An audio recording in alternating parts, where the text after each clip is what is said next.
Okay, hello and welcome. I hope everyone's doing well. Doing pretty good. Let's continue with Ultima VII. Is it gonna pop up? There we go. It's odd how it takes a little while for it to realize that it's there and then, oh yeah, OBS, I should probably be capturing this.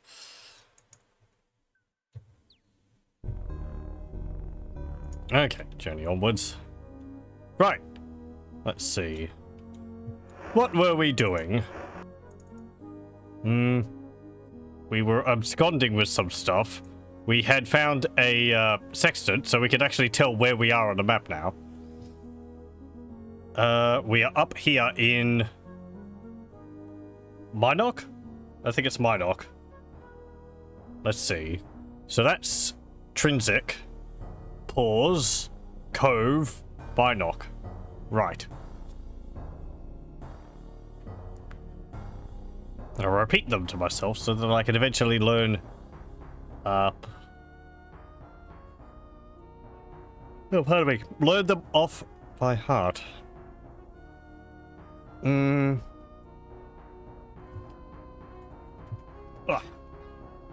Okay, and there was also a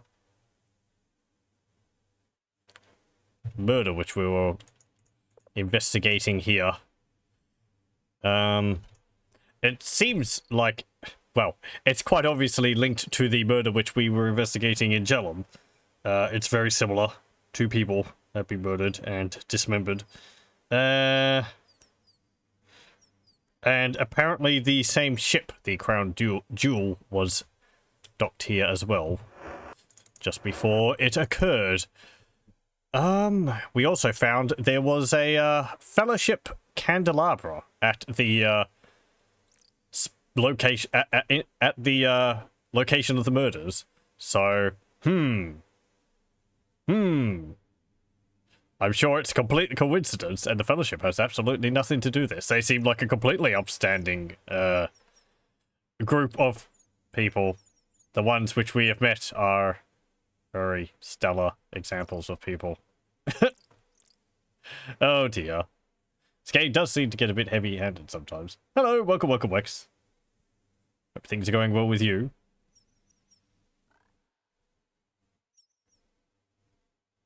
Just trying to think what we're going to do. I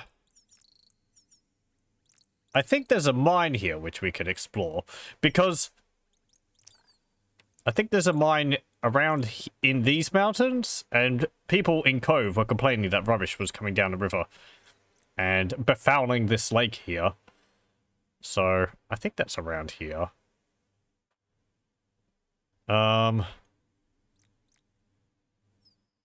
else? There's something else located. Oh, we also saw a mage. I think he might have been here, who had been investigating a substance called Blackrock. And it seems, from some documents we read, that the mine around here was also mining Blackrock. He was trying to find a way to, I don't know, manipulate Blackrock. The mage seemed to think that it could be used as a portal by the application of, I think, electricity and magnetism or something like that.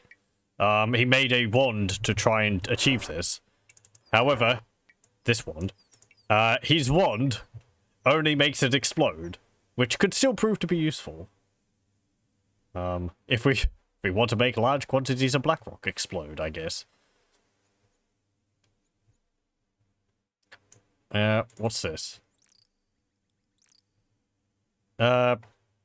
Britannia Mining Company, I guess. Yeah. Okay. Is this where the mine is? Oh, there's a cat in here. Hey, cat. Let's have a look. Hopefully this place won't be full of Cyclops. Also...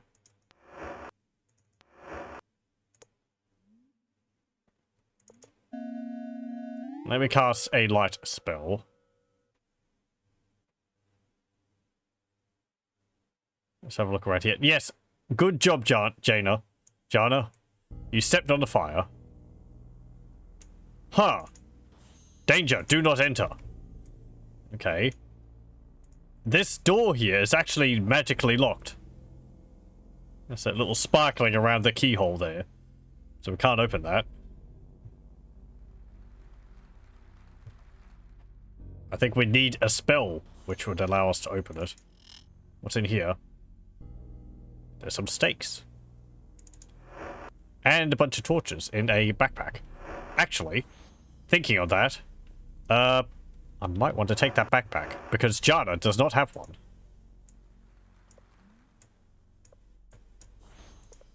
Here you go. I'm very hungry. Yes, well. What's in there? Gold nugget. Okay. I must eat now! Yes, yes, okay. Hold on.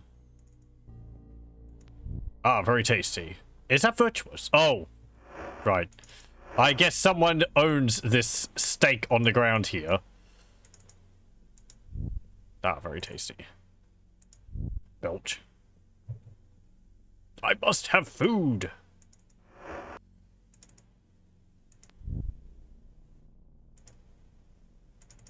Good roll there. I must have more. May I have some more? Ah, very tasty. I guess Shabano was really starving. Maybe he missed out on the last thing. We also did rest, so I think 8 hours passed, so people are probably hungry just because we wake up. I'm a bit hungry. Ah, very tasty. I'll soon be plump. I'm gonna need to get some more food. I am running short. Just need to go to a restaurant and purchase a whole bunch of food. Let's see. How much gold do we have? 478 gold. Okay. What's here? It's like a cat. And this chest is locked. Can I open this?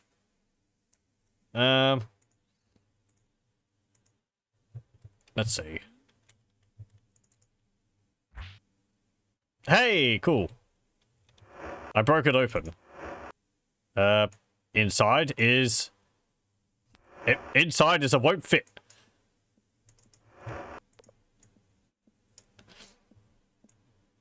There is a red potion. There is a orange potion. There is a white potion. And a ring. Ooh, a ring of invisibility. Nice. I'll take that, thank you. What about in this chest? There is a pair of gauntlets. And a helmet. Okay. Jana, I don't think you've got a helmet, so you can have this. And you can have the gauntlets too. There you go. Oh, pardon me. There's a carpet there. Don't think that's a flying carpet though. What's this? Chunks of iron ore. Oh dear. Yeah, I was perfectly fine before I started streaming. And then as soon as I started streaming, my nose started sniffing. I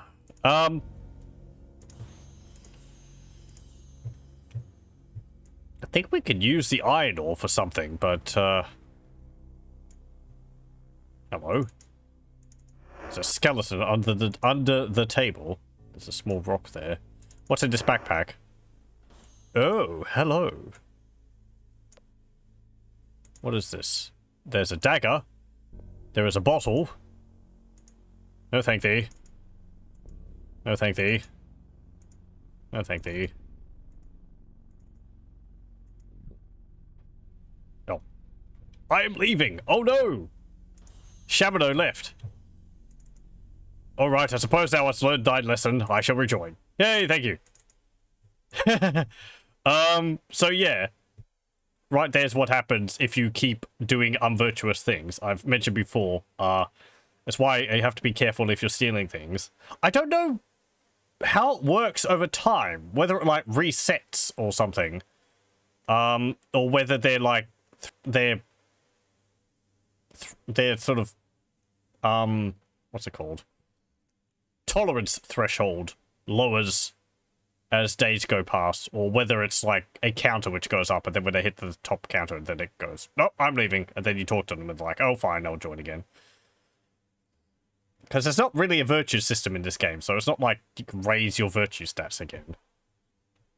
I might just reload that, just in case. I guess no one wanted to drink it because it was actually owned by someone else. Even though it's in a bag, next to a corpse. Okay. We'll take that gold thing. No thank you. Actually, nobody wanted it. I can drink it perfectly fine. What's this? There's some venom. This is actually silver snake venom. We did find some in Paws. And I think you can use it. I don't think it's a good idea to use it. I think you could actually sell it for a fair bit. I don't think it's illegal to carry it around. Even though I would say it's illegal. It is an addictive drug, but, oh well. Oh, hey. It's a bunch of headless. We won't use it, though. We don't need to. Winners don't use drugs. Hey. Take some more. What's it called? Gold nuggets. I can't see the other, headless's corpse. It's behind that wall there. What's this say? Beware of landslides. Wouldn't there be cave-ins? Yeah, whatever. Okay, let's save. There could be traps in here. Anything under the rock? Nope. What about this? Nope. What's up here? Oh, hey! There is some Cyclops.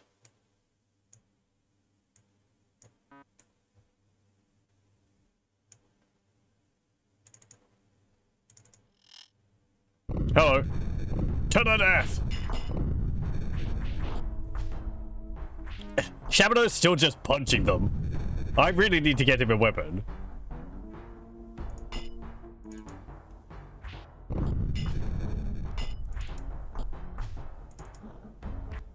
Hiya! There we go. Yay. Get 2 more gold nuggets. And I don't have anything. I guess I could give Shabado a club. Here you go. You can have a club. It's something. There is also a steak here. Beef. What's in here? There is a ham. Mutton, actually.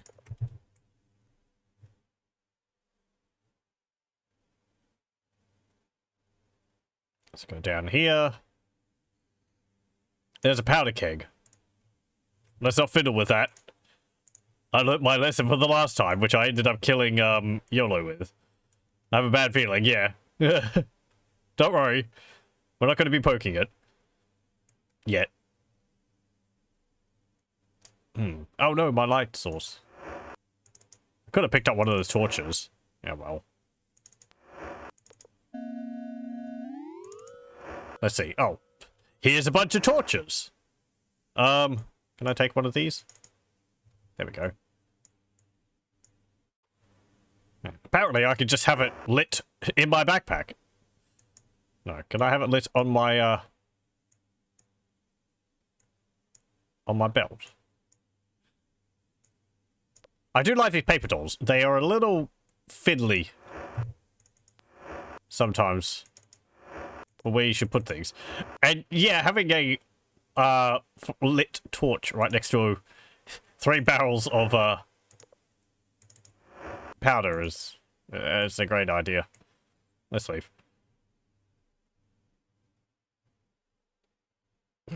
Like that scene in Monkey Island 2. He lights the match and it's just a room full of gunpowder. He's like, oh dear. Oh hey, what's this? Oh. It's a broken bottle. You might want to be careful. There could be some nasty creatures in here. Let's see.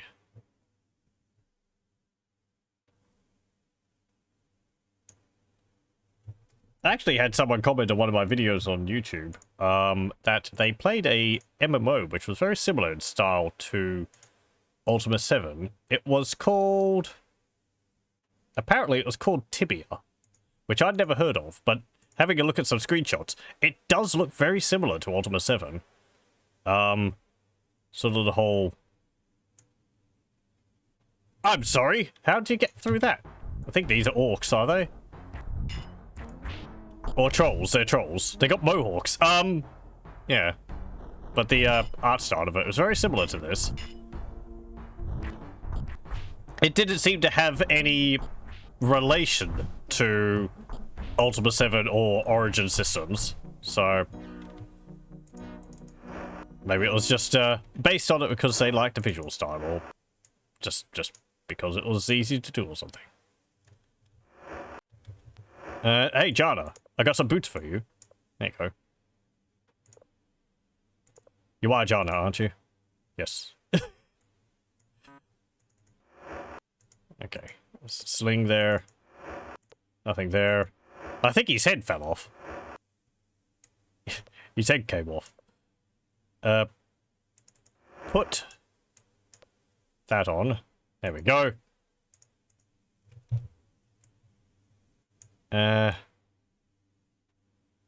Right. Oh yeah, this is a digging machine. I think we can use it to...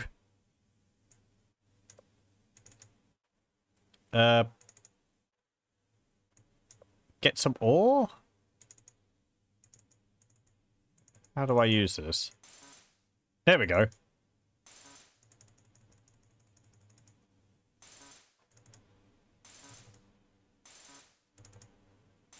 Maybe this one's broken. Am I not close enough? Nah, I think it's broken. I'm pretty sure there's one of those you can use in another mine, and it creates, like, hunks of gold or lead for you or something. Oh, hello. I am attacking with a torch. There we go. Yeah, these trolls, their heads get cut off when you kill them. Someone really went to town with the death sprites in this game. Let's see, you can have another hunk of mutton. You can have that.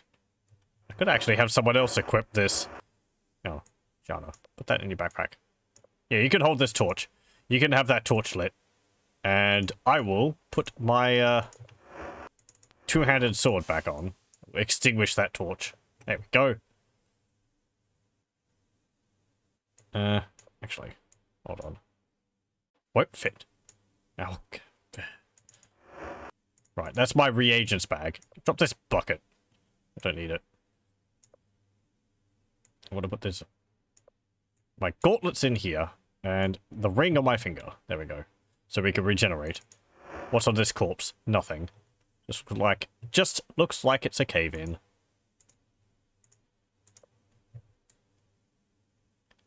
Anything up here? No. You can see a little corner there. That's the mountain. Again, because we're actually located inside of the mountain proper. It's just... when you're inside, they cover up the exterior tiles. Oh, hello. It's a spider. To battle. Hang on. What the heck? No! I don't want to have a wand. I want to have my sword. I think I just cast a lightning bolt at it. Well, that would have helped. Oh, hello. There is a corpse over here. What's this? Come on. Ooh, hello, you have a few things on you. You have a gold nugget, a main gauche, a dagger, and a chain coif. I wish pressing the same button, which I used to open up the paper doll, if I press 6. I wish if I press 6 again it will close it, but unfortunately it doesn't do that. I have to press escape, and that closes all of them. Okay. Let's go this way. Hang on, is that an ingredient? No, that's just rubbish. Okay. Put this chair up on the table.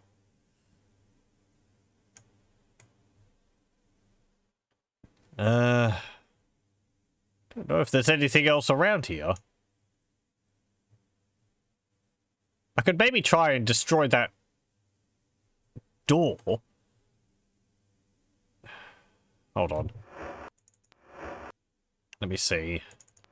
I don't think I have a open spell. No. Okay, I am going to check the manual and see what circle the open spell is. Let's see. So, okay.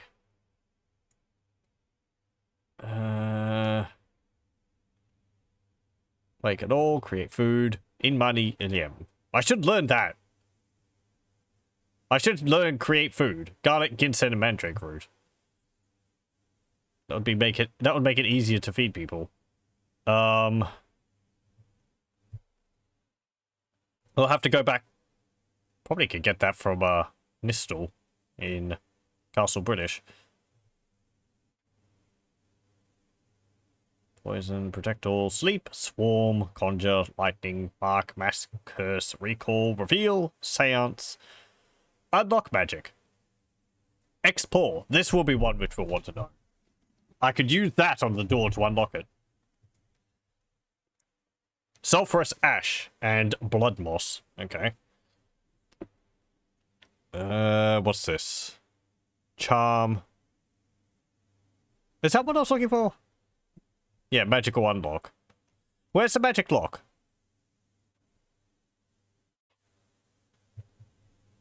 So we've got explore.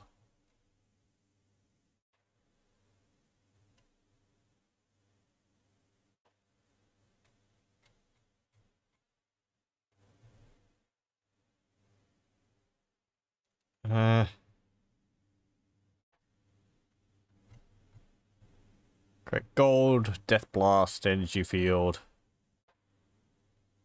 mass charm, mass might, restoration.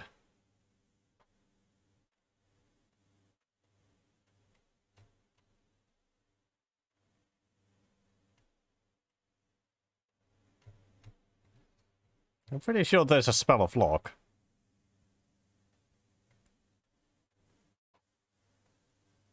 Let's see. Oh, this is another one which we should learn. Aut Liem. Enchant.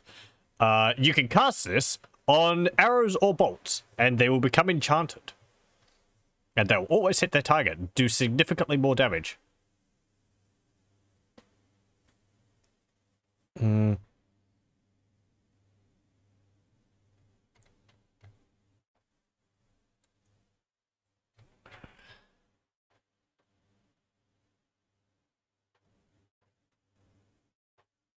Or is it another spell? Light. Locate. Great light, mass cure, protection. Telekinesis, wizard's eye.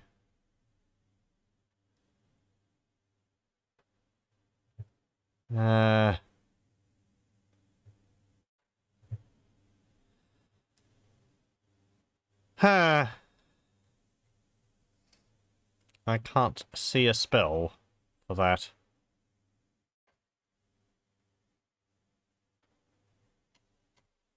Oh well. Maybe I'll find something? I thought there was a lock spell. Oh well.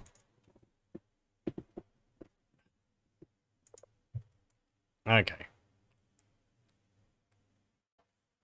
Yeah, let's just leave.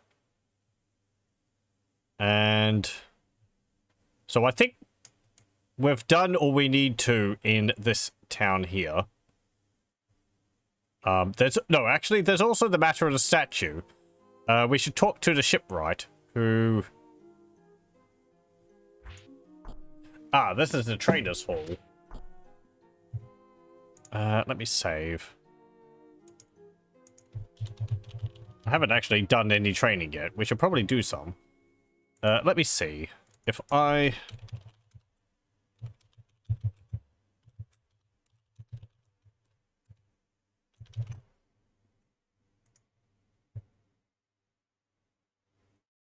Okay. Let's see. Each trainer charges a fee for a training session. It requires the trainee to spend 1, 2, or 3 training points. Characters obtain 3 training points each time they advance in level. Each trainer trains a number of attributes equal to the number of training points they require. A trainer that requires a single training point will train a single attribute, while a trainer requiring 3 training points will train 3 attributes, instead of training different attributes. Some trainers train the same attribute multiple times. The attributes can be trained to include the primary attributes of strength, dexterity, and intelligence, alongside secondary attributes of combat and magic. The maximum health and the maximum mana of a character is tied directly to their strength and magic abilities, attributes, and are therefore increased through improvements to those attributes. When an attribute is trained, in many cases it is increased by just a single point. This is true for strength, dexterity, and intelligence. However, when combat is trained, it is increased by more points the further below dexterity it is.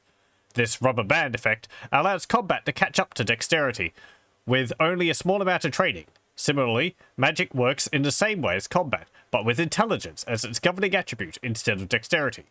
Ah, okay. So I think if combat is lower than dexterity, you should train combat. But then if combat is equal to or higher than dexterity, you should train dexterity. And then combat. I think, yeah, because it was meant, because this mentions later on that one of the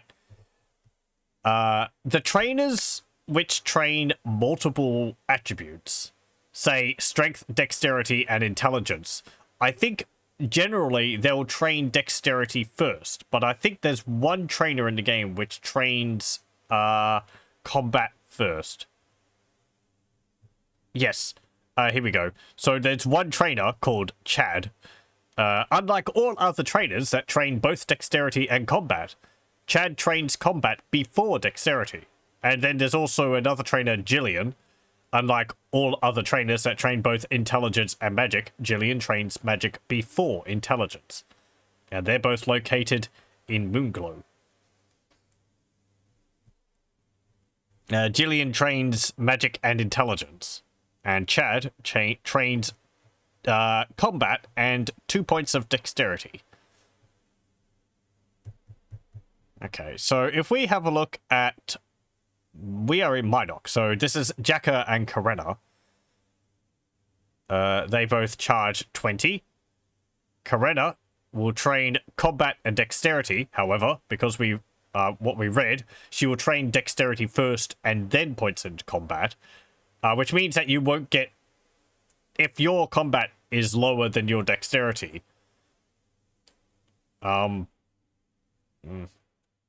on. Oh, I'm getting confused. Oh no. It's happened. Anyway, let's see. Due to the relationship between dexterity and combat and between intelligence and magic, the order in which these attributes are trained can make a difference to the overall attribute gains. Unless otherwise stated, trainers who train both dexterity and combat train dexterity first, while trainers who train both intelligence and magic train intelligence first.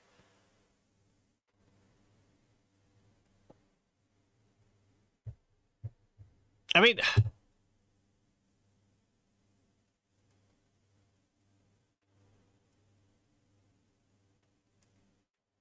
let's see. Okay. I mean, it kind of seems to me that if you have combat training after dexterity, then that would be a benefit. Because if you train 2 points in dexterity, that means that your combat will be lower, will be further below dexterity. So it would potentially increase by more points. So maybe it's not actually a beneficial thing that those other characters train combat and magic before dexterity and intelligence, because you're not getting potentially as many points because they're not going to be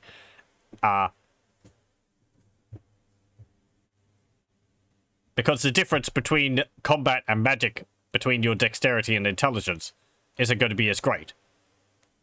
Because it's like, if you have combat 10 and dexterity 15, then if you train with them, you're going to get combat, the difference between combat and dexterity as, 5, because combat's 10 and then dexterity is 15. But if you had the other way around, because they train dexterity first and then combat, dexterity could go up to 17 and then combat's trained. And now the difference between them is 7 points instead of 5, so...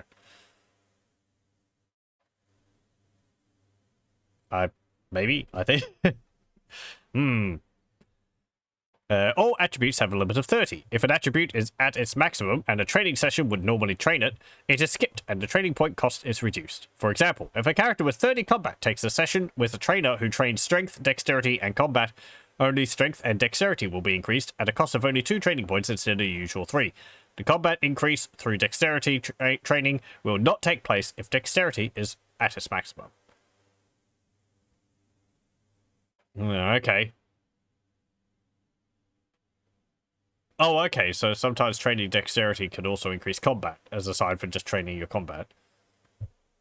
So that's separate.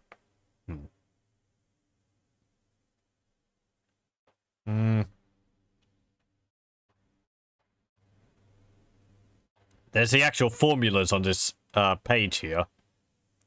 Strength, comma, equals strength plus 1. I don't know what the comma stands for.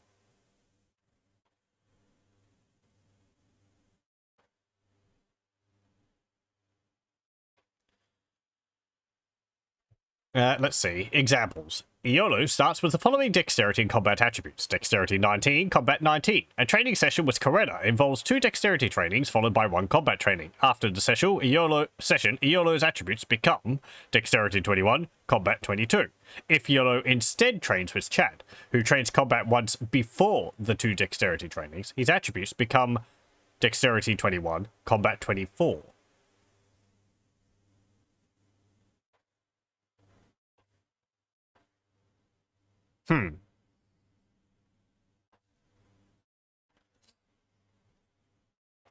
Okay.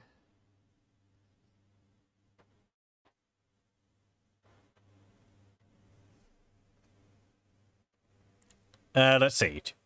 Strategies. To get combat to 30 with the fewest training points. Combat should be trained until it is a point above dexterity. Then dexterity should be trained until combat hits the limit.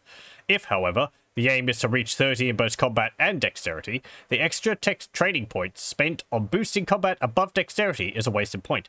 Increasing dexterity to the maximum when the 2 attributes are equal is enough to bring both to the limit.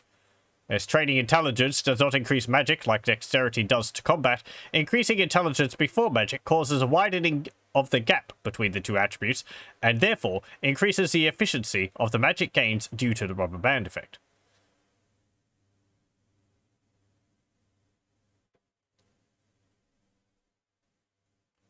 Okay. Eventually this might actually filter through my head. Oh boy. I try. I read this, but it's just like, huh. Comprehension takes a while.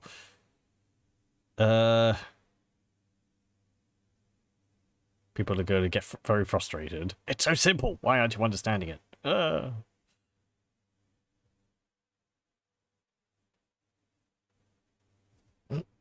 Whatever. Okay, let's see. So what's our stats anyway? They're all 18. Okay. I guess we should go to Moonglow then. Because that would give us a better training. What's other people's stats? Your dexterity is 22. Your combat is 10.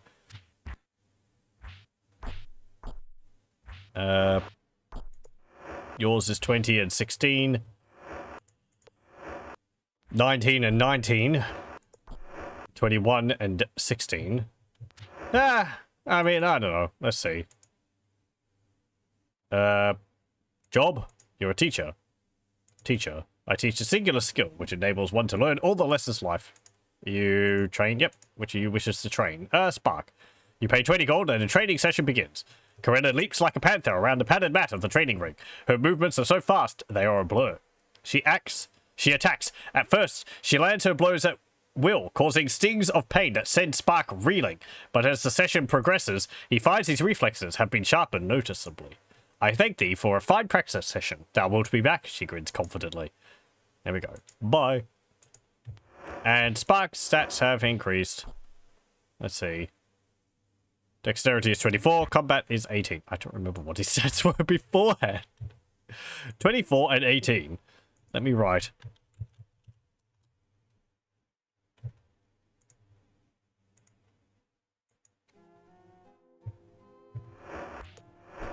$22 and 10. Really? Did it go up by that much? Yeah, it did. Wow, his combat went up by a full 8 points. Okay, the rubber banding effect there, I guess. I like that they're, like, dueling each other over there. Oh, the animations in this game are so stiff.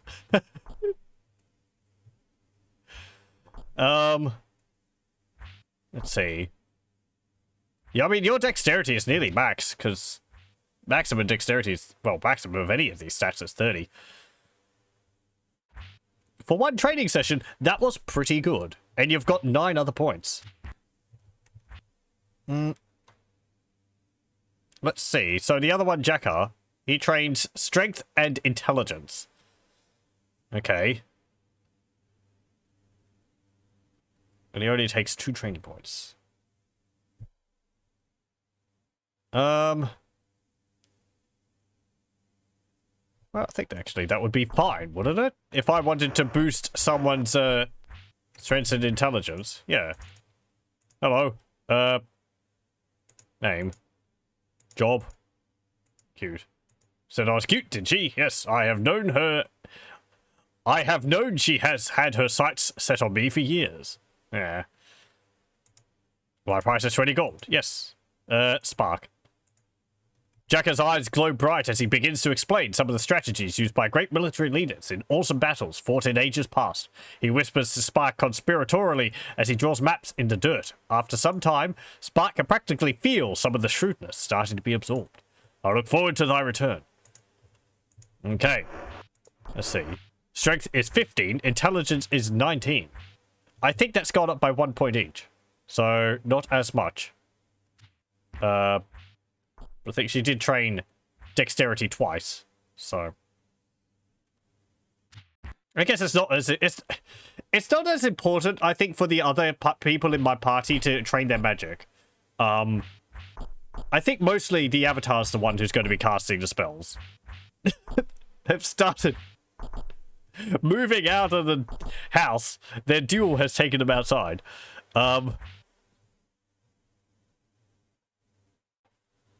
So just focusing on, like, strength and dexterity in combat for everyone else is probably the best. I mean, no one else has got any magic. So yeah, 0 magic, so they can't even cast spells anyway. Douse that. Let's see. How they're dueling in the bedroom. It's about to...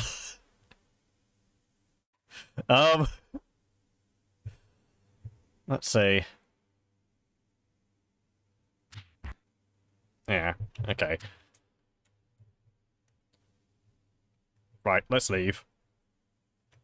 Done a bit of training. Spark is feeling more capable in combat. We're going to have to give you a two-handed sword, lad. Oh, what was I doing? I was going to go see the shipwright. If he is around here somewhere. Who are you? Oh, you're Julia. Right. Bye. You could potentially join us. But I have a full party, so... Nope. This is the Artisans Guild.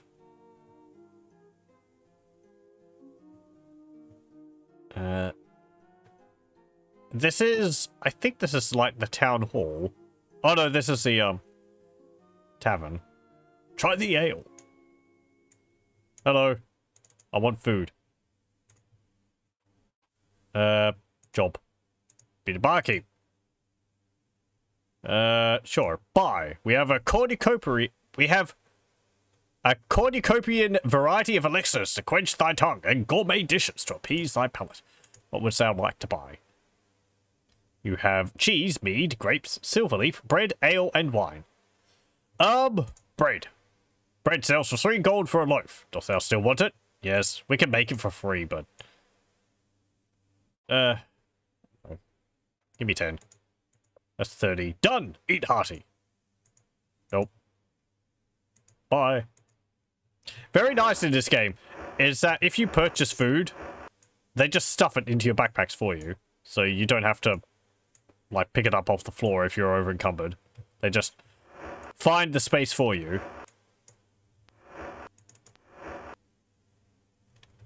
Hang on. See, I bought 10. Where are the other ones? Shortchanged me. Maybe?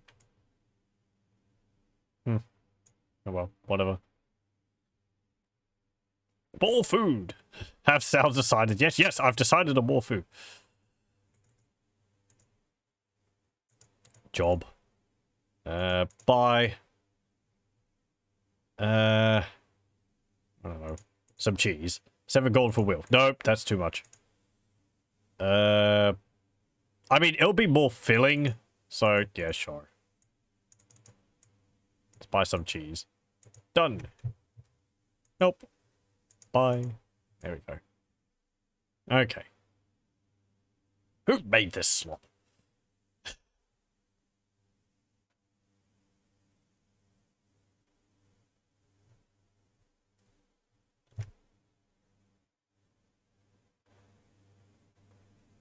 As a fellowship member in a hood, wandering around with like a pitchfork or something.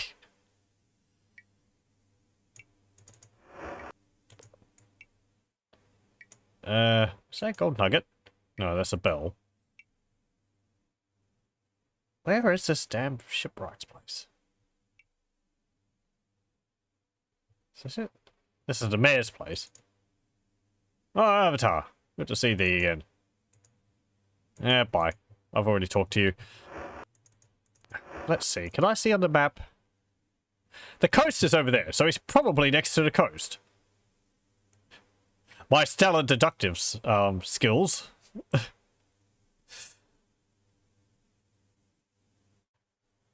Since ships tend to need water.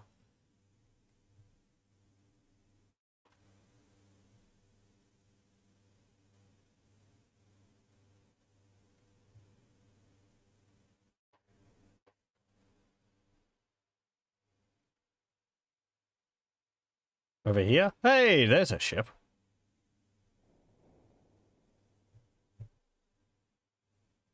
Hey, doggies. Okay, oh, I've actually been in here, haven't I? Yes. Hello. You see a young man dressed in an expensive tunic. He is very serious. Name? My name, milady, is Owen. It is a name I suspect thou shalt be hearing more of in the future. I've already heard an awful lot about you. Job. He looks at you in the eye and speaks without the slightest trace of modesty. I am, he says, the greatest shipwright in the history of Minok. I am the greatest shipwright who has ever lived. Greatest. And dost thou know how I became this way? I shall tell thee. I started to hear a voice in mine head. Oh, I know that thou shalt think me mad. No, we've heard a voice in our head as well. Monarch, despite all this business with murders, I must confess that I love it here. This is the place where I was born. They love me. They are going to be building a monument here in mine honor.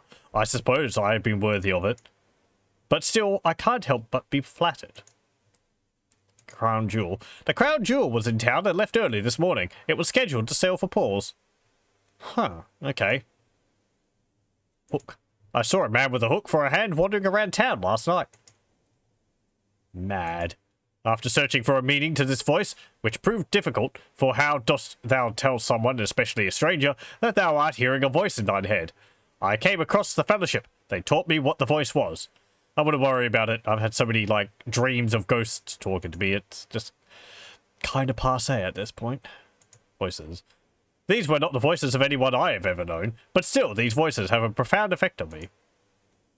Murders. He shakes his head slowly. They are going to be unveiling my monument sometime in the near future. Dost thou think that the talk of these events will keep people away from the ceremony? That would be a tragedy. Monument. Oh, thou canst ask anyone in town about it. They all know. Yeah. Voice.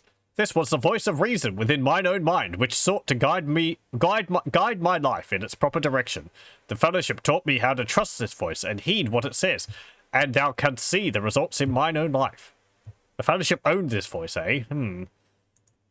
I have mastered my craft and advanced the techniques of shipbuilding through the methods I have devised. Fellowship. Blah, blah, blah. The change it has made in my personal life has helped me tremendously. Yeah, methods. I have even written a book describing the advances I have made in the methods of shipbuilding. It is very advanced, but I have tried to write it so it is accessible to the layman. Wouldst thou be interested in purchasing a copy? No. I suppose that it would be beyond thy comprehension anyway. Yeah. Philosophy. Yeah, we've heard that. Nope. Personal life. My friend, there was a time when I thought that my life was at its end. I felt as though I had been swallowed into a cold, deep hole of darkness. My very soul felt as though it had sunk into a place into which no light could enter. Soon after, I discovered the fellowship. The difference that it made in my life was miraculous. Bye. Owen looks at you and suddenly seems flustered. I have no ships for sale presently. I've been working on a few improvements, but if thou wouldst, thou couldst commission me to build one for thee. A deed to one of the ships I build costs 1,000 gold coins. Dost thou wish to buy one? No. Art thou certain? Thou shalt find no better ships in all of Britannia. Very well then. Wouldst thou perhaps be interested in purchasing a fine sextant? I have one which I would be willing to part with for a fine bargain. The price is 150 gold. Art thou interested? No thanks, we've already got one. Well, let it be known that thou didst pass up a chance to buy the sextant of the famous Owen the shipwright, and thou shalt be known for the knave and simpleton that thou art. Great. Good job on insulting your customers. Bye. Tired of benefiting from my presence? Very well, I shall see thee again, I hope. Yeah. What's this? This old chip. This tome contains much more than just the fundamentals for building ships and other assorted sailing vessels. It has everything a shipwright could ever need. The text is aimed at amateurs, which is what most of thou are in comparison. Oh right, we've already seen that. Is that all those are? Yeah, it is. Okay. Anything else in here? What are these? Cannonballs. Okay. You got like Dakars. I don't see any cannons on them. Yeah, whatever. Jana, stop getting stuck on the sign. Okay, fine. Let's leave. Oh, there's actually a cave there. Can I go in there? Hey, I can. Ooh. What's all this then?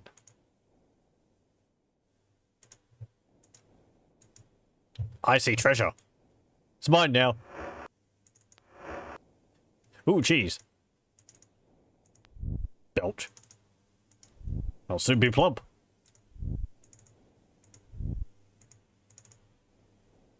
Come on. No thank thee. Lop. I like the swallowing noise it makes. More. What's this? Broken dish. A bottle. Okay. There's a whole bunch of gold here. I don't see anyone around to lay claim to it, so, hey. What do you mean?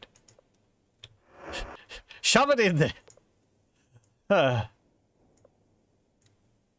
Come on. Put these gold nuggets in Shabano's inventory. There we go. Put this gold in yours.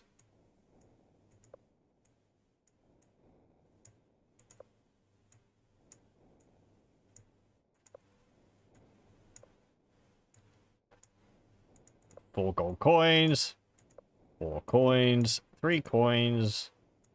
5 coins. Broken bottle. 3 coins. What's this? A jar. Okay, we can't use it. Right. Save. I don't want to have to pick all those up again.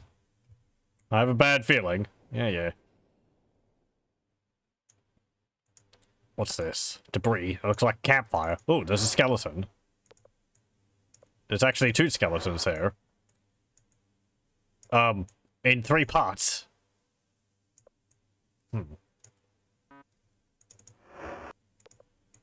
Some more bones there. More bones there.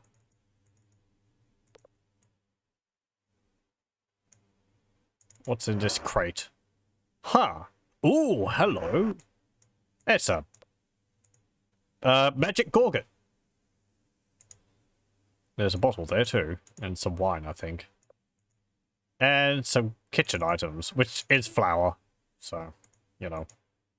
Why not put the flour on the table first? There is no table here. No thank thee. No thank thee. Oh, okay. Can't drink it. We don't feel like it. What's this? Chunks of iron ore. And chunks of lead. Okay. I think you could, as I said, I think you could take the lead and there's a spell to turn it into gold, but... Jana. Come on. Fumble around in the dark. There we go. There's another magically locked door there. And there's another skeleton behind it as well. What about down here? There is nothing there. Okay. Doesn't look like we can go anywhere else unless there is a... unless there's a key buried underneath some of this stuff, but I don't see anything.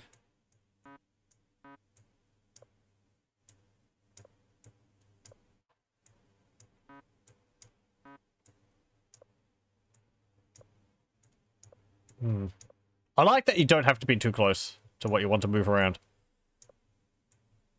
Other games would be really fiddly with it.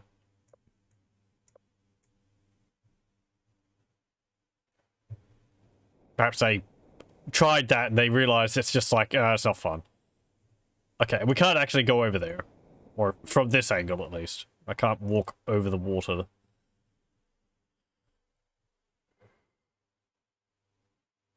Okay, let's leave Minoc. What's in this barrel? Oh, a whole bunch of rubbish. Have I been in here? Oh. This is the back door to the inn. Okay.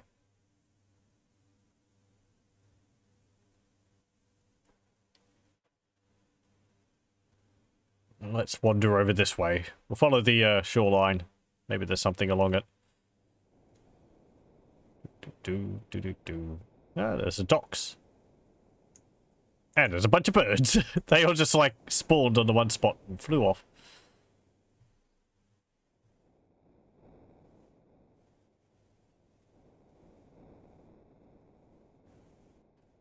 Oh, hang on.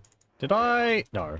Oh, no. My ring of regeneration disintegrated. Oh, well. Whatever. Hey, sheep. And a palm tree. Okay. Can I hit it and, like, get a coconut out of it or something?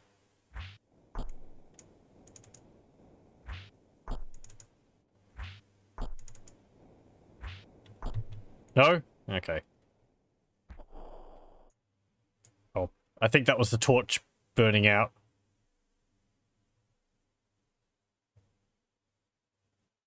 Anything around here? No? Okay. Also, night must be falling.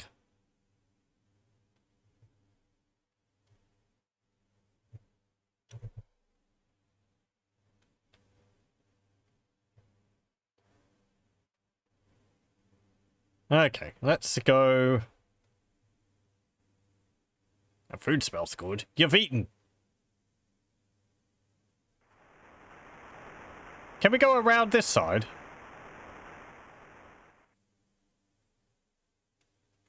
Of the mountain to,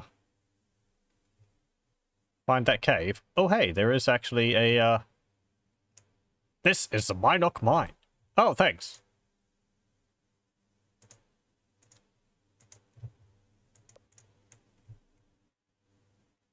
Let's have a look. Stuff here will be owned by people. Oh. That's a lot of silver serpent venom. Even more in there. What's this? Flaming oil. Still no gold. Phew. A sneering man watches as you approach. His eyes shift back and forth suspiciously. Name? I am Mikos. Job? I am the foreman of the Minok mine. Minok. He spits on the ground. A pox on them. Down here I am safe from all of their arguing. Next they will be killing each other. Mine. This mine is run by the Britannian Mining Company. It is inside what was once the dungeon Covetous. They mine for iron ore, lead, and other minerals with highly trained miners and special mining machinery. Oh, yeah. Okay, yeah, right. So this is the dungeon Covetous, originally. How appropriate that they would be mining gold in the dungeon based around greed. Miners. Currently, most of the miners are away as the machines are being repaired. Right now, we have 2 engineers, Owings and Malloy, down in a branch of the main tunnel. Do not disturb them, for they are involved in a special project. We also have a gargoyle, Fodus, who is helping to maintain a semblance of the mine's usual operations. Machinery? This place is full of machinery that is very dangerous if thou dost not know what thou art doing. Thou dost not wish to see what one of those digging contraptions can do to a man if he gets too close. Owings and Malloy. Mikos shakes his head slowly. I'm not sure where the Britannian Mining Company found them. Okay, bye. Do not wander around down here, my lady. Thou shouldst leave right away. Nope. We're gonna have a nosy. You can't stop me. And you probably could, but... Torches. Am I not worthy? Jars. More silver serpent venom. I'm not gonna look in that crate underneath there, because it's surrounded by, powder kegs. Oh, hey. You must be the,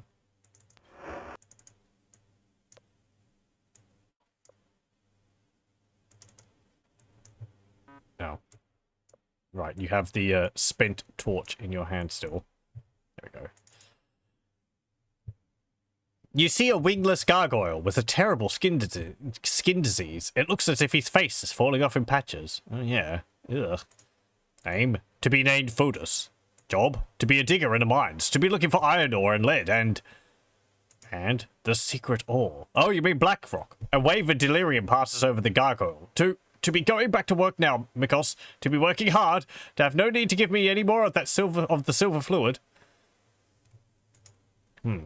Secret ore. To be cold. Black rock. Okay, silver fluid. To need the venom. To have more venom. Oh. Are they using the silver serpent venom to keep you here? That's underhanded. Poor guy. He'll eventually die from that. Hello, welcome, Nuddle Masher. Dark, I haven't paid my electricity bills either, I've seen. I don't own this mine. They don't even have electricity in here. My torch bills? Having to light torches. Is there like a tax on how many torches we can carry around? Blackrock. To be the load located in a hidden area of the mine. The gargoyle's eyes roll up into his head. He is obviously sick. Bye. To be going back to work now, Mikos.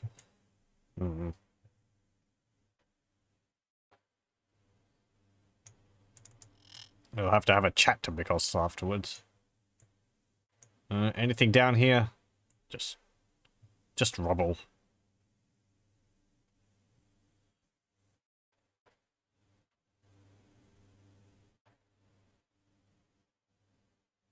Hope we're doing well. Let's see.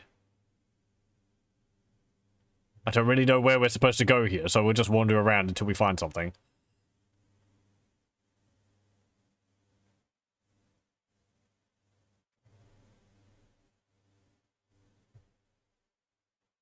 A small rock.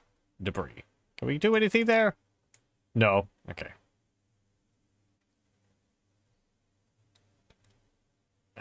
Let's keep going around down here.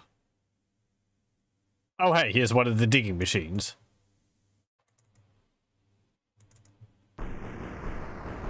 Yeah, this one's working.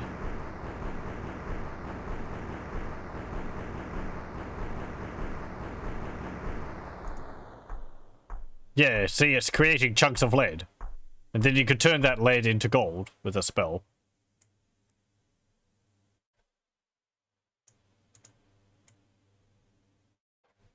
The blonde guy is shaking. Maybe?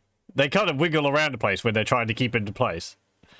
If you mean Jada or Spark, then the part thing that seems to keep them in formation is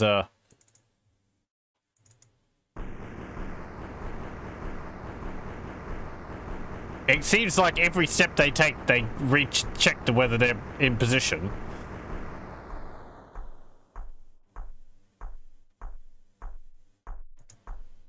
Yeah, okay. There's chunks of iron ore there.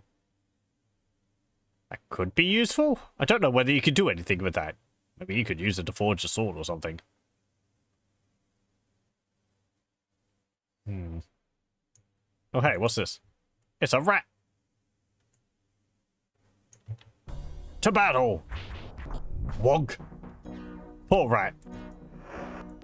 Oh well. They shouldn't have picked a fight with us. When I'm walking around, they're shaking like an old table. Yeah. Yeah, this game's got a very distinct, like, shuddery animation to it. It doesn't help that they've got only a few frames of animation. I think the game runs at like 5 frames. I think in the settings, the game's on like 5 frames per second or something like that. Which is by design. Yeah. Speed. 5 FPS. That's how it runs. Putting it higher, I don't think makes it smoother. And it wouldn't be how it's supposed to go anyway, so... It's just how it is. Not a wealthy rat, I thought. Unfortunately, no, I didn't have vast hordes of wealth. Let's see. Okay, that just loops back around there. I think we've explored everywhere down there. Eureka! Really? Hey.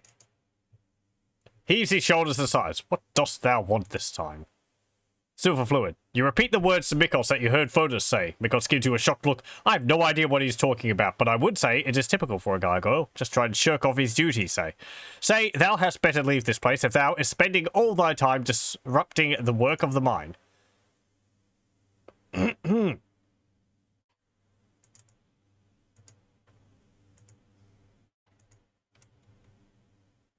we confront you with it? I mean, seriously, what you're doing is terrible. I mean, you've got it just, like, all lying around here. Out in the open. Okay, we'll take this. Now can we confront you about it?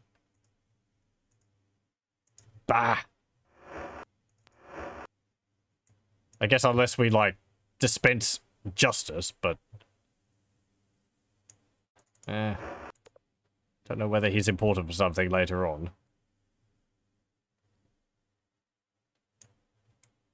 Maybe we could report it to someone else who would be able to actually do something. There's a skeleton there. And a locked door. Okay. The rat should at least carry a solid gold bar around. I'd like to see them carry that.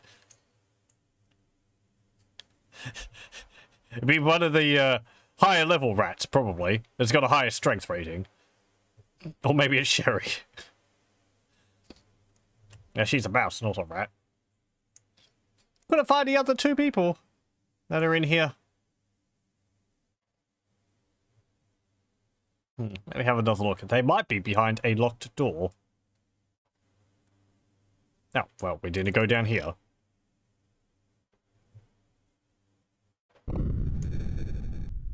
That doesn't sound good. That's the falling over animations.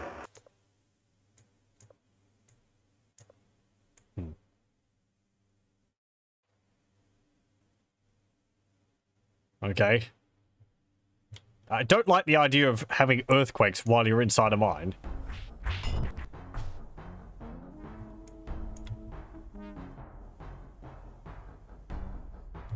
I'm sorry, what are you attacking?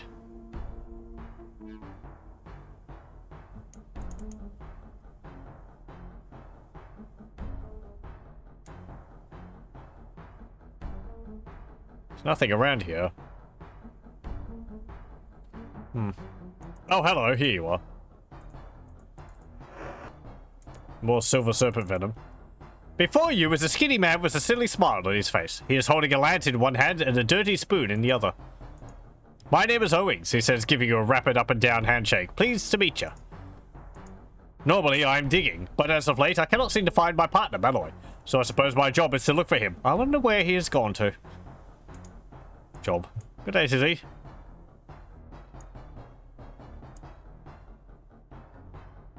Oh, there he is. You see before you a short, roly-poly man with a pompous smirk on his face. He is holding a lantern in one hand and a dirty spoon in the other. Name? My name is Malloy. Pleased to make thine acquaintance. Malloy bows politely. Thou dost already know my partner over there, he says, pointing to Owings. Hello there, says Owings, giving you a big smile. The front of his mining helmet falls down over his eyes. Blinded, he gropes the air around him. Malloy shakes his head sadly. Job. Owings and myself are working as mining engineers, a position we were fortunate enough to have acquired quite recently. We are working on a special project for the Britannia Mining Company. That is absolutely right, Malloy, says Owings. He gives a big nod, which causes his helmet to fall down over his eyes. Mining engineers. My partner and I are not exactly mining engineers, although we did travel to Minok to become miners. We came here with a map. It was the map that the funny man dressed like the Avatar sold us. That is correct. But when we got here, we discovered that the Britannia Mining Company owned the rights to this area of land already. The funny man dressed like the Avatar lied to us, Owings scratches his head thoughtfully. The Britannia Mining Company wanted to throw us into prisons of you for claim jumping. I was able to convince them that we would be more valuable to the Britannia Mining Company. Can we just call it the BMC? If we could come to work for them, Malloy beams proudly. Special project. Owings and myself are now involved in a very important special project, but it is a secret. Can we trust thee? Yeah, sure. The Britannia Mining Company has asked us to dig a tunnel to New Magintia. It will revolutionize the mining industry. Okay. They do not want anyone to find out about it. They said that bringing more mining equipment over here would just make people suspicious, so they told us to start by using these spoons. Owings proudly holds up his spoon to show you. He smiles. Yes, it was such a special project. They told us we were the only ones that could think of who would even attempt to do such a thing. Malloy beams proudly. Well, come on, Owings. We had best get back to work. We have a schedule to meet. What about this map? We paid nearly 100 gold pieces for that map. It was supposed to lead to a spot of valuable minerals found over 100 years ago. It was a terrific investment. The map was an antique. But it looked like it could not have been more than a few years old. Thou dost not see preservation like that every day. Right. Funny man. Someone told us his name. Let me see if I can remember it. Sullivan, I think it was. Funny name for an avatar, but there thou art. Tunnel. Malloy looks at you and puts a finger to his lips. Shh, I ask thee not to speak of this to anyone. Schedule. Owings, have a look at that schedule and find out how we're doing. Owings bends over and goes to pick up a very large scroll. As he touches the tip of it, he sends it rolling away down the mine shaft. As it rolls away, it is unraveled, leaving a lengthy trail of paper behind it. Owings chases after it, but succeeds in doing little else but tangling up his legs in the long roll of the paper. When at last he has the other end, it is an unreadable mess. Give me that, says Malloy as he snatches a piece of the scroll away. He examines it for a moment. According to this, we shall be finished in 173 years. Owings, we have got to start working faster. The two of them get back to digging with their spoons. As they dig, Malloy turns to Owings and said, "This is another fine mess thou hast gotten me into." Job. Yeah. Okay, bye. Both Malloys and Owings stop what they are doing and give you a friendly wave, goodbye wave. Get the feeling they're a reference to like a comedy duo or something. BMC, Big Mining Company, yeah.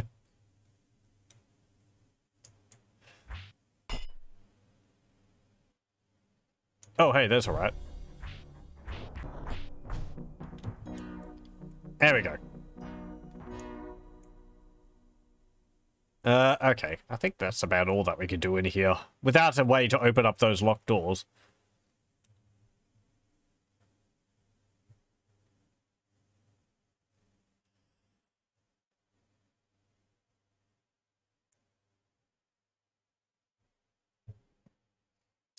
Do.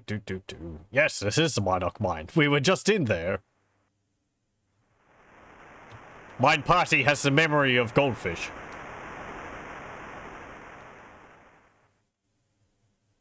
I do have to take care to feed them myself.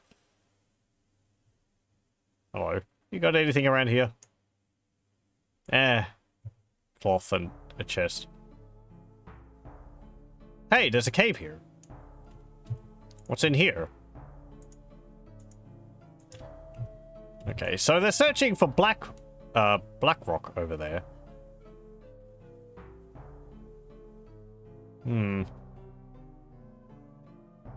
Where are we now? There's another cave.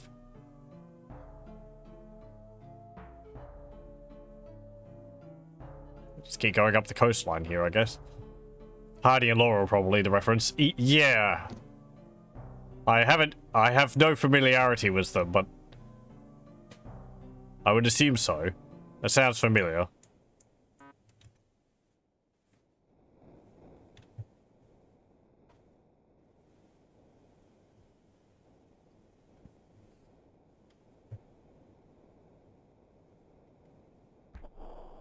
Oh. Torch went out. Just drop it there. Huh. Here's one of the moon gates.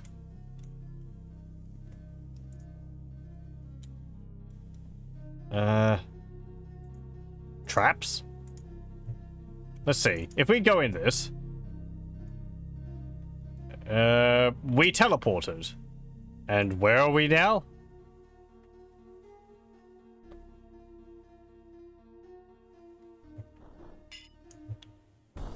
To battle! There is some wolves attacking an innocent deer.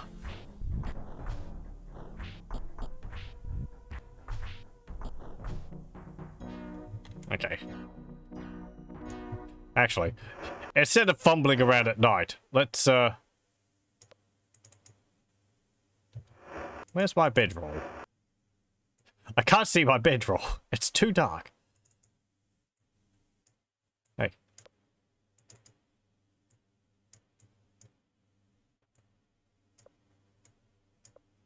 There we go. There's my bedroll.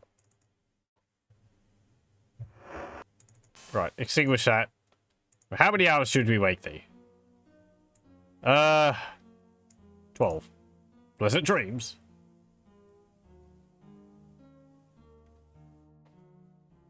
Yes, my friend, rest and heal, so that you are strong and able to face the perils before you. Pleasant dreams. It's too late, I'm already awake now.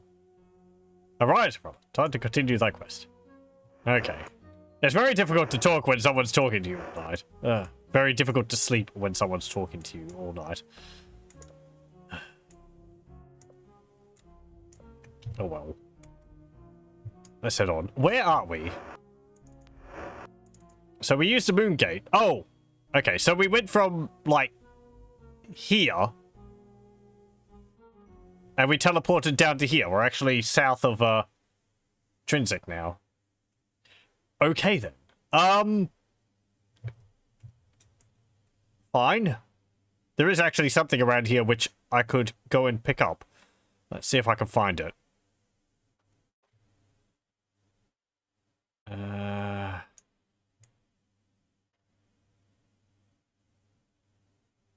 Avatar casually drops a torch, causing a massive fire. We doused it first.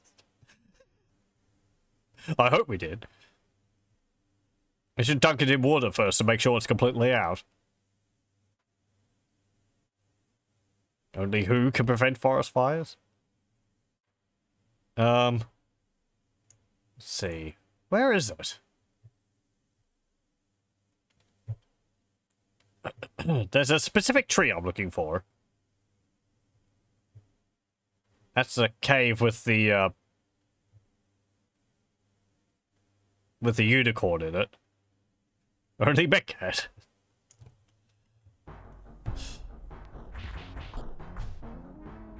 You say that, and then in a Minecraft server, I just recently made a chemical thrower. I'm perhaps not the best example for that. It's got diesel fuel in it. I look forward to what I can do with that. What's this? It's like a leak. Yes, leaks. Okay.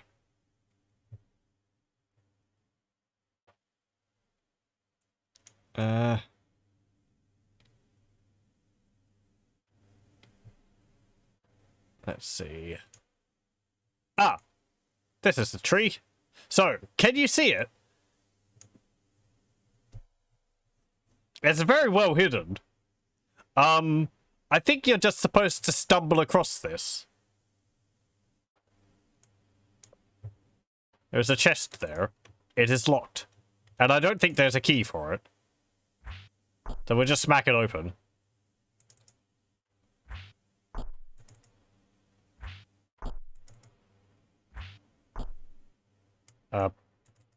Hopefully I'm hitting it.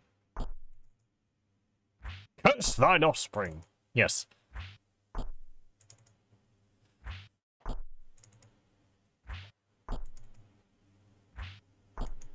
I'm pretty sure we can open it by hitting it. There we go. I guess we were missing. And there's a whole bunch of stuff in it. This is one of those things which I kind of wanted to hold off on getting. But since we're in the area... So what do we get in this? Like, what don't we get in this?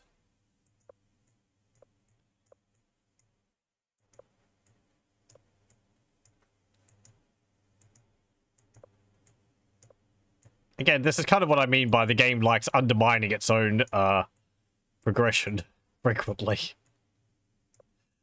Though I guess stumbling across this is kind of difficult. So, we've got a full suit of magical armor in here. When do we eat? And we can wear that. We'll take off these gloves, and we can put these ones on. We can take this helmet off. We can put this other helmet on. There we go. I think we've got magic boots as well. Yeah, we've got a magic gorget already, so we can give some of this to other people. There is this, which is a fire sword. I kind of like my two-handed sword, so I might give this to someone else. Maybe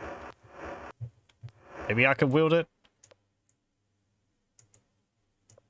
But yeah, it's a flaming sword. I believe that will actually act as a torch while we have it equipped. So, we don't need a light source now. We have a magic shield. It's got the silver serpent on it. They also got some swamp boots in here, which we can give to people. There we go. And as well as some magic boots. Actually, I guess I'll put the boots into your bag. I kind of don't really know what to do with the boots and the swamp boots. Because I don't think swamp boots gives you as much defense as other ones would. Come on, put that on. You can take these off. You can put these on. There we go. Spike, you can take those off. Put those on. Put these gloves on. There we go. Janet, you actually have plate armor, so that's fine. What's this? A sword of defense.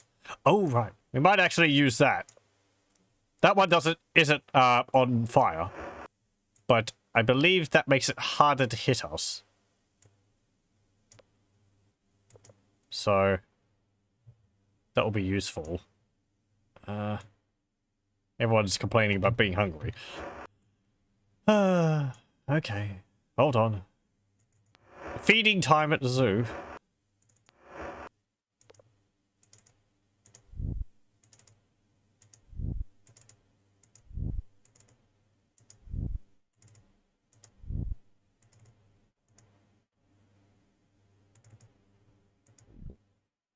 There you go. What about this fish? Just eat a raw fish.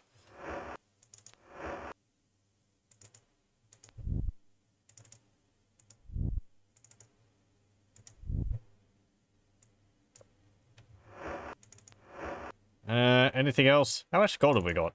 422.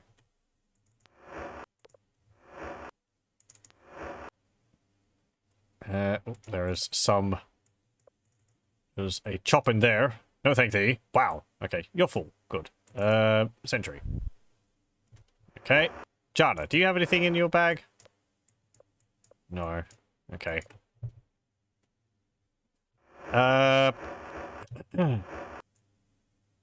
YOLO. Here we go. You can have these magic bolts. I think they're magic. 50 magic bolts. Yes. There's also a crossbow here, but you've already got one, so we don't need another. Oh, I guess you can't wield that with a,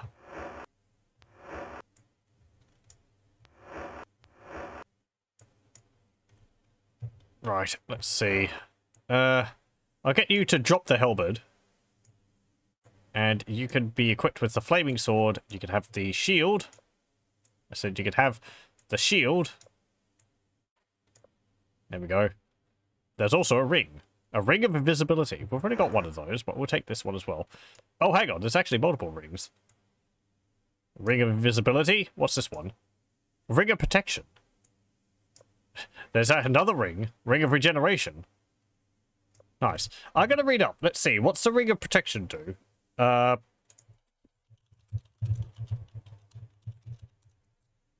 Primarily, I want to know whether the ring of protection actually wears off.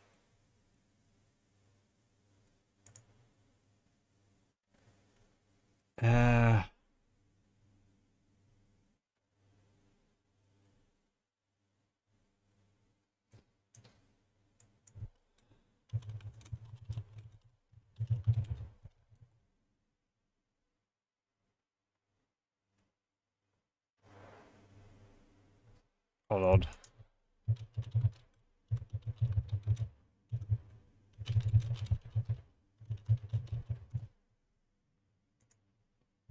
Okay, here we go. Protection ring. Ultima VII. +2 protection. Duration is permanent. The wearer gets a higher armor class, as if wearing another invisible shield. Nice. Who could make use of that? If we want to wear it, we can't wear gloves. So, I guess I'll give it to Shabano.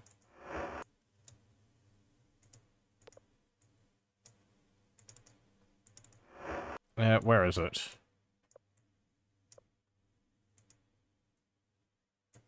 Oh, did I not?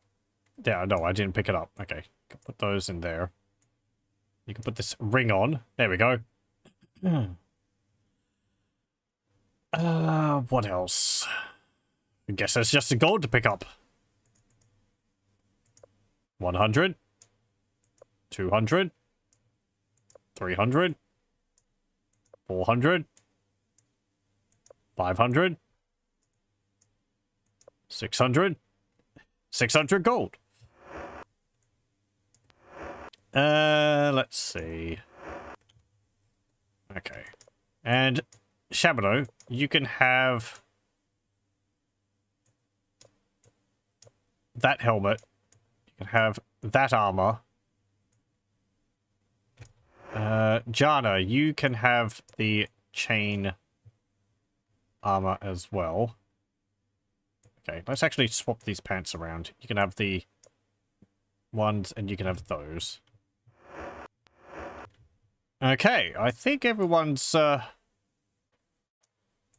pretty set. Let me just have a look. Get them all lined up here. What's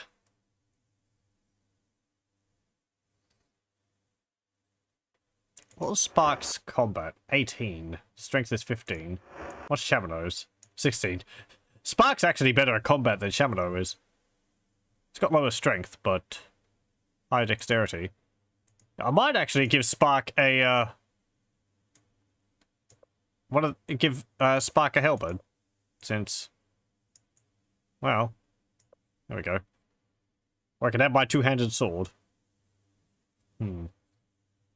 How many pairs of swamp boots do we have?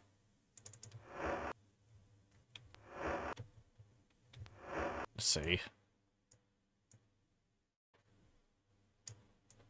None in there. None in there. There's a pair in there.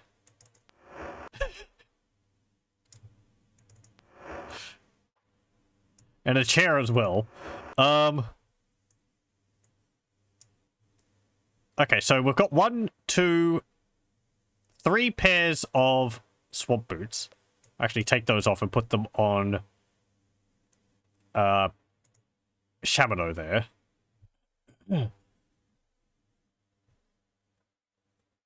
And so I'm going to want 3 more pairs of swamp boots. 1 for Sentry, 1 for me, and 1 for Jana. Okay then. There we go. Everything's all sorted. I don't think I want anything else there. Nope. Okay. Let's save. And we'll head off with our fat loots. There we go.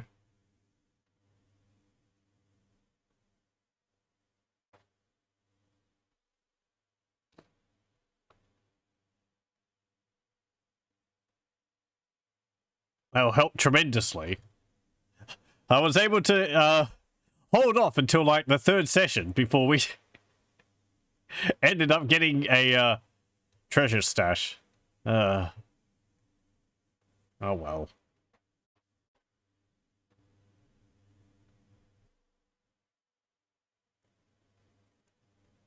Let's go back up to Britain and turn in all these gold nuggets for coins. Oh! Damn it, Sentry. He stepped on the swamp and now he's poisoned.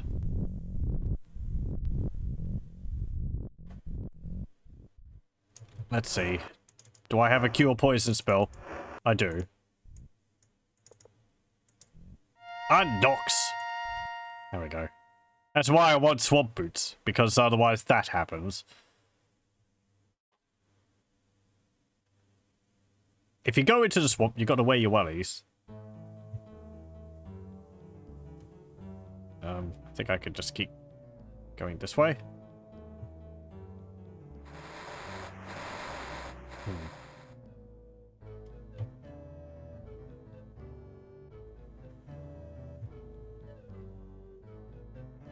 Oh, hang on. That's right. That's the... Oh! Let's actually talk to some people here, because this is pause. So we helped the husband of a lady and child here, because he was in prison for having stolen an apple.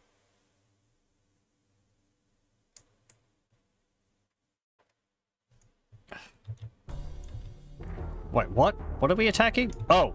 It's a snake. There we go. I wonder whether I should unequip the magic bolts from YOLO. Eh.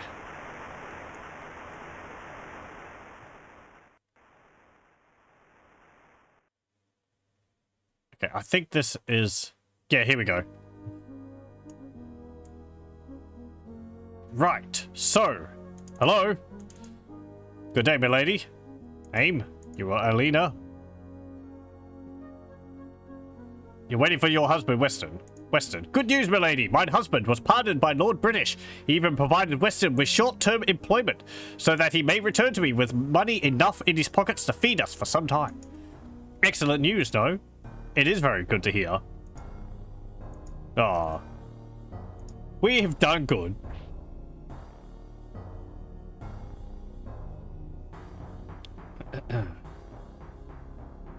Was there something else which we could talk to someone about here? I think that was the main thing.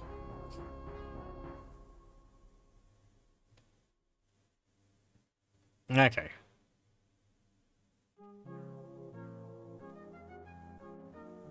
Let's go to the tavern? That's not a tavern, that's the stables. But it's eat a cow.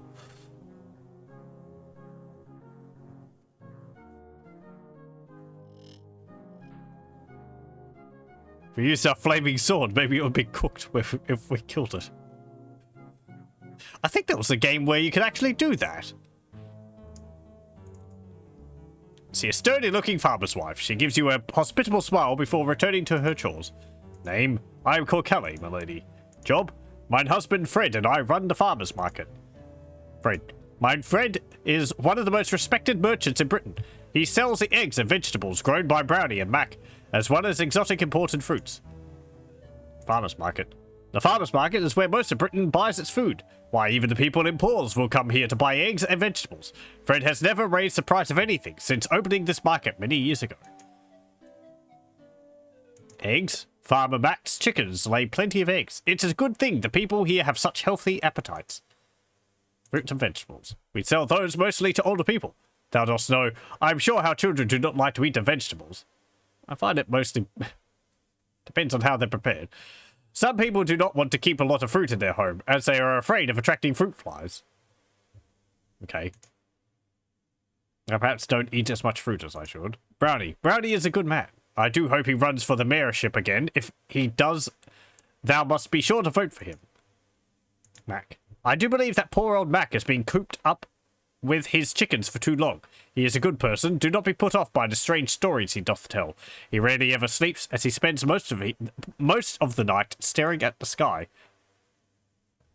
Of course, his rooster crows at dawn, and no farmer can afford to sleep past the dawn, so his mind is a bit ragged. Britain. Oh, in Britain they look for quality produce. I see the people who buy here look over every egg for cracks and every vegetable for any sign of spoilage.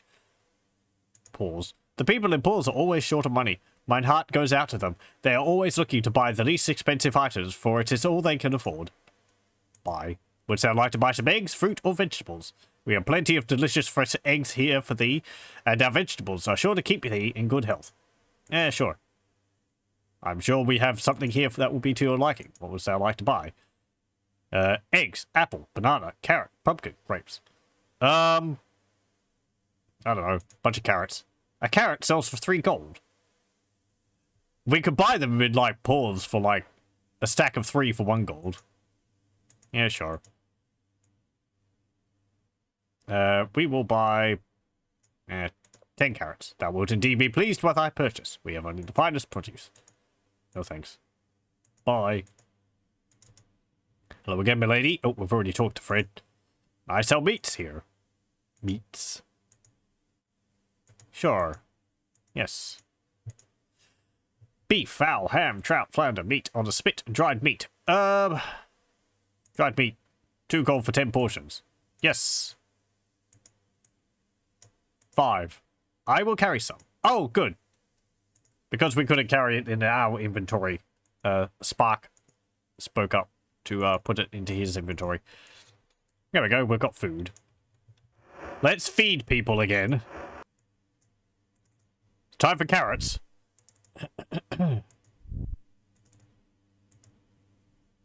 Oh, you're not hungry? No thank thee. No thank thee.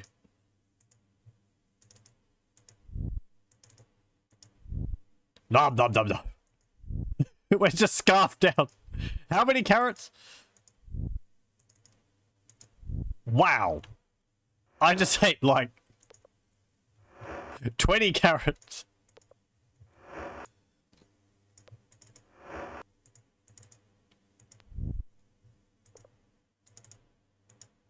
Okay, now we're full.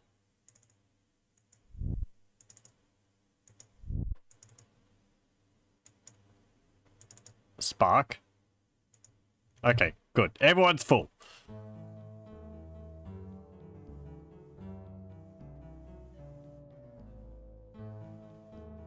Let's go to the, need a weapon. Oh, the stores are open. Fresh pastries. Let's go to the place. This one? Yeah, here we go. Hello. I come bearing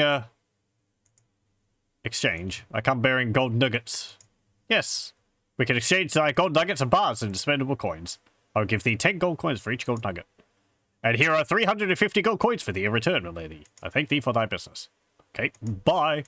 Good day. Ah, that's a weight off our shoulders. Let's carry, like, how many gold nuggets around? How much gold have we got now? 1,332.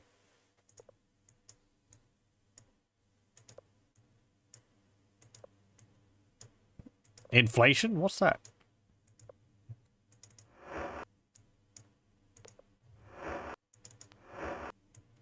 Okay. It'd be nice if you could, like, designate a specific character or bag or sack to hold food or something like that.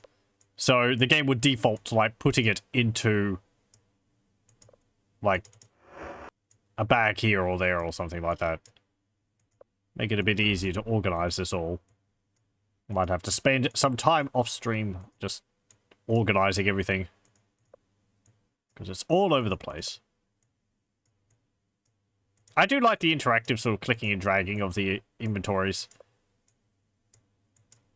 Just because, I don't know, it's kind of fun fiddling around with all the items. It does take a while. No, no.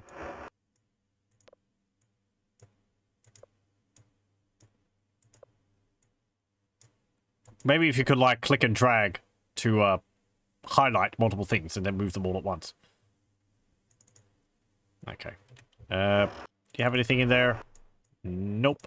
What about... Actually, you can put this...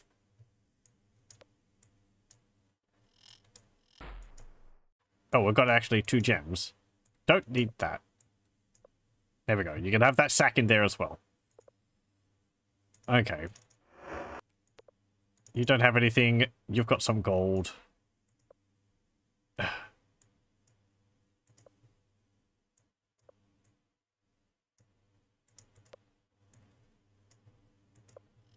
There we go. Yeah, okay. So, it won't fit because I guess the bag filled up his inventory so much that he couldn't even stuff any more gold into this sack. What's this for?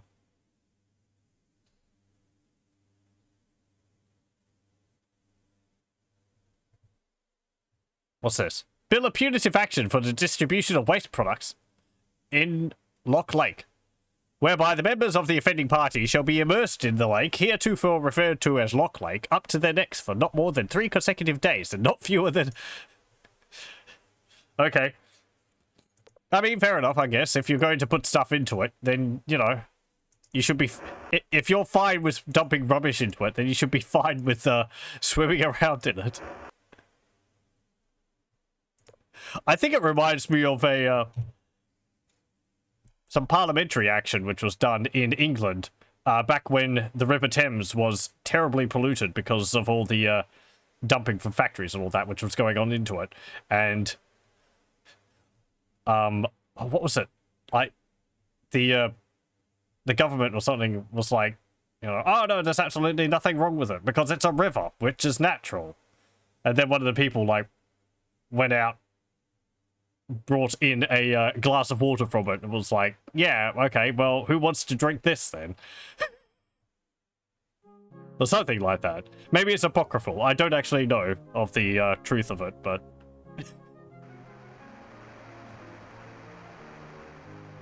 I do know that the River Thames was pretty terrible, because that's why the River Unk is basically solid in Discworld. Hey, Kingy.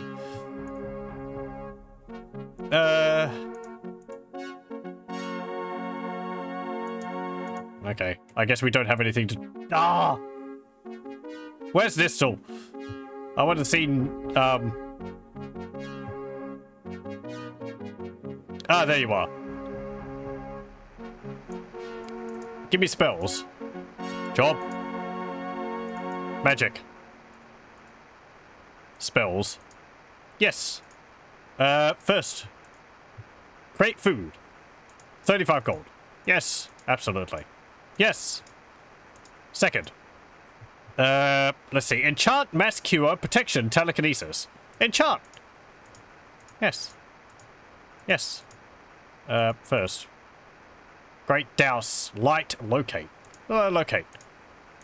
Yes. What's the locate spell do? Hold on. I won't bring it up just for this. Let's see. Locate. The spell reveals the sextant position to the mage even when underground. Oh, okay. I thought it might have been used for finding keys. I think I don't need any of those other ones. Second. Mass cure, protection, telekinesis. Mass cure? Yes. Yes. We've got all this gold, we may as well spend it. Protection. Yes. Yes. Telekinesis, I guess? I'll be able to flip switches from a distance. That could be useful. If I can see a switch, but I can't reach it. Protect all. Yes. There we go. Yes. Sleep. The swarm spell's not useful. I guess we'll take it anyway, though. But it's kind of a joke. Yep. Probably just end up getting all the spells. Conjure. I think that was 95 gold.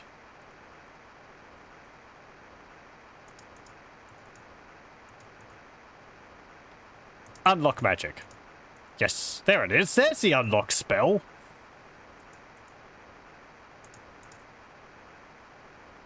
Dispel field, great heal. Invisibility 5 field. We'll take great heal. Oh, we already have that spell. Okay. 6th level. Cause fear, flame ring, fire ring, flame strike, sleep field. Sheep field. 7th spell, death bolt. Yeah, we'll get that. Energy mist, mass might. Sure. I guess that will increase everyone's strength. Death vortex, mass death, invisible all, time stop. Death vortex. Yes. Yes. Mass death. Yes.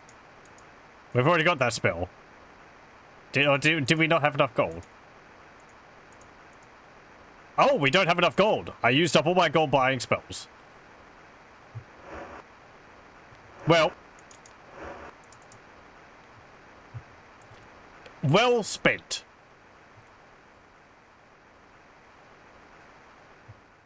We'll just have to go out and find some more. We actually have some gems which we could transfer for some more gold. If I can find the oh no, not you. Not there. If I can find the jewelers.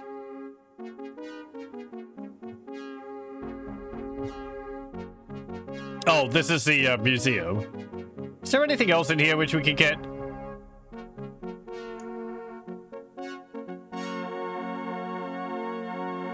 We've already taken some of the things in here. Hello. This is a bright woman who looks much younger than she actually is. Well, the reputation precedes thee, the Avatar in person. Word has spread that thou wert in Britain. Name? My name is Candace, she says brightly. I must say, I am honoured to meet the Avatar, she curtsies. Job? I am the curator of the Royal Museum. Feel free to ask about any of the exhibits. I spend the rest of my time working with the Fellowship. Oh, great. Royal Museum. It has been in Britain for many, many years. It contains historical artifacts as well as works of art. Exhibits. We have just opened a special section in which thou might be interested. An exhibit of Avatar artifacts. Fellowship. We meet every evening at the hall. Thou must come and visit. Blah, blah, blah. Oh. Yeah, fine. Whatever. Artifacts. They are relics from early Britannia and even from the 3 Ages of Darkness, back when Britannia was known as Sorsaria. That's the first 3 games. Works of art. Britannia is proud of the artists who donate their works to the museum. Thou wilt see pieces all over the country by Britannian artists. Watson, Richard Fox, Randy Frank, Ellen Johnson, and Dennis Lubay. Avatar artifacts. Well, thou surely must recognize them. Thou are supposed to be authentic. Things like the silver horn and the 8 stones. I understand the stones were used for teleportation, and if mages were not so sick in the head these days, they could cast a recall spell on them to teleport to specific places around Britannia. I believe if one casts a mark spell on one, thou canst reassign the teleportation location. But I suppose none of that works anymore. I guess we could do that if we wanted to. Yoda whispers to you, Avatar, thou dost know that I do not condone stealing, but I do believe these stones may be useful to us. Perhaps we should come back later when the museum is closed, if thou dost know what I mean. After all, these items technically belong to thee. Yes, well, I've already helped myself, so... Purpose. I want to attract a higher level of acceptance in the Fellowship. I want to hear the voice. That is my one true goal. Great. Secret. What secret? I do not have a secret. It was a slip of the tongue. I cannot really speak to anyone about it. Why, if word got out that the mayor and I see, to forget that I said anything. Candace turns beet red and turns away. Okay. Hello? I haven't finished talking to you. There was another topic. Exhibits. Avatar artifacts. Yes. Royal Museum. Works of art. Artifacts. Fellowship. Purpose. Voice. Dost thou not know? The longer one is a member of the Fellowship, the greater the chances that one will hear the voice. Supposedly, it is a man's voice that thou wilt hear. Perhaps in thy dreams. Perhaps while thou art concentrating on something else. It is a voice that tells thee things. Suggests things. I do not know, really. I have not heard it yet. So I am only speaking of what I have heard from others more fortunate than I. Okay. Bye. So yeah, there are a number of things here which we might end up needing. I think these we'll need at some point. And these too. I think these are needed for the Forge of Virtue. But, we'll get them when we need them.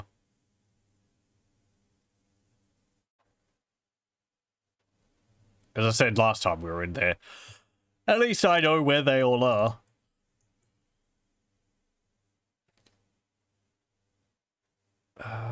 Let's see, armorer. In here? Here we go.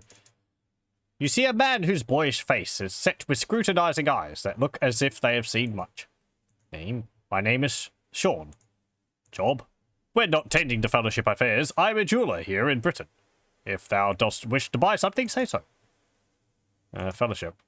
Even thou mayest join the Fellowship, and I can tell thee more about it. Yeah, blah, blah. Blah, blah, blah. No. Jeweler. It is very delicate work. It requires a special touch that only a few have. Thou must know precisely how to handle precious materials. Only the finest of craftsmen become jewelers, and they receive the highest compensation. Britain. I moved mine entire business here to Britain to be near the main branch of the Fellowship. Thou hast no idea how much my business improved after I joined the Fellowship. Oh, no.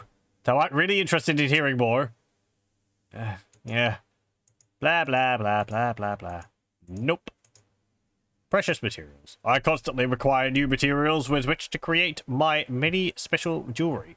I am always in the market to buy gems, if thou dost ever come across any. I am the man to come to, if thou shouldst want to sell them and make money. Hey, nice. Finest craftsman. As I have told thee, only the finest of craftsmen become jewelers, and I am the finest of jewelers. Does that not tell thee something? Sean sniffed. My business makes more money than the mint, he laughed forcibly. Gems? Dost thou have a gem to sell? Yes. I will pay thee 30 gold coins per gem. The price agreeable? I guess. I see that thou hast 3 gems. Here is thy payment. Okay, buy. I'd like to buy something, sure. What would thou like to buy? We could buy gems, gold ring, a wedding ring, or an unk. We don't really want to buy anything. Fine. Buy. Okay, what's the time? 1 o'clock. Have we talked to you? Before you stands an old sailing man, whose determined face appears to have weathered many a storm. Name? I be Clint. Job? In my youth, I was a sailor who sailed across the sea in tall ships. Now I must content myself solely with selling ships and sextants to others. Crown Jewel. The Crown Jewel came to Britain, not any time recently. Most certainly not. I remember the Crown Jewel, and it has not been to Britain for a long time. We were told it was here. Sailor. Of course. This was in the day when it took mighty men to be a sailor. Nowadays, those who set out to sea would not have lasted a day. But I suppose it's the nature of the universe that everything slowly becomes more tame. Tame. Soon after, the monsters will die off, and the whole world will join together in trust and worthiness and unity, like all those fellowship people say. Bah! The world was a better place when everybody fought everybody else, I say. Yeah, in the previous Ultima games, if you were sailing across the sea, there was always sea serpents and all that. Buy? Need a sextant? Sure. Buy ship deed. How much are you asking? 800 gold pieces. No thanks. What about sextant? 100 gold pieces. It's actually cheaper here than the other place, which was 150, I think, for a sextant. We've already got one, but... And a ship was 800. I think it was 1,000 in the last place, too.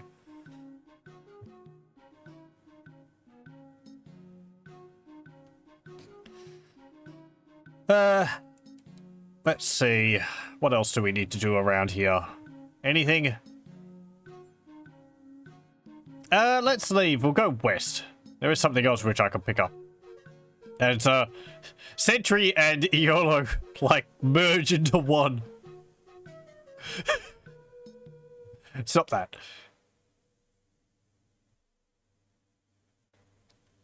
We end up with, like, a Ciolo. A solo. Or something.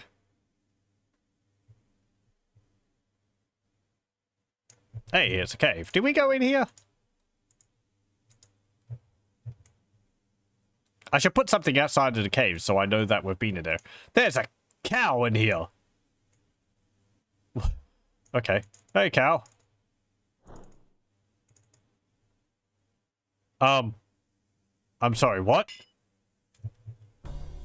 Oh, it's attacking me. Right, well, okay. I guess dinner's served. Hang on. Oh, right. Yeah, okay. That is beef. I thought it might be mutton. I was like, why are we getting mutton from a cow? But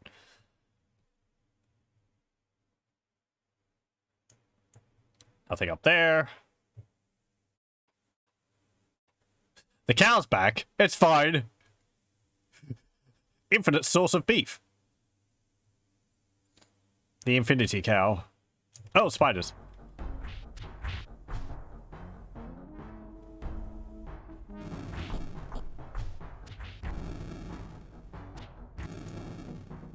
There we go. Okay, everyone's fine? Good. What's in here? There's some, skeletons. I can't actually explore that. Have a look at that corpse. Yeah, I can't look at that one either. Nothing there.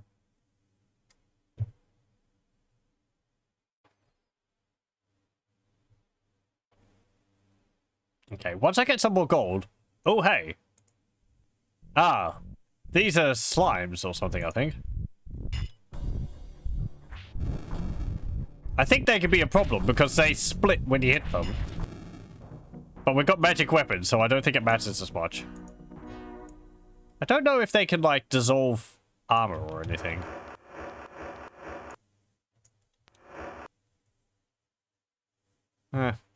Everyone looks fine.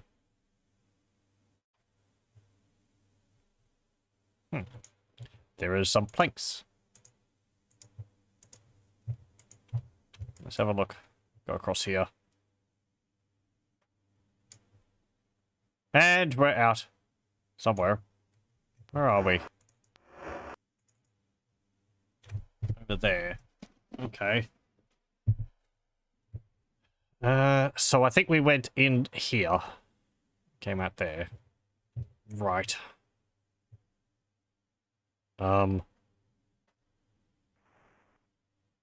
There's a deer. We could attack the deer. They have, meat on them. To the death! That river is loud.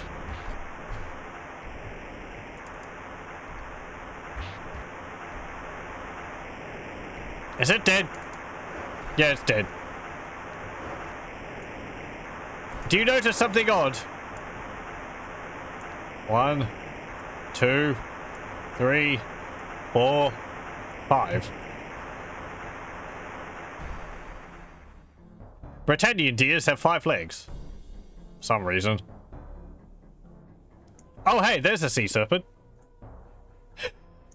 I like its, like... I like its beak. Come on. 2 arms! Take this! Die, fool! There we go.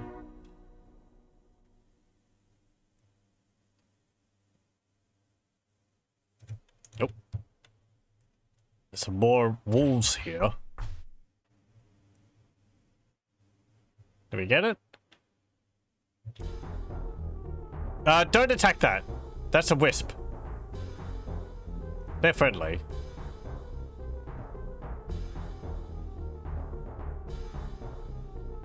Hey, there's a horse.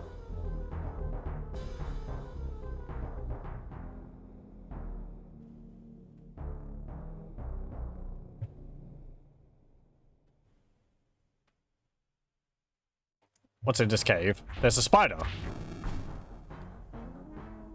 And a ghost? Yeah, a ghost.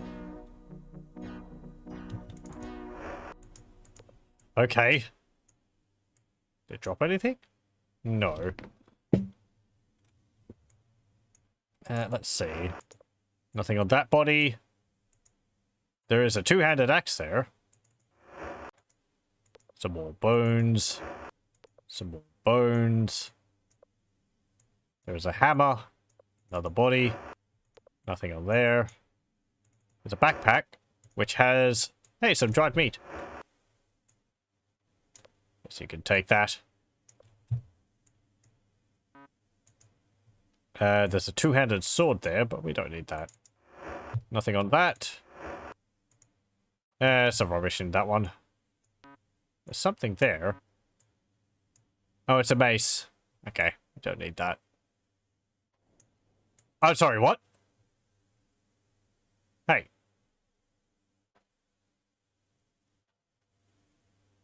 Why'd you teleport me out?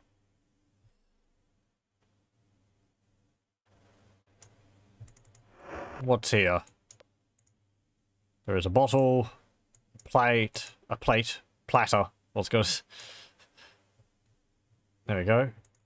What about in here? Hey, gold nugget. There's some more bodies over there. Oh, hey! Oh no, skeletons!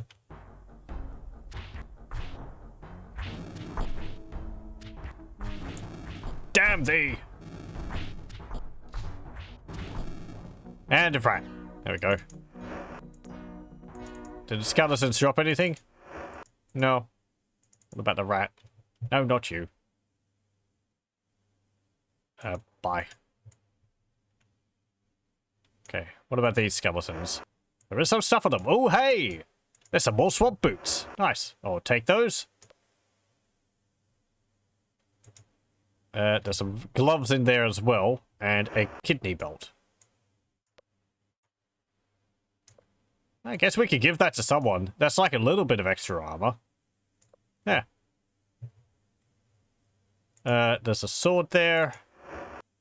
There's a bow here. And some arrows.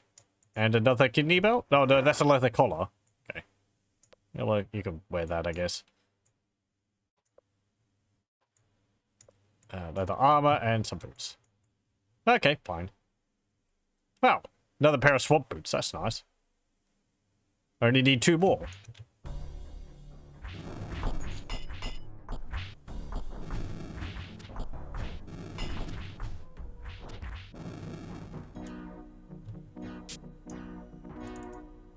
No, not you. Okay, nothing on there.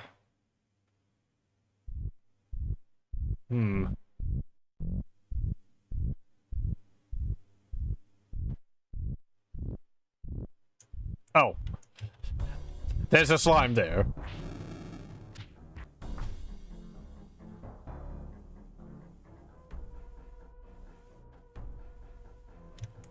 Okay.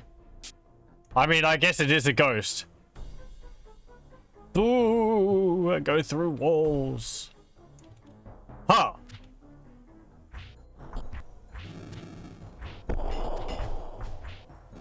Take this! This is, kind of terrifying. Come on. Oh no, Jana! She's paralyzed, but she's unconscious.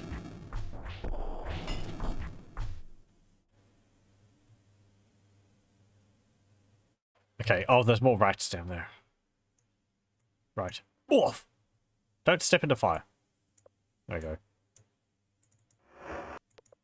go. Let's see.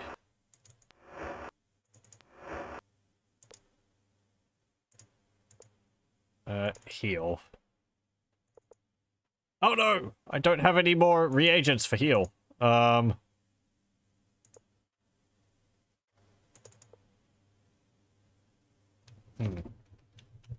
Okay, Jana, don't die.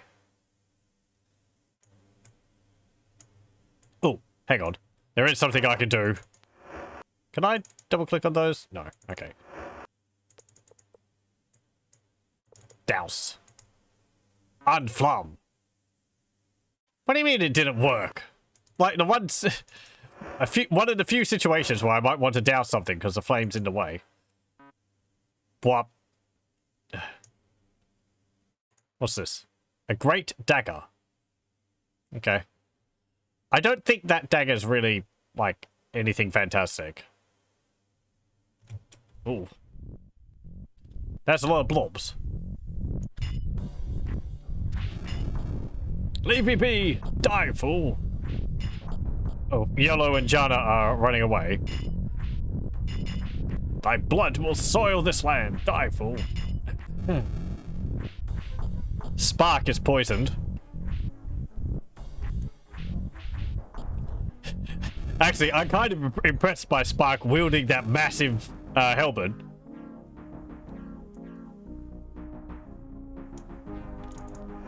I just realized how ridiculously huge that is. In his hands. Oh, damn it. I can't even cure him. Okay.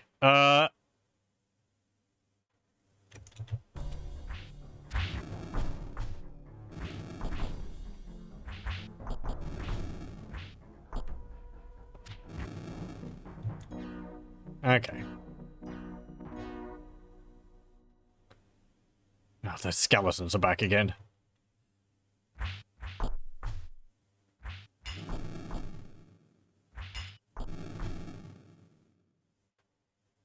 Okay, they're dead? Good. The battle music didn't even get to play. Oh, hey. Wait, who the heck are you?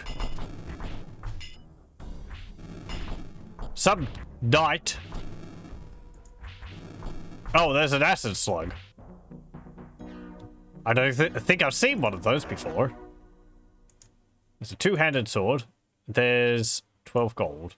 Okay. Yellow, you can take that. That's just a sword, isn't it? Yeah, it's just a sword. Okay, what about the acid slug? Nothing on it.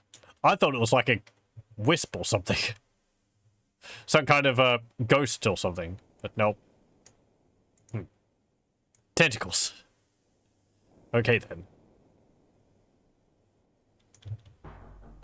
Aye! Don't go near the tentacle. That's a bad idea. No!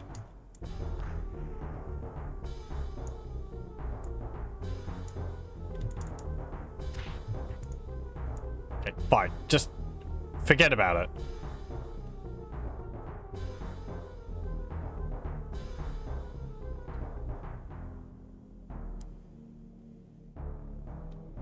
Okay, let's go back to, Lord British and get healed up.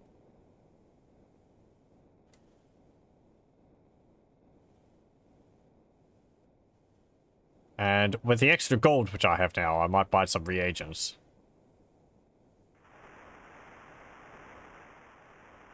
I wish there was kind of an abacus for reagents. That would be useful, so I can see exactly how many I have all at once, rather than having to go through each of them individually. No, wolves and snakes.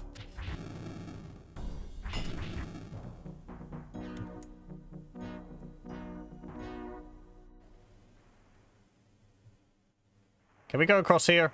Oh, we can go across that. That's just a small stream. Okay, here we go. Civilization.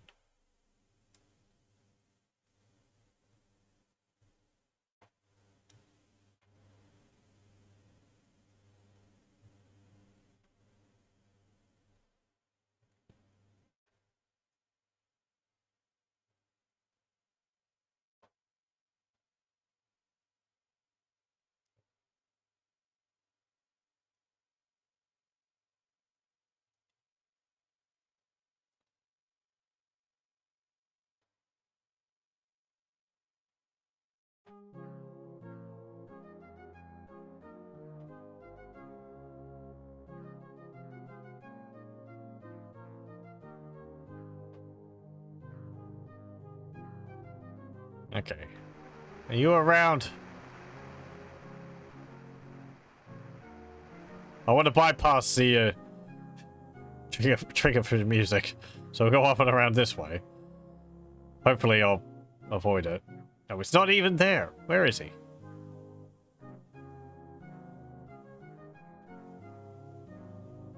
Lord British, where are you? Can't hide from me. Where?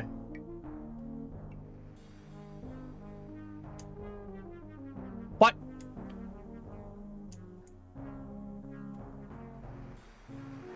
Oh, maybe he's just in the meeting hall over here. Yeah, there he is.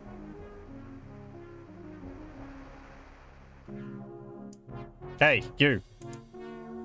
Heal. Yes.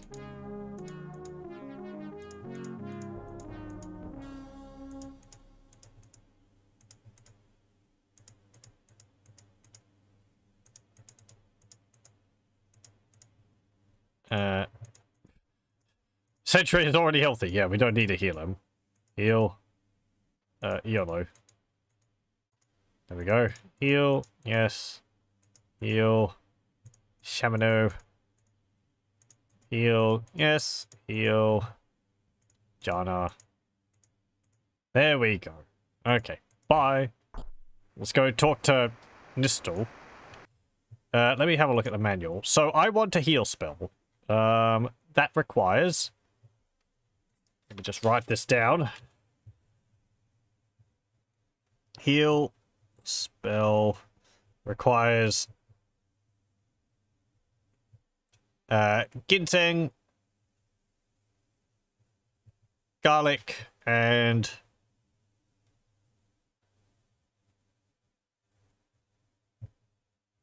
Spider silk. Okay.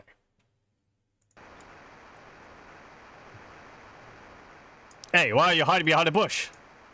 Job. Magic. Reagents. Yes. Let's see. Actually, let me have a look at my inventory first and see how much of each I've got. Ah, that's where the food that I've been buying has been getting put. It's been getting put into my reagents bag. That's not ideal. Get it out of there. I can't cast spells with a loaf of bread.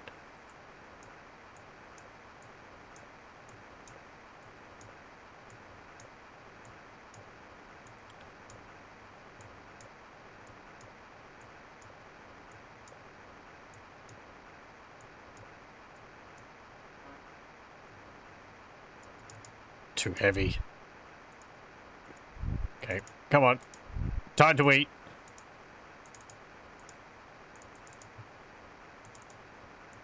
I don't care if you're full, you're gonna eat it.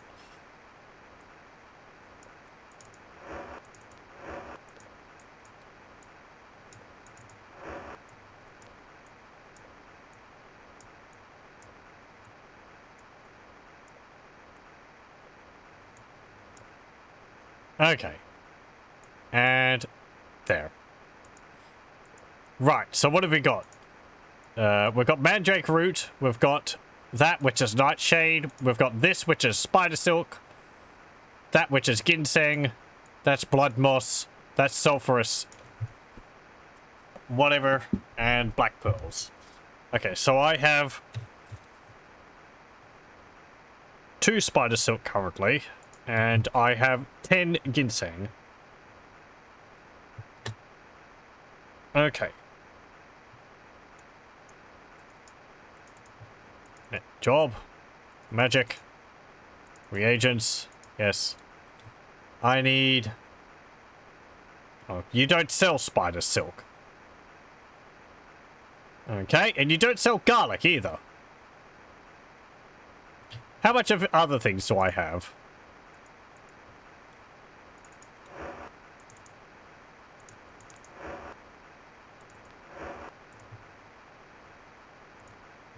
I have 9 Mandrake Root, 10 Nightshade, 7 Sulphurous Ash, Black Pearls 10, and 10 Blood Moss.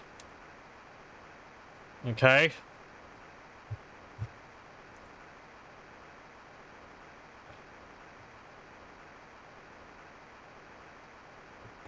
I was going to write down what I need, but what I have, but there's not really much point to that because I don't remember.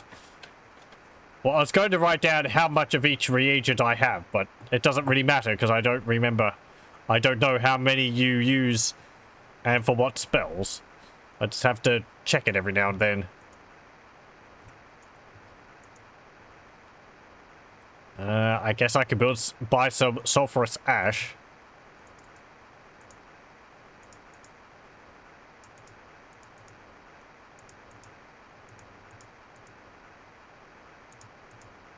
Yes. 3. Done. Yes. Yeah, let's buy some ginseng. We'll buy 5. Nope. Bye. Okay, let's leave.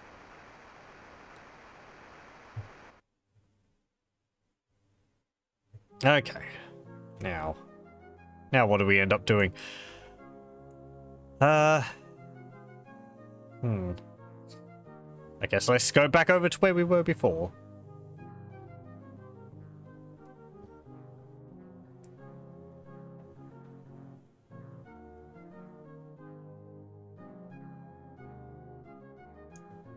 What's this place?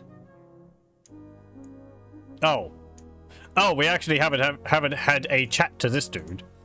So this is a fellowship hall in Britannia, or in Britain. I have a bad feeling, yeah. So let's talk to this guy. You see a rotund older gentleman who is at once humble yet dignified. His gentle eyes exude caring for his fellow person. Name? My name, good friend, is Batlin, and indeed, it is truly a privilege to meet the Avatar in the flesh. Job? I was once a druid. Now I am the leader and the originator of the Fellowship. It is rapidly growing throughout Britannia, and keeps me very busy, as thou canst well imagine. Ha ha ha. Also, did I mention I'm evil? No, actually, I'm not evil. Did I say anything about that? Elizabeth and Abraham. Ah, my good colleagues, Elizabeth and Abraham were just here. They left this morning for Minok on fellowship business. They dealt with the distribution. They deal with the distribution and collection of funds. Apples. While thou art here, please feel free to enjoy an apple. The finest in all of Britannia, I am certain thou would find. They are provided to the fellowship by the Royal Orchards. Over there, I guess. Voice. Only active or potential fellowship members are privy to the concept of the voice. I can tell thee more when thou dost take the fellowship test. Fellowship. The fellowship was formed 20 years ago with the full approval and support of Lord British. If you read the manual, it does actually take them it does actually take him three tries to get Lord British to agree to his plan. The first time, Lord British just sort of waved him off. The second time, they came with huge amounts of gold, and Lord British just told them all to leave. And to take the gold with them. I think the third time, Battler was really insistent, so Lord British actually decided to pay attention.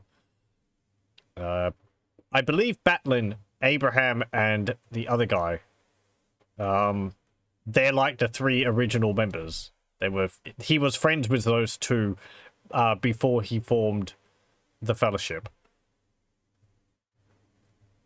It is a society of spiritual seekers who strive to reach the highest levels of human potential and to share this knowledge freely with all people. Spiritual. The Fellowship advances philosophy. Yeah. Sanguine cognition.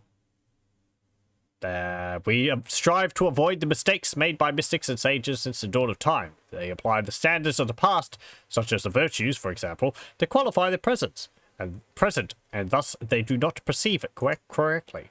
We seek to examine our present lives, each on our own terms, and see the future, see the world the way it is. I'm just creating words out of nowhere. Triad. The triad of inner strength is simply three basic values that, when applied in unison, enable one to be more creative, satisfied, and successful in life. Virtues. They are perfectly adequate for those who feel that they still need them for whatever reason, but no one, not even thyself, thou must admit, Avatar, can fulfill them perfectly. Therefore, they are a philosophy that is ultimately based upon failure. They're actually constantly based on the concept of always striving to better yourself. So, we have never claimed that our teachings are a substitute for the virtues. However, ours is a belief that is based upon success, not failure. Values. The three values of the triad of inner strength are strive for unity, trust thy brother, and worthiness precedes reward. Unity. When we say strive for unity, it is simply our way of expressing how the people of Britannia should all cooperate and work together. A worthwhile sentiment, I am certain thou wouldst concur. Trust. What the Fellowship means by this is that people are all the same, and the world is, generally speaking, a supportive, nurturing place.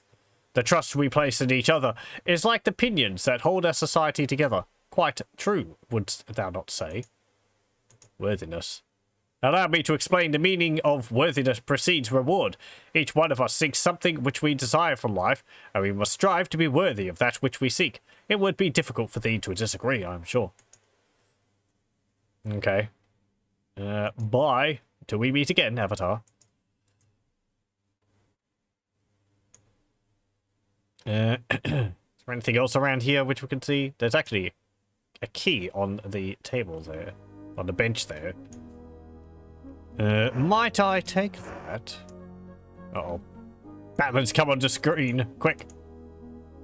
Oh no, there he is. He's behind. Oh. Okay. Oh! Maybe he's going for a meal? There he goes.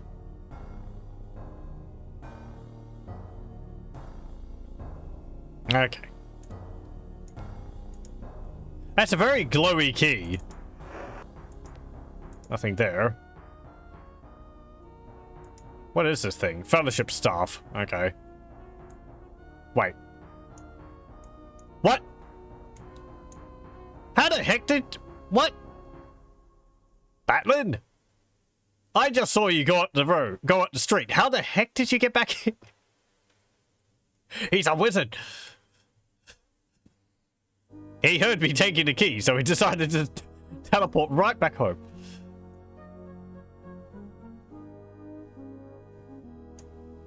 There is this chest here, which is locked. Are you going to leave through the front door again now?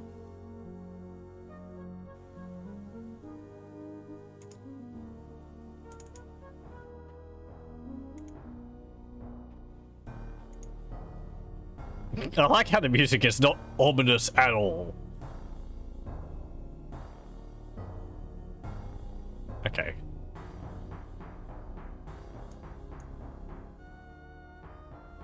Batlin. Batlin. Up there, lad. Come on, shoot, shoot. Ho-hum. Ugh. Maybe if I throw like a bucket of blood at you or something, that will get you moving.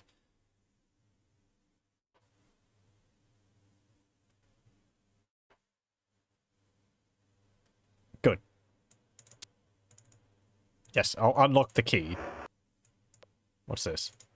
Once the construction is complete, store the black rock in the hold of the crown jewel. Okay. There's a whole bunch of gold in here. I'll take that note too. Construction is something. Whoop, whoop, whoop, whoop.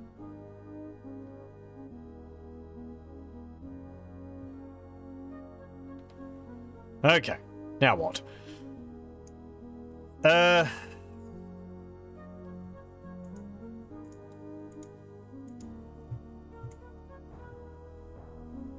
Okay, let's go over this way.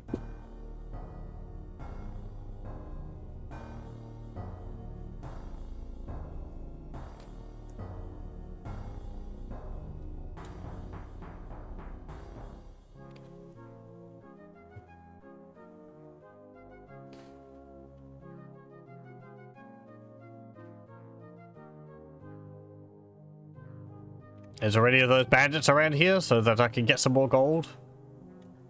No, apparently not. Okay. Oh, there's a headless.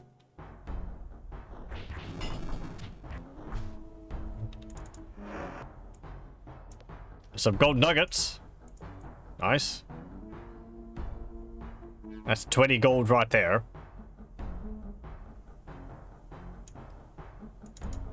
Let me see. Right. I think it's time I... Pardon me. I think it's time I went and, got something which will help. We were told about this last time. When we went to see...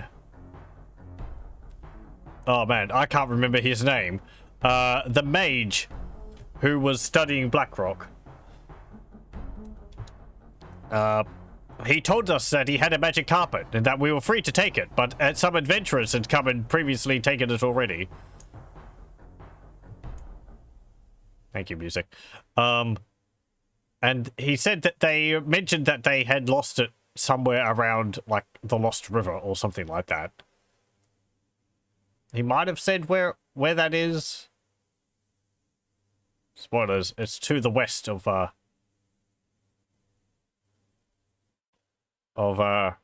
Britain. Watch for bridge trolls.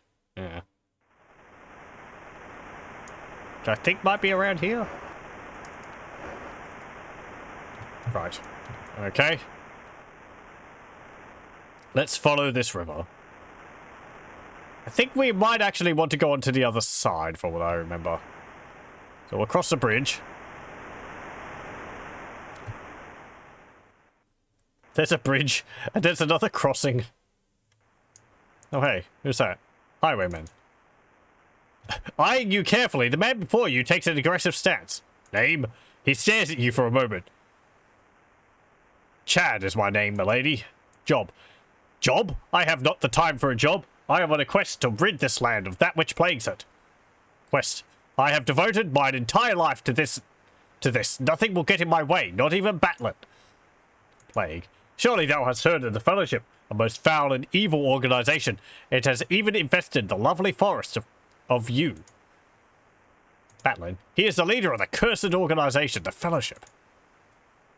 You. I know the land, but not the people. There is nothing useful I have to tell thee. He appears thoughtful for a moment. Perhaps I can aid thee a bit. I do know that there are 2 hunters who sometimes frequent this area. One, a woman, carries a spear. The other is an archer. That is all I can tell thee. The Fellowship. I know little about their practices, but I do know they live outside the bounds of moral decency. They have kidnapped my beloved sister, Millie, and have cast a spell of enchantment. Now she lives as they do. I have vowed to remove this wicked spell, and will slay the entire organization should that prove necessary. Thou also hast taken up a similar cause, I expect, yes? Well, we're investigating them, I guess. Yes, excellent. He shakes your hand. Thou art indeed a worthy warrior, milady. Bye. May thine endeavors reach fruition, milady. We're not necessarily going to slaughter everyone in the Fellowship, because I think a lot of people are actually... A number of their members are sort of good people, but...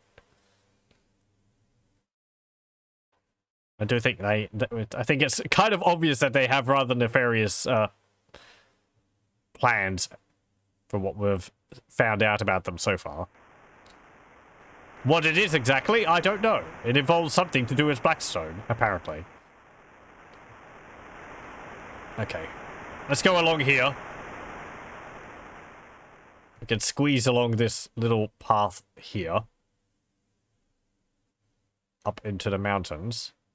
I think this is where we need to go. I hope it is. Ah, it is. Excellent. So here's what we were looking for. This is Dungeon Despise. That's not what we were looking for. We were looking for this. This is a magic carpet. How can you tell? Because it's got seating. With this, we will be able to we will be able to fly anyway. Yeah, not teleport. However, I want to have a look at this dungeon first. There's a gremlin in the dungeon. And a rat.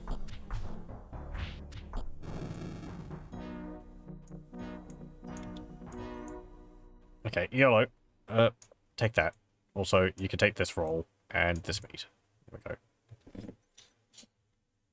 Let's have a look in here. What's in this dungeon?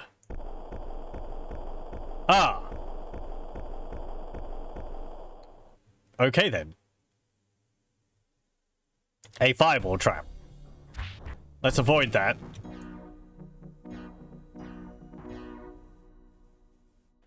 What about down here?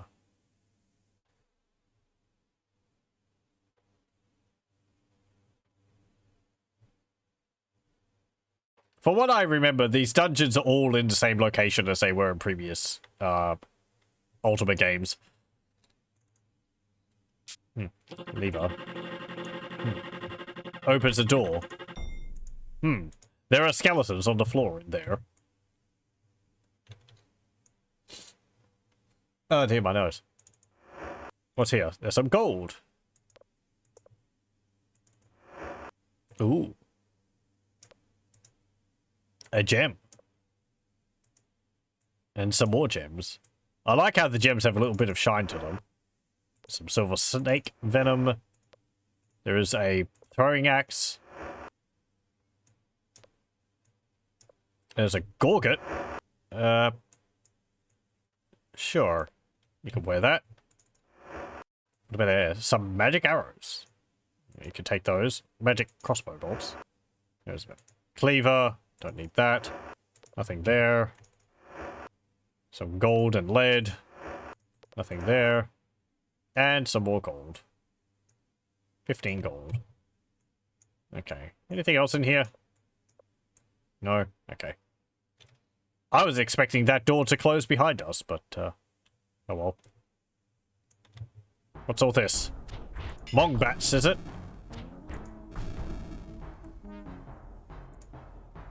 Yeah, they're Mong bats.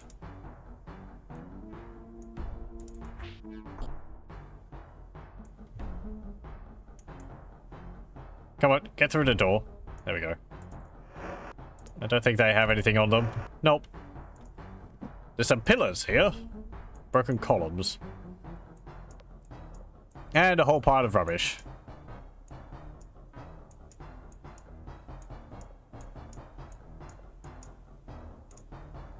Hey, there's a black pearl there.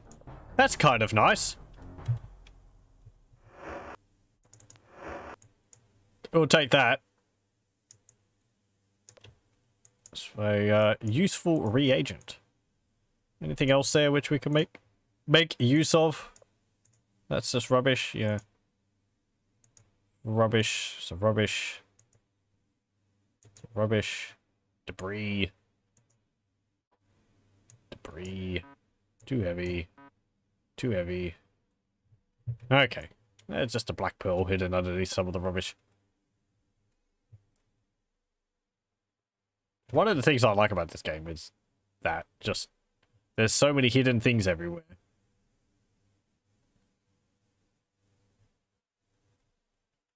I don't know whether you'd be able to, how you'd be able to find them all unless you went through using like a program which listed all the items visible on screen currently. If there was like plants or something underneath a bush, how would you be able to see that? If you didn't know specifically that it was there. Oh boy.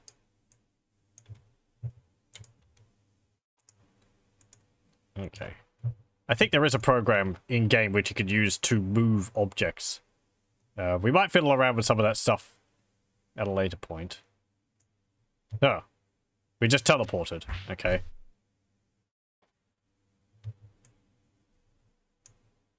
What is that?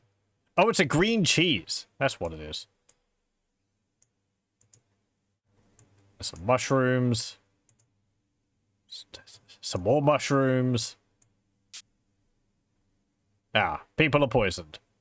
Fantastic.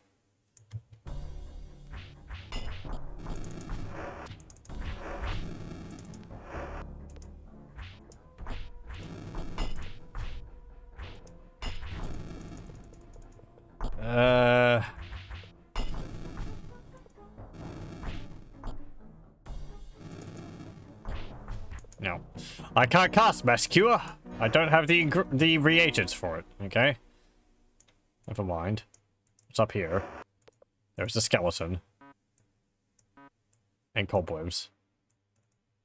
But we can't do anything with it. Yeah, I know you're poisoned. You're just gonna have to... Okay, that teleported us back there. What if we go this way? What's this say?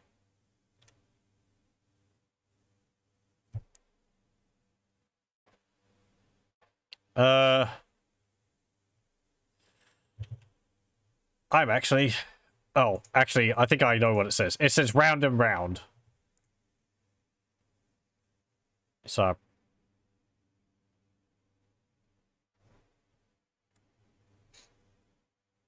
I didn't even have to read it. Look it up. What's that say? I can't read it. It's over the other side of a wall. Who could read it from there? From here?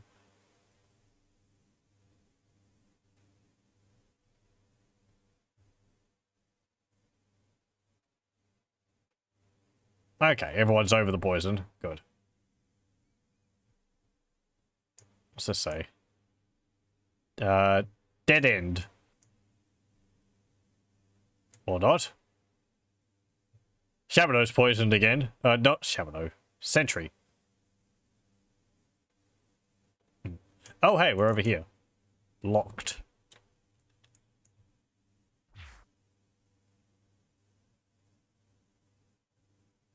Right. Okay. I don't know what that was. Is that a gator? It's scuttling around on the ground with legs. Can I open this door? I can't see what it is. Unlock magic. Explore! Locked. Come on. Beat the door down! Can't do that. It's not magically locked, so I can't.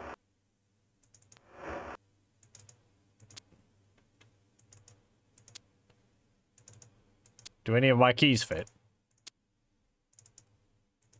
No.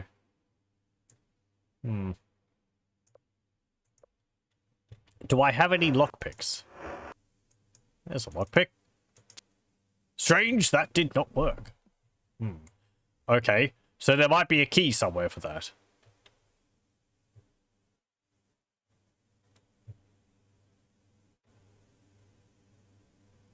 I think when they say specifically, like, you know, strange, that didn't work, it's sort of the way of saying that, oh, there is actually a key for that door. Just step around that. And... hello, who are you? You see a monk wandering around apparently without direction. Name. Thou mayest call me Brother Wayne, my lady. Job. My job? Well, I do not truly have one at the moment. He looks down at his feet. At the moment. Yes, I am... well, I am lost, my lady. I'm from the abbey to the south of here. Or to the north. Mayhaps to the northwest? He cradles his chin and looks up. Southeast? Lost.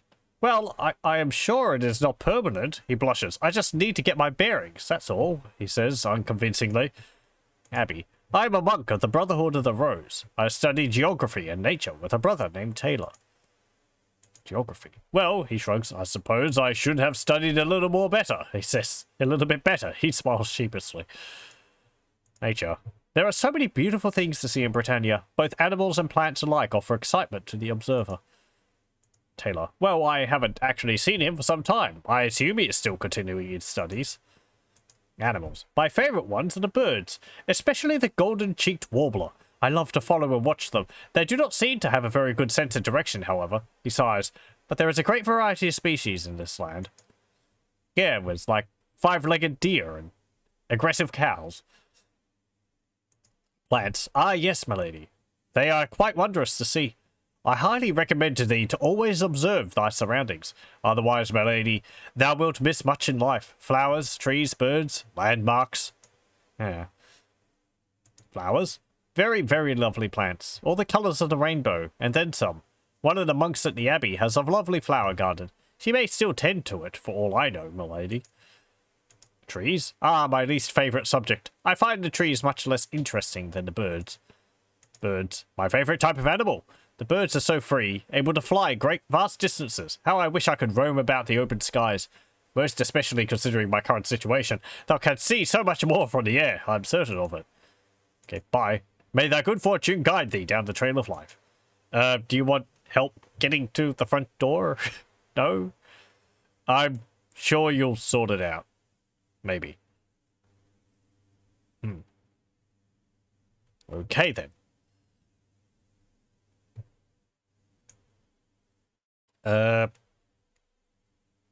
Go this way. There we go.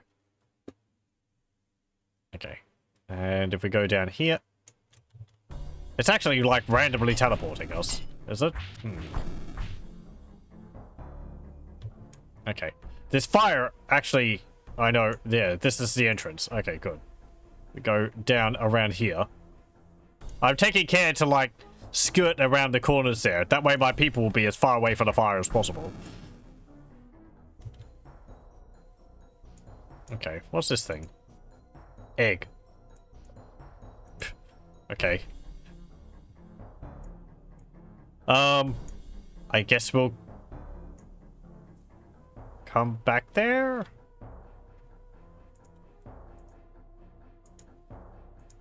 I don't have a key for that place. Let's use this magic carpet. Here we go. Way.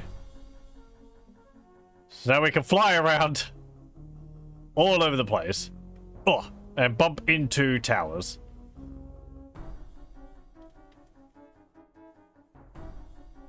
It kind of makes the idea of, like, purchasing a ship or a cart completely unnecessary, but oh well. I'll probably still buy one. A cart and a ship, because I want to see what they're like. Hey, Lord British. Look what I got. I can pester you anytime. Don't believe we can land here safely. Oh, come on.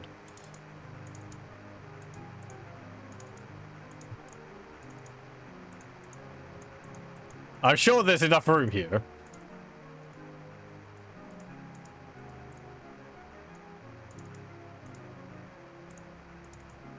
Seriously? Okay, well, we can land on the roof. I think we can land on the roof. Okay, never mind.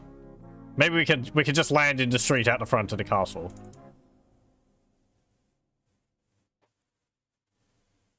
There we go. Maybe I was misjudging where we could, how we were positioned.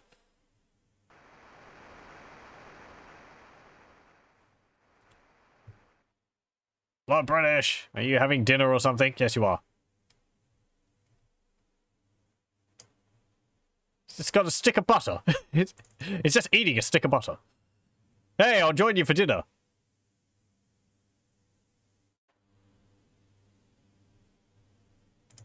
Hey there. I want healing. Yes. Heal. Me. Thank you. I'm trying to have dinner. Yeah. People are injured. It's more important, isn't it? I guess.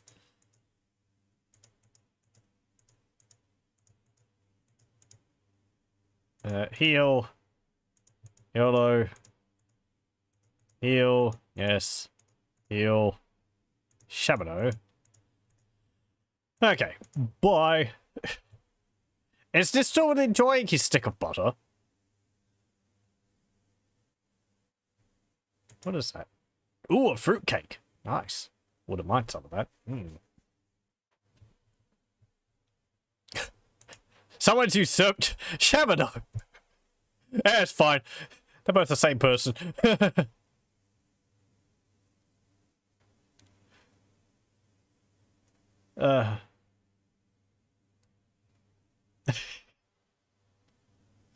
Spark hasn't taken the chair. He's just like standing next to me with his helmet.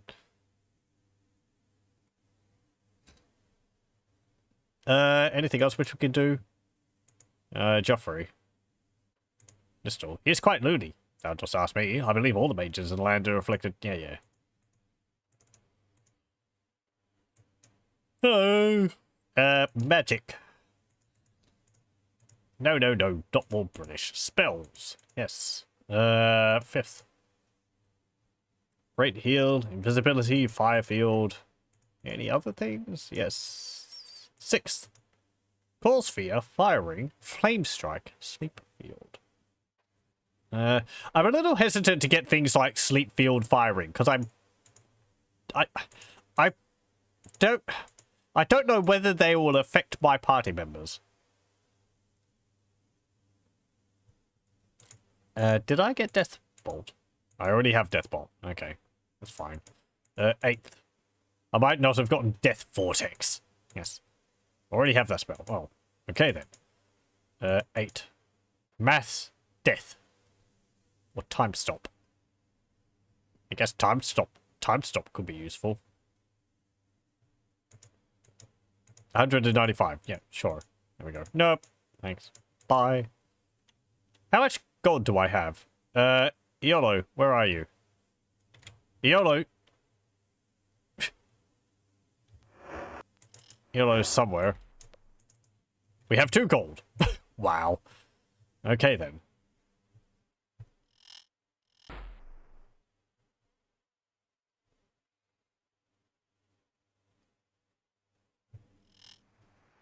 Okay, let's leave.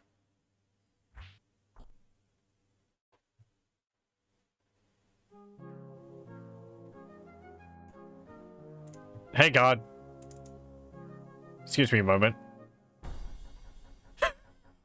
God? You're on private property, sir. I think. Let's land to let him off. There we go. Hop off. Shoo. Shoo. Come on. I don't want to carry you with me. I could. You might fall off. Fine if you're not moving. Oh, there you go. Okay. I was just gonna fly off with you, but oh well. Meow. Let's see. Let's go to... Is there a map in the manual?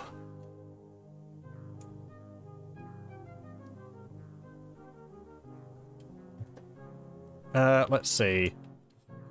Moonglow, City of Honesty, and sits upon the southern tip of Verity Isle. It's where the Lyceum, the great storehouse of knowledge and wisdom, is located. And also 2 trainers, apparently, who would be quite useful. Southern tip of Verity Isle. Okay. Let's have a look at our map.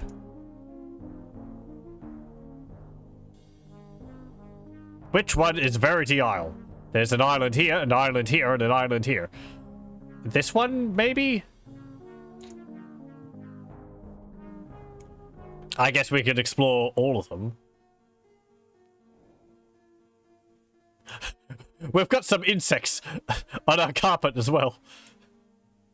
Oh no, sea serpent.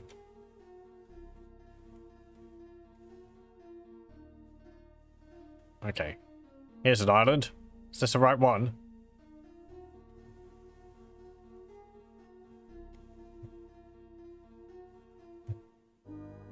I can see again. Is there a...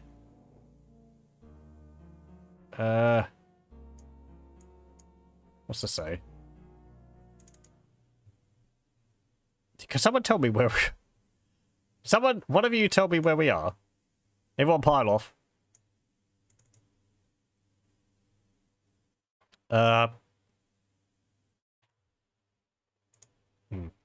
Hey! Hey, you up there! Can you tell me where I am? You see a handsome, muscular man with an air of mischief about him. Name?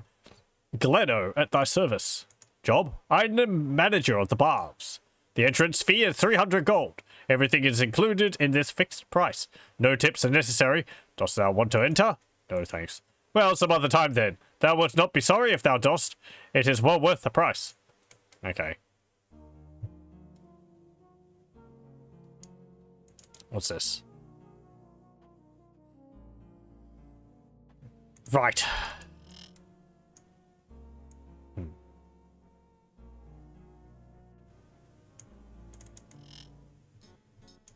Oh. Okay. A gambling hall. Dadag nods his head at you. I do not mean to be impolite, but I am concentrating on the games. I wish to win a bundle tonight. He rubs his hands with glee. You see a well-dressed pirate with oil in his hair. Oh, are we in Serpent's Hold? Name, I am Smithy. Job, I run the games at the House of Games. I can explain the rules and how to play for thee. I also make sure that one does not cheat. Games.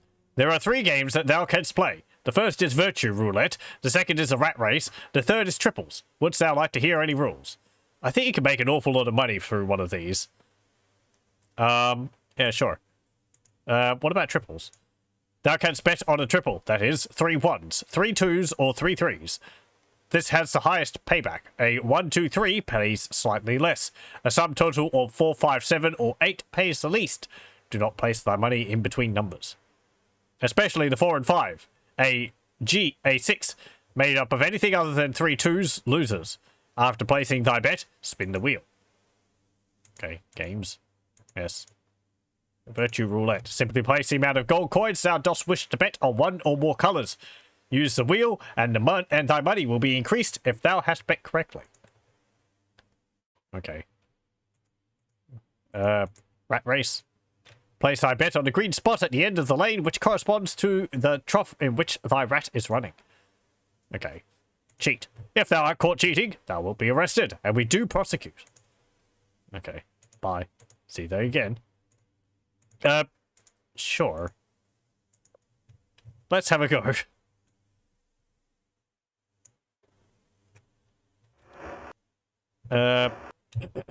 Let's see. YOLO. You have my gold? I have, what, 2 gold? Yeah. Where is my 2 gold? But like, friggin' Leisure Suit Larry. Having to build ourselves up from nothing.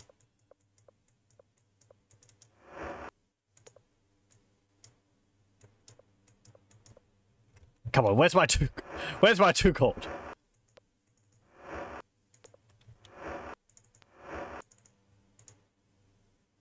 I think the...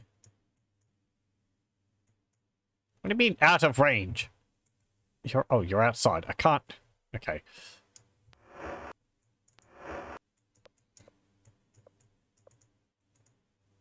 Well, we've got a gem. Oh, there we go. There's our 2 coins. Okay. So yeah, let's save. Yes. And... Right. I'm going to bet on 1. Because number 1. There we go. Go, go! Go, go, little ratties. Oh, number 4 1. Ah. Let's reload.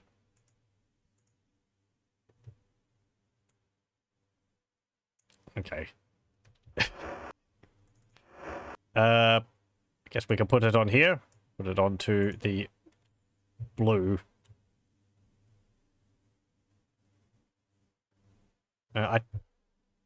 Oh, this is a wheel here. You gonna spin that? Hey, come on. Oh, I guess I spin it. Round she goes. Oh hum. I think it has to land over here. A winner on blue! Hey, we won! We got 14 gold coins. Nice! I'm gonna save. Okay. Let's try again.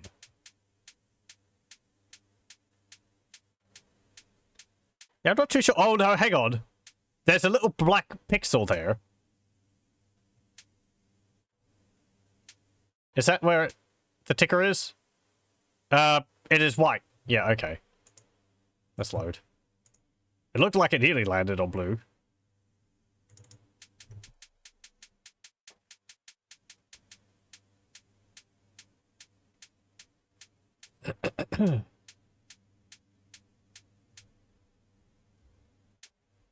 Come on. Ah. Oh, it landed on white again. Let me try something. Let me put it on white.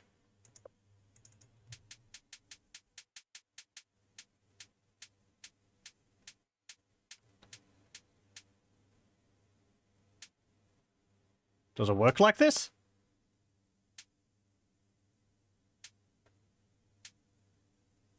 Did Sal win? It landed on white. We got 98 gold coins. Let's save. Okay. Try again.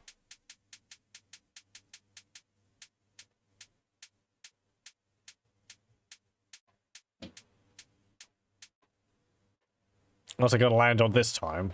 Looks like maybe blue or black. Does that win? It's just black. Okay. Let me see. Load.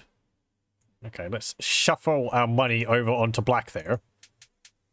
I just have incredibly good luck. Actually, it doesn't look like it's going to land on black. Yeah, okay. Okay, so it's not actually, like, predetermined like that. We just got lucky. We got, like, white 3 times in a row or something.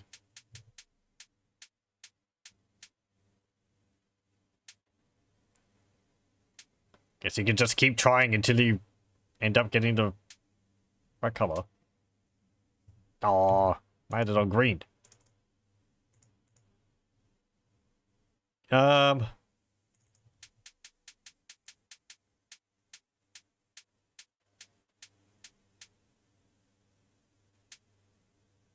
Come on. Oh. Haha! Yay! Landed on white. We got 100 gold coins. That doesn't seem as much. Did we, like, max out there? We had, like, 90-something before, didn't we?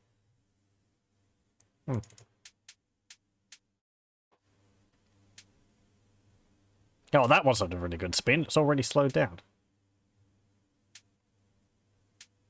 Ah, landed on black.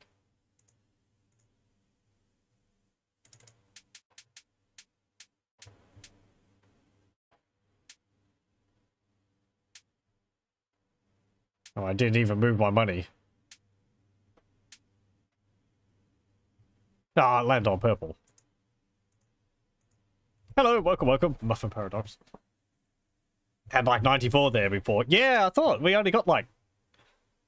Maybe it can max out only at like 100 or something.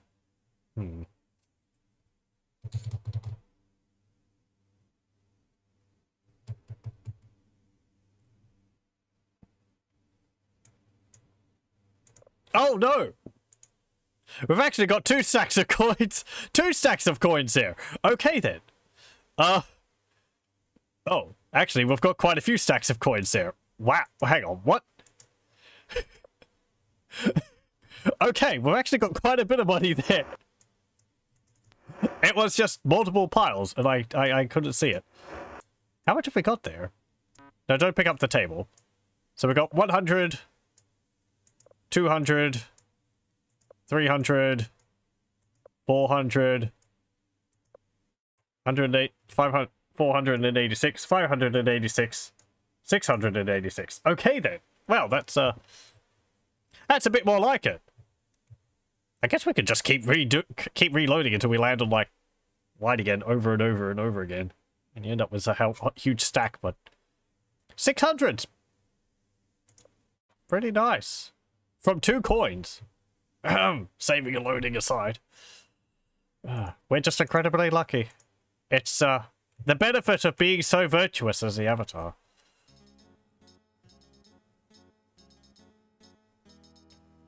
Okay.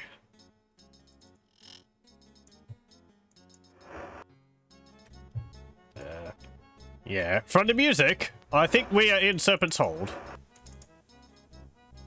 Which I guess is there. I thought it was down here.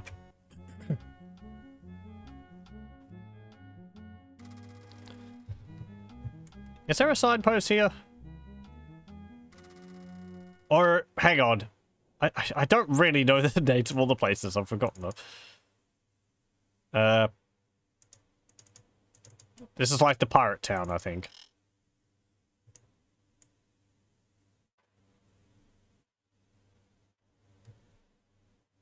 Anything in here?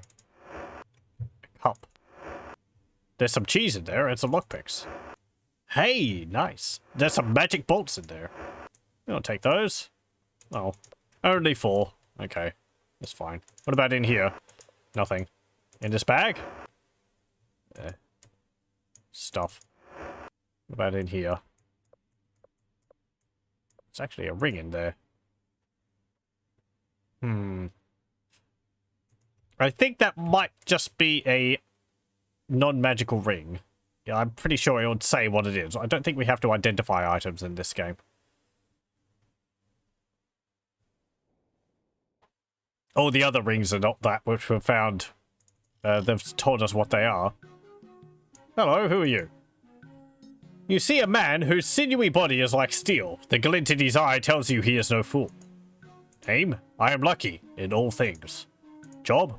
I make my living off the world. It gives, and I take. The pirate laughs boisterously. I am a worldly gentleman, friends. That is my job. Oh, and I train initiates for a bit of pocket change. World? The ways of the world is what I mean. I am a man of the road. I am a seasoned traveller. I travel through the world as 100 different men. Traveller. In truth, there are a few places which I have not been, and little that I have not done. Different. Thou canst be a different person just by assumption. 'Tis an attitude. I am an expert in the art of charismatic communication for the purposes of deception. It gives one many skills, for example. I can walk into any shop and make a purchase. but I will walk away with much more than I bought, for I know how to fool the shopkeeper. Little things like that. Okay. What can you train? I charge 35 gold for a training session. No, no. No, we'll not find another trainer on the island. Yeah, where are we, exactly? What do you got in bags? What are these? Bandages. Oh, I guess they're band-aids. Hey, you got some mandrake root in there. And some jerky. Okay, bye. What about over here? There is some clothes. There is a spent light source. Ooh, hey! There's a magic wand in there. What's this?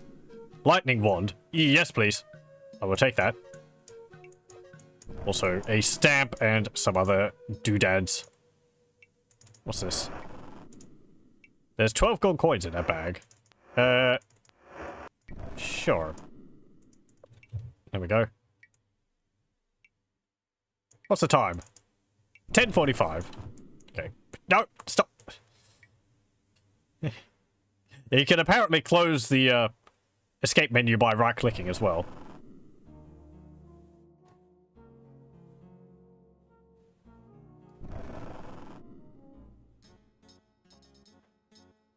This is a fellowship hall. Yeah.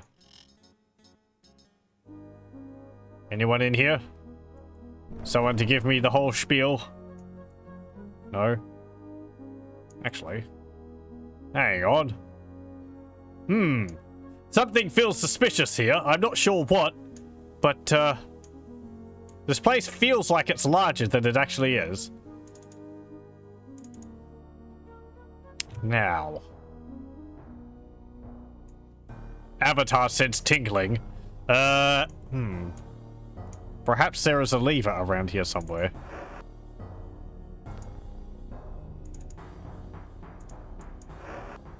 What's this? 12 gold coins.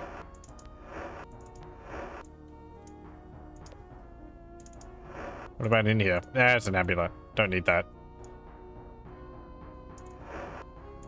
Nothing there.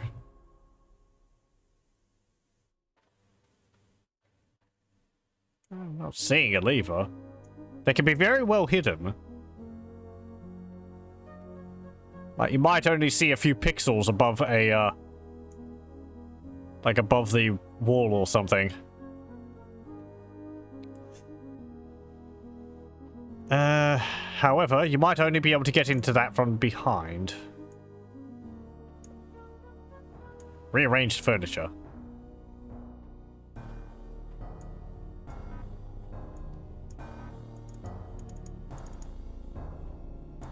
Is there a button on the podium or something? No. Maybe we just walk through the wall. Nope. Okay, well.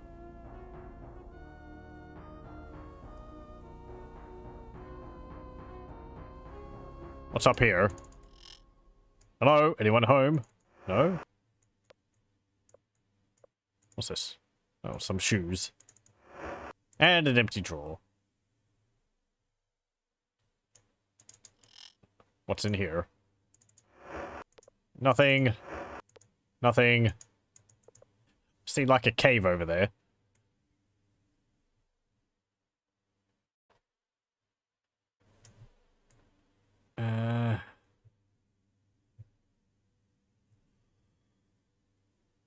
Oh, pardon me. Yeah, that's the whole bathhouse area.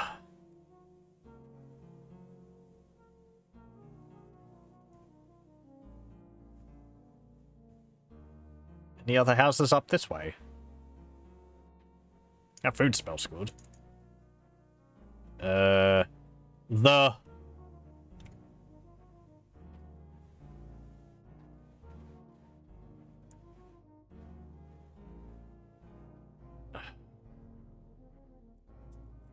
A... R... F-A-R-R-E-T...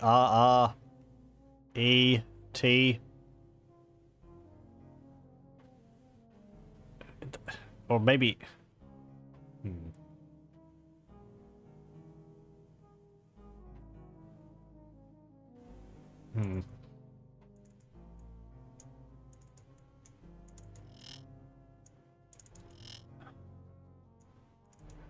You see an aging pirate who might have looked extremely dangerous at one time. Aim. My name is Mole, it be. Do not ask me how I came by it. 'Tis a long story. Job. For years and years I roamed the seas, pillaging and raping and terrorizing. Now that I am past the age of 50, I want to live the rest of my life in relative peace and quiet here on Buccaneer's Den. Ah, that's where we are. Buccaneer's Den. Okay. Story. Thou dost really want to hear it? 'Tis very long. Yeah, sure. All right. I was born in a cave, so my mother named me Mole. I thought thou said it was a long story. Mole shrugs. I thought I would make a long story short. Ha ha ha. Peace and quiet. It is a good life. I grew weary of pirating. I grew weary of the salt water and the raw meat and the sewage on deck and the parrot droppings and the fact that every other word one heard was har. Yeah. Everyone's living up to the stereotype. Buccaneer's Den. I spent my time at the House of Games, or the Fallen Virgin. Oh, I guess that's what this place is. I love the sound of the die as it bounces against the felt. I love the taste of warm ale as it splashes down my throat. And I have the fellowship. Fellowship? The group have given me a new lease on life. I thought I had mates when I was an active pirate, but they were nothing compared to my brothers in the fellowship. Mine old mates, like my friend Blacktooth, have fallen by the wayside. Blacktooth? Blacktooth lives here on the island. We used to be the same link on the chain. Knowest what I mean? But since I joined the fellowship, he does not give me the shadow of a sundial. He acts as though I have the plague or something. I do not understand it. Makes me want to cut something up into mincemeat. Mates, Blacktooth was like my brother. Not like my brother in the brothers in the fellowship, but a real brother. Knowest what I mean? We did everything together. We would share booty. We would share wenches. We did it all. Well, he's not a brother now. He hates me. If he wants nothing to do with me, so be it. But more quickly adds, he does not realize it. What I did for him. I made his life livable. Who was it that nursed him back when he had scurvy? Me. Who was it that patched him up when he was sliced to bits by that butcher Silverbeard? Me. Life. Yes, it was a different life in those days. More reflects on some past memory as his eyes glaze over temporarily. Finally, he says, I may have dwelt too strongly on my fellowship business. Perhaps I pushed him too hard. I'm sorry. If he would give me another chance, I'd probably leave the fellowship. They are not as wonderful as I made them sound. They are more crooked than the pirates I used to sail with. Mole frowns. Thou hast put me in a foul mood. Yeah. Oh well. What is it? You actually had another topic there, which we could talk to you about. Mates. Brother. Silverbeard. Oh, he was some old pirate with a temper. He's probably dead now if he knows what's good for him. Okay. Life. Yeah, okay. You see a woman in her 50s who might have been a pirate wench in her earlier years. Though she is coarse, she has a certain motherly quality. Name? I am Mandy. Job? I run the Fallen Virgin Inn and Tavern. We are open for breakfast, dinner, and late night hours. If thou dost want food or drink, or perhaps a room, please say so. Fallen Virgin? Yes, I have run this tavern and inn since my wenching days. Mandy laughs. I was quite a beauty back then, but thou canst not tell it now. I know everyone in town, and they all know me. If thou dost need to know something about anyone, let me know. Sure, what can you tell me about Mole? I was a wench with Mole's gang of pirates back in, well, it seems a century ago. Mole was rough and tough and a troublemaker, until he joined the fellowship. That changed him into... Mandy shrugs. I know not. A middle-aged former pirate or some such. Galeno. He makes me laugh. He is a dear. Thou wouldst not find a more pleasant and eager-to-please man on the island. He is a surprisingly good person. Mandy pauses and adds, for a pimp. Lucky. He is a former rogue. I can tell thee that. And think he makes a living now by teaching others to be the same. Mandy shrugs. To each their own. Well, that's Smithy. He was another pirate. I know his works at the House of Games. I suppose he is the man in charge of the actual games. I do not know him well. Would I hook? Mandy whispers to you. I know who thou dost mean. He lives somewhere on the island, but I am not sure where. He rarely comes into the tavern, but I have seen him on occasion. He scares me to death. Scares. Well, he is a killer. Some think he is the one responsible for the murder that happened last year. Oh. Killer? This man they call Hook has the way of the killer about him. Thou canst see it in his eyes. I would be extremely careful if I were to run afoul of him. Murder? There was a thief named Duncan who had stolen funds from the House of Games and the baths. I believe he may have broken into the Fellowship Hall as well. Anyway, he was arrested, but one morning when the guards brought the man his breakfast, he was gone. Everyone thought he had escaped until his body was found in the house where old Blacktooth lives. This was before Blacktooth lived there. Body. It was mutilated. His arms and legs had been cut off, and he had literally lost his head. To this day, no one knows who did it, but when Hook is around, people talk behind his back. He is certainly capable of doing it. Okay. Food. We sell a good plate of slop, if I do say so myself. That silverleaf is something. Thou shouldst try that. Sure, silverleaf. Best bloody swill thou wilt eat on the face of the earth. Okay.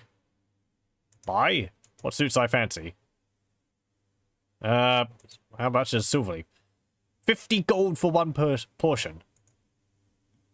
Too rich for thy blood? Yes. Would sound like something else.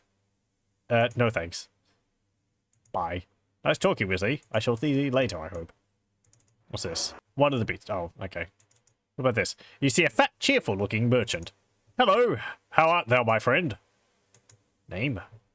Budo the Fourth at thy service. 'Tis a fine day today, is it not? Job?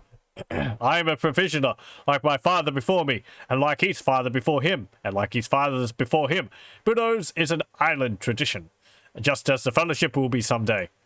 If thou art interested in weapons, armor, provisions, or a ship deed, thou shouldst come to my shop when it is open.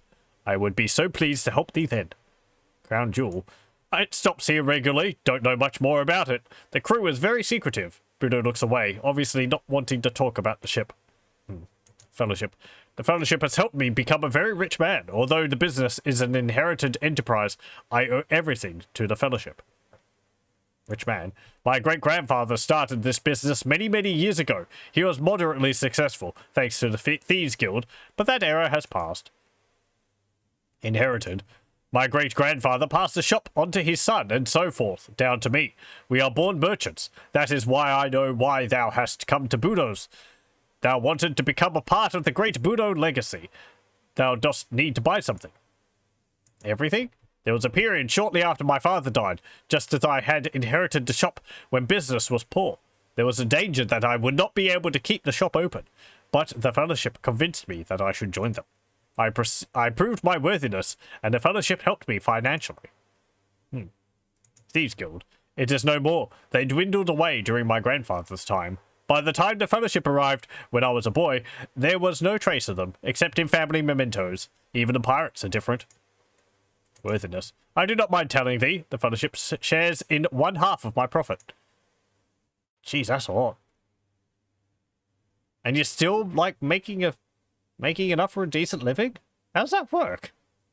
How do they improve your business? I guess all Fellowship members would shop at your shop instead of anywhere else. Something like that. Bye. I hope I can help thee again sometime, my friend. Okay. What about this book here? Castle of Minoc, Lord Iolo, Lady Gweno, Yethrod of Britain, Adam of you. Iolo, you've been here. You scallywag. What are you doing in Buccaneer's Den? What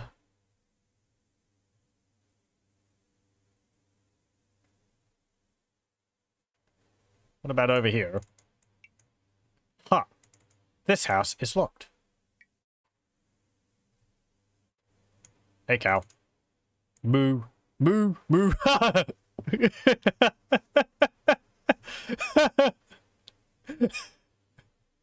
Okay. That's enough, everyone. Stop talking to the cow. Locked chest.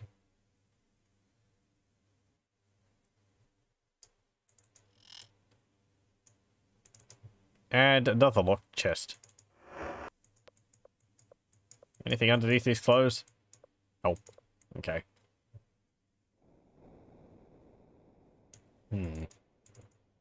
No, yeah. Buccaneer's Den.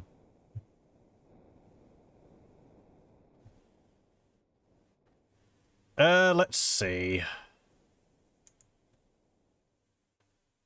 Well, I don't really think there's too much more I can do here.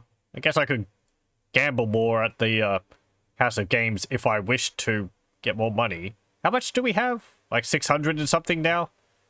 I might come back if I need some more. I won't be playing legitimately. Ugh. Right.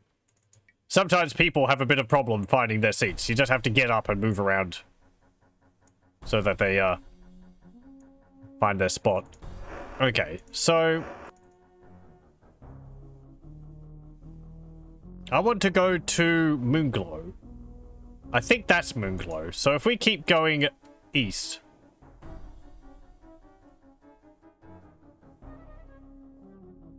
we should be able to get there.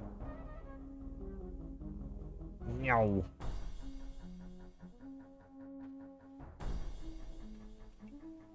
Not this place. The next one. I don't know what happens if you go all the way to the edge of the map. I'm sorry, where are we? Oh. Right. I know what that is.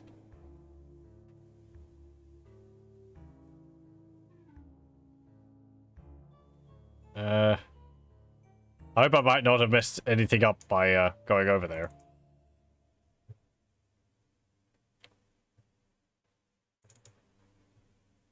Trader. Okay. Hello. They're asleep. Okay. Well.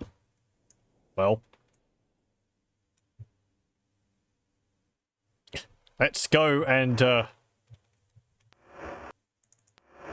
kip on the floor in here. How many hours? 9. Yes, my friend, rest. Yes. And heal, so that you are strong and able to face the perils before you. Rise. Okay. Pleasant dreams. Thanks, Guardian. Okay. Where's Trader Dude? There he is. You see a lithe-looking fighter smile in your direction. Name? Chad at thy service, milady. And what is thy name? Hey, you're the Trader Dude, which I should talk to. Irala, Avatar, milady. Irala, greetings. I am at thy service. Job? I teach expertise with light weapons here in Moonglow. Moonglow? Dost thou want the location of the city, or to know about the townspeople? Location. Moonglow is on an island directly east of the border between Britain and Paul's. Yeah, sure, I guess. What? Right. Yeah, okay. Townspeople? The person to ask for that information would be Fiercy, the bartender. All I know are the bar patrons, Ptolemach and Walls, 2 farmers. Train? Would thou pay the 45 gold pieces for the training session? Sure. Which you wishes to train? I'll train. You and Chad spar for a few minutes. He teaches you several expert maneuvers that better utilize speed and agility in combat. Bye. Okay, let's see. So our dexterity went up to 20. And our combat skill is 18 now. Okay. I don't know what I can't remember what it was before.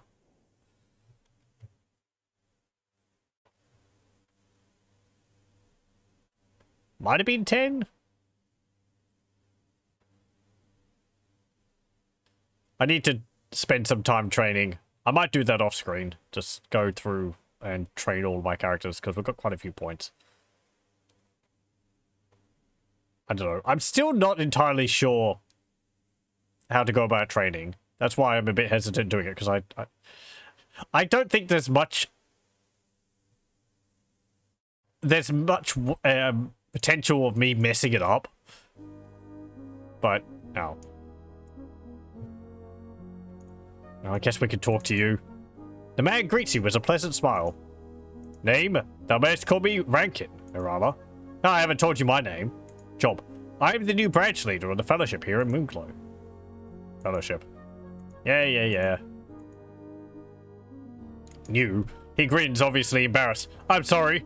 Though the branch opened here several years ago, it is the newest branch of Britannia. I still consider myself a new branch head here. Moonglow. Ah, yes, Moonglow. It is a pleasant town. It is possible to find all sorts of people here. Philosophy. Nope. People. I'm sorry, but I prefer not to gossip. Okay, fine. Shouldn't say I find it interesting to fellowship. Seek battling in Britain. Farewell. You see a woman with a very serious look about her. Name? She gives you a suspicious look. My name is Belena. Job? I am the clerk for the Moonglow branch of the Fellowship. Okay, let's not ask them about Fellowship. We just get the same thing, I think, all the time. Clerk. It is my job to keep records during the meetings and to administrate the decisions of this branch. Moonglow. This seemed to be an appropriate place to start up a branch. There are many good citizens here in Moonglow. Meetings. We have our meetings at 9 at night, the customary time. After Rankin's lecture, we all discuss the wonderful aspects of our life that have been enhanced by the Fellowship. Good. She appears surprised at the statement. Well, I believe that many of the people are a strong-minded character. They are just the kind of people the Fellowship needs to go out and spread guidance and prosperity throughout Britannia. Citizens. I am so busy with my duties that I know very few people here. Firstly, the bartender is an outstanding member of the community, as is the farmer Tollemac. Tollemac's friend, Moors, though shy, is well spoken of. Also, Moors has a brother. She glances up thoughtfully. Or is it he Tollemac's brother? I am not positive whose brother he is, but I do know that I did not know that much about him. She sniffs. Rankin. He is a branch head here in Moonglow. She glances around cautiously. They are travelling through the city, correct? And eventually going to visit another city. Britain, perhaps? She shoots another glance, apparently checking for something. Finally, she leans forward, speaking with a whisper. I am unsure whether Rankin is worthy of his position. I heard him talking to the new member, Tollemac, just before Rankin persuaded him to join. He admitted to having doubts about the Fellowship. He told Tollemac that he thought, perhaps, the Fellowship encouraged its members to be nothing more than sheep, and that those really in charge were charlatans. In it simply for the money. What dost thou think about that? She leans back. Well, am I really the person to tell me about that? Oh, hello, welcome, Felfink. I should join the cult. Maybe. At some point. Guidance? Many of the people lack discipline required to reach their highest potential. Prosperity. The Fellowship is designed to enrich the lives of everyone who resides in this fair land.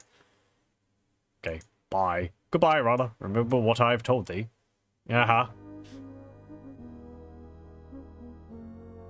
I hope we're doing well. Let's see, what's in here? There's some gold nuggets in here. And also a Fellowship medallion. Yoink. Yoink.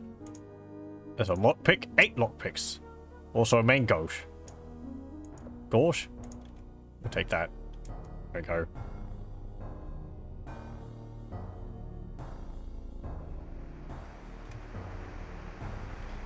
Let's go around here. Oh, I like their topiaries.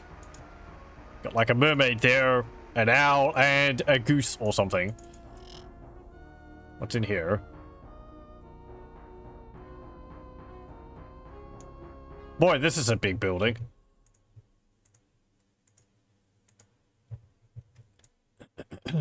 Hello, who are you? You see a scholarly-looking man with a friendly expression. Name? Why, thou mayst call me Brian. Job. You actually look familiar. I think we've seen someone with a similar portrait. You're not a fistful of painkillers, so hopefully you'll be feeling well in 20 minutes. Oh, jeez. Is it like a migraine or something? It's clearly a squirrel. Oh, I'm sorry. I'm sorry. I kind of like the idea of a mansion or something having just topiaries of random animals. If I had them, I'd probably do something like that. I remember in Escape of Monkey Island, they had like a pig-shaped topiary. Not a migraine. Okay, well that's at least something good. Just a headache. Headaches are really annoying. I don't get migraines, but yeah, for people who suffer those, my condolences. Jeez. I am the head of the observatory here in Moonglow, he says proudly. This is where the telescope is kept. Telescope? I have it upstairs, of course. Thou art welcome to use it as often as thou wishest. In fact, I also have an orrery, shouldst thou desire to see that as well. Moonglow. Why, I love living here in Moonglow. I very much like the people here. Event. Thou art referring to what we in the business call the astronomical alignment. The planets and the moons will all line up perfectly. Something that happens only once every 800 years. Orrery. The orrery? Why, 'tis a model of all the planets in our solar system, including the 2 moons of Britannia. I remember correctly that Britannia has 2 moons. The orrery moves to match the actual current orbits of our real system. I think I remember seeing something like that in, oh, geez, where would it be? Probably Science Works here in Victoria, or in Melbourne. It's always fun watching them, and you see, like, Pluto moving all the way in the distance, and you're, like, looking at it, expecting it to move.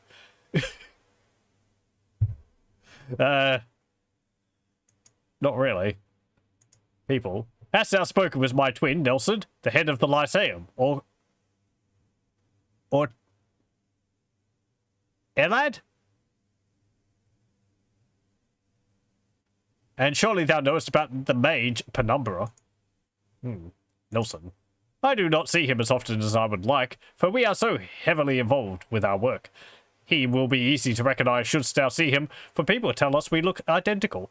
I do not see it, of course, for not only was he born with the brains, but also with the handsome face. Elad. Poor Elad. He sometimes joins me at night to view the heavens. He has been trying to leave Moonglow for many years. He likes the island, but is filled with wanderlust. He smiles. Penumbra. Thou hast not heard? Why, 200 years ago she put herself to sleep. Okay. Before thou dost depart, let me show thee a few of my trinkets. Here is my moon, sextant, kite, crystals, nothing. Moon. This represents one of the moons that orbits Britannia. He hands the model to you. Taking it, you quickly realize that it is made up entirely of green cheese. Oh, this, down here. I carved it myself, he says as you return it to him. Lovely. What about the sextant?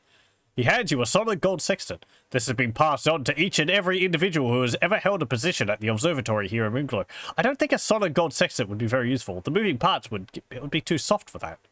'Tis more than 200 years old.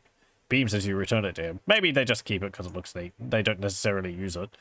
Kite. Shows you a kite. I made this myself by reading on one of the books in my brother's library. Crystals. This, he says, presenting a collection of crystals that seem to be attached in some indeterminable fashion, is an orrery viewer. It permits one to see mine orrery here from anywhere in Britannia. He seems thoughtful. I know thou cannot stay around here to see the alignment. Wouldst thou like to have this to view mine orrery and better predict the planet's position? Sure, that could be useful. He smiles proudly. I thought thou wouldst. However, there is one problem. I still need one more crystal to completely finish the viewer. If thou wouldst visit the tavern, thou mightest find one of the merchants or travellers there who sometimes provide me with crystals. If thou canst find another crystal, I will be able to give thee the completed viewer. Nothing. Okay, bye. Good day. Thou mayest use mine observatory as often as thou wishest. We could go in there and eat his model of the planet, of the moon. I am hungry. 9:34. What about in here? What's this? That's pardon. That's looking at something. Don't know where that is. It's a purple bed.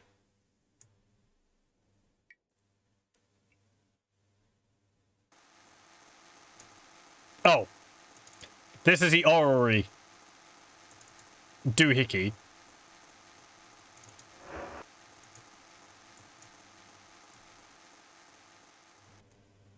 Kind of noisy. We have that in our backpack. It will keep making that noise, will it? Oh, hey, here's the telescope.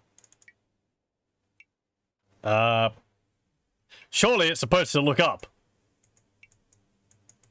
Oh. Oh, I can actually move it around. How does it... Whatever.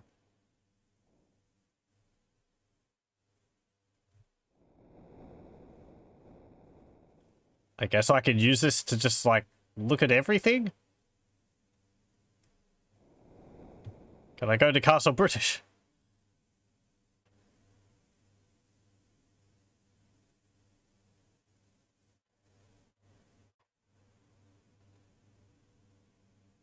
Yeah, probably, but it's a long way away. I thought I'd see the stars or something, but, apparently not. Okay. Let's go upstairs.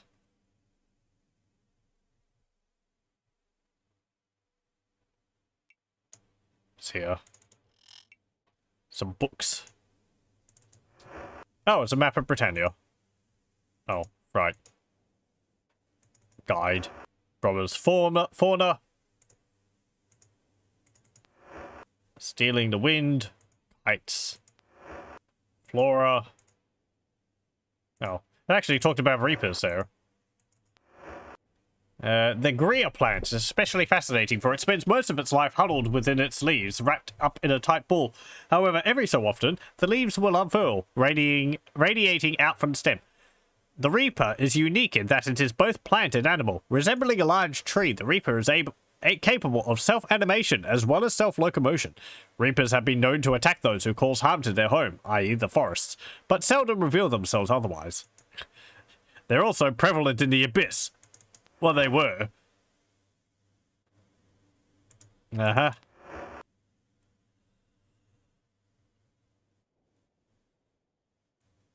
Outpost. Betwixt the covers of this volume is invaluable reading for all soldiers. This manual details the tactics and strategies of siege warfare from the point of view of the attacker and the defender. And remember, a soldier's best line of active defense is the cannon. After thy comrades have already loaded the cannon, simply aim the cannon at thy target and fire away.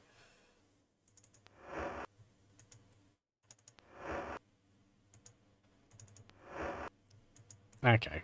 Already anything else too terribly interesting? He's got quite a nice house here. Ha! There is a switch over there. I'm a bit hungry. Yeah. Oh, man. I vaguely remember what that is, but I must eat now. Okay. But I can't remember exactly what it's for.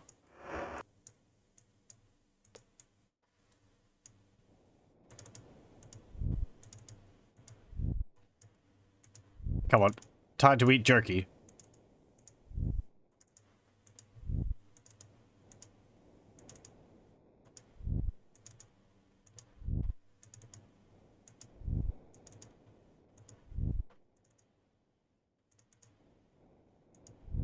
Yes, yes. I am very hungry. I am still hungry.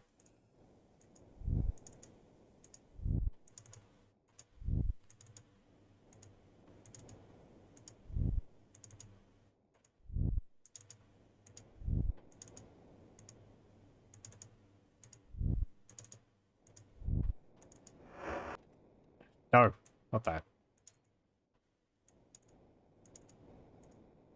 Hey, you're actually full. Okay, there we go.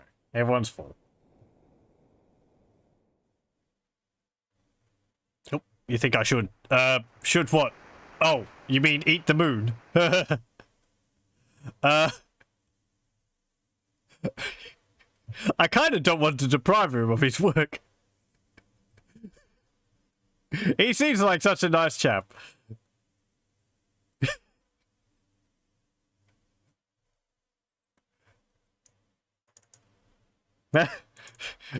Thankfully, we were out of the place before, we were out of there when everyone got hungry. Maybe seeing it meant everyone got hungry. What's this? Thou art what thee eats. Apparently, if we ate it, we'd be a moon.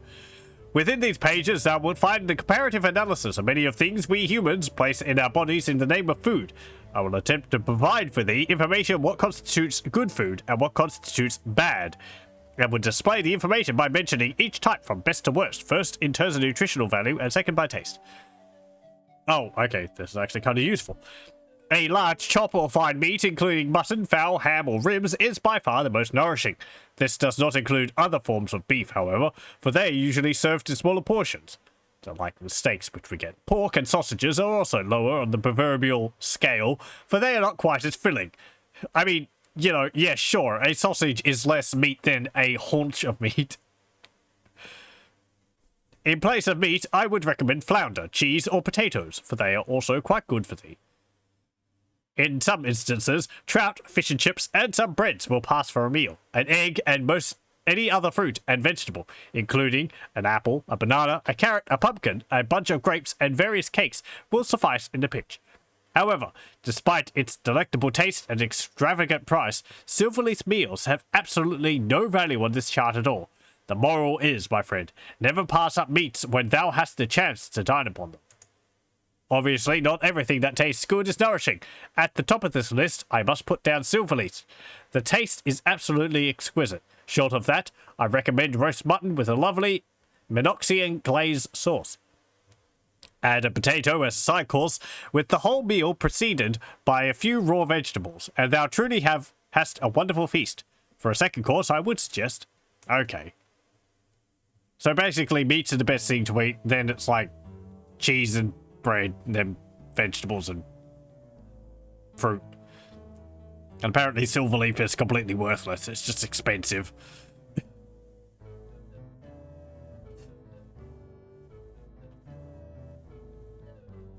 I would have thought something like a pumpkin would be more filling, but considering it's a whole pumpkin, but whatever.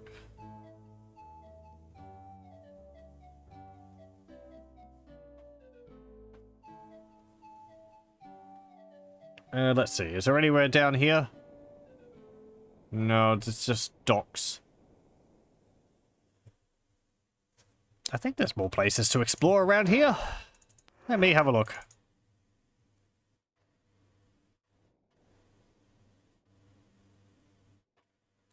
Right. Okay. We need to go... We'll hop on the carpet. I could just... fly over there.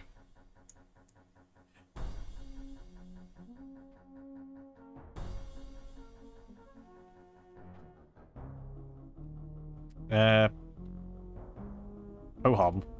There's people. Okay. Here we go. This is... No, I don't want to talk to you. I want to land.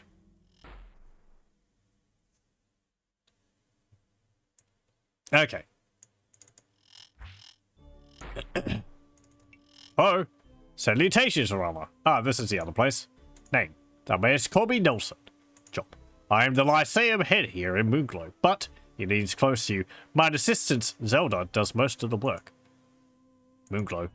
I love the island and the people. Mostly the people. Zelda. She is an excellent assistant. The Lyceum has never performed better. However, she is a little too stern, I believe. And he leans in again. I think she is quite beautiful. Okay. People. Hast thou met my twin brother? He heads the observatory here, and somewhere in the Lyceum thou canst find Maria. Sadly, she is not well up here. He touches his brain. Or he touches his head, rather. Jillian, the sage, also studies here in the Lyceum. A good person to see about other residents of Moonglow would be the bartender at the Friendly Knave. Fiercey knows almost any of us here on the island. Oh, and thou must not forget the legend of Penumbra. 'Twas 200 years ago she cast herself into a deep slumber. Now that I think about it, Arella, thou art the one she predicted would awaken her. Yeah, probably. Better hasten, milady, he chuckles. Stern. She has put an extraordinary amount of time and effort into ensuring the activities in this edifice happen smoothly, and, he adds, she takes it personally when they do not. Beautiful. Dost thou not agree? I am flushed whenever her presence passes by, but, he holds up his index finger, I fear she does not share a mutual attraction, and she is far too serious for me to feel comfortable with a proposal. Twin. His name is Brian. People often mistake us for each other, but I think we are nothing alike. He's got all the looks and the brains. Maria. She was once an adept mage, but ever since the wizards began losing their, faculties, she followed suit. Jillian. She rarely has time for visitors, but I know she takes on a student every now and then. Fiercey. That one keeps up on his politics, or rather, his gossip. He says, grinning, if thou dost want to learn about a resident of Moonglow, visit him. Penumbra. Interestingly enough, no one has ever discovered how to enter her house. I believe those mysterious signs on the door require one to have specific items to place next to the plaques. Bye. Of course, they mayest have free reign of the building, but first, he grins, let me show thee my bookstand. This solid brass bookstand has matching overhanging candle holder for late-night exploration in literature. I invented it myself. Bookmark. He appears upset. I knew someday that would be stolen, he says angrily. I should have known better than to show it to every person who comes to visit. He's lost his bookmark, apparently. Quill holder. The quill holder is gone, he exclaims. What about the... He seems to be searching for something. The matching scroll opener is also missing. Book. This is not here. Oh well, Zelda must have put it back on the shelf. He sighs. Nothing. Bye. Good day, milady. Thou, of course, dost have free reign of the Lyceum. Okay. Mempto's rays. A qualitative study in meta-paraphysiological radiation. Despite Fel Crodan's theory of 0335, there are indeed rays of energy that constantly bombard Britannia. In fact, these very same rays permeate of all the known space between Britannia and the stars. Recent experiments have proved my theory that these rays, known hereafter as Mempto rays, are lethal to all non-living matter. In fact, Mempto rays have demonstrated their ability numerous times, once killing an entire boulder in a matter of a few hours. It is my recommendation. Oh no. There's a book about weaving. Oh, hang on. Does that tell you how to make clothes? Bale of wool, stretch it across the wheel, make thread, put it on the loom. You have a nice stretch of cloth. For variation, use different coloured threads on the loom to create exciting patterns. Yeah, okay. Many essays covering an in-depth study on the aftermath of a volcanic eruption. The most interesting story is told by Fendora, a young woman from Minok who claims to have experienced a volcanic eruption near every one of the 5 towns in which she has lived. The intrinsic complexities of investigating a new species of flora in the land of Britannia, by Perrin.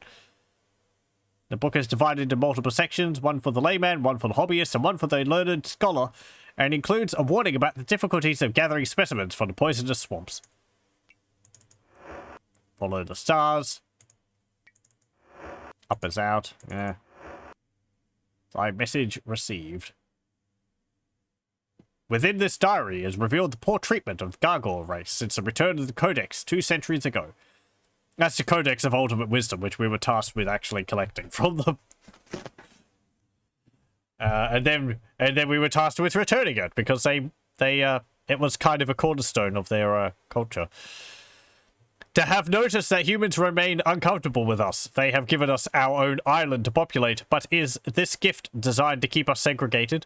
To have wondered why so few gargoyles leave Turfin, to have no more doubts, having lived in Vesper, to see hatred of our race, to feel the disgust, to understand not for it was humans who destroyed our land, not gargoyles. To seek communication, to seek friendship, to seek trust, to speculate that none are forthcoming, to ask the humans why, to see the terror and loathing, and to know there will be no answer given. To hope for a future of harmony, but to realize that with segregation there can be none. To hope for education of both races for our children and ourselves. To hope and to live. Birds of Britannia. Okay. The right stuff. Yeah, okay. What else have we got here?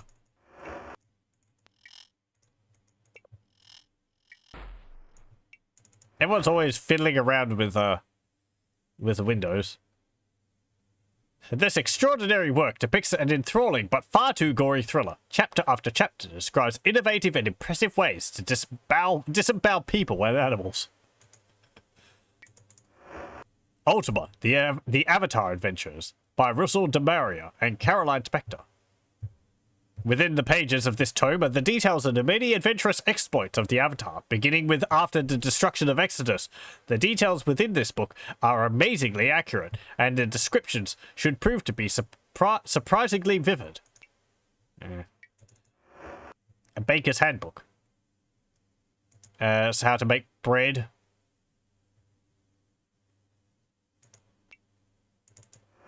Stranger in a strange land. What's this thing? Bookmark. Oh. Trees and then some. Wait, what was that? Previously titled My Life as a Woodcutter, this classic volume pleased readers more than 2 centuries ago. Much of it reads like a journal, with humorous commentary added by the author between groups of entries. Day 7. Today received yet another order for more logs. Day 11. I'm amazed at how frequently people are requesting my services. There is no longer any doubt to the rumours of the rapid growth of Britannia's urban areas. Day 16. Found new species of tree. Has silver-looking leaves that sparkle and grow quite large. Size indicates that the trees live very long but grow slowly. Day 28. Had an odd request for a few of these new silverleaf trees. Day 40. Number of requests for silverleaf has nearly matched that of ordinary trees. Wonder what they could want them for. Oh, is that what silverleaf is? Apparently, because it tastes really good, but it's not really good for you at all. I wonder why everyone has become so crazy for these special trees. I doubt even one so insane as Lord British's Chuckles would pass these off as any sort of precious metal. Though if anyone would, we all know it would be the man who carries so much weight as Lord British. The weight of wine bottles, that is.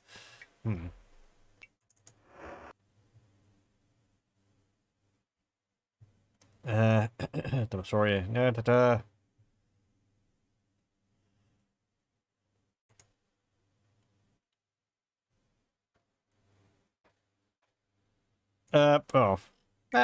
Let's actually see that. Gargoyle Like Me. Within this work lies a fascinating novel of a human who poses as a gargoyle to view what life is like from the gargish point of view. The story is a remarkable mix of historical and entertaining facts from the encounters with many gargoyles. A particular emphasis of the work is the importance of the gargoyle family structure. As there is no evidence of gargoyles having a gender, it is odd how close father gargoyles maintain a relationship with their presumably adopted sons. The attitudes seem similar to that of how the more intelligent winged gargoyles treat the wingless. There is an air of condensation, but the feelings of care still exist, as if the wingless were children to be protected and watched over by the winged.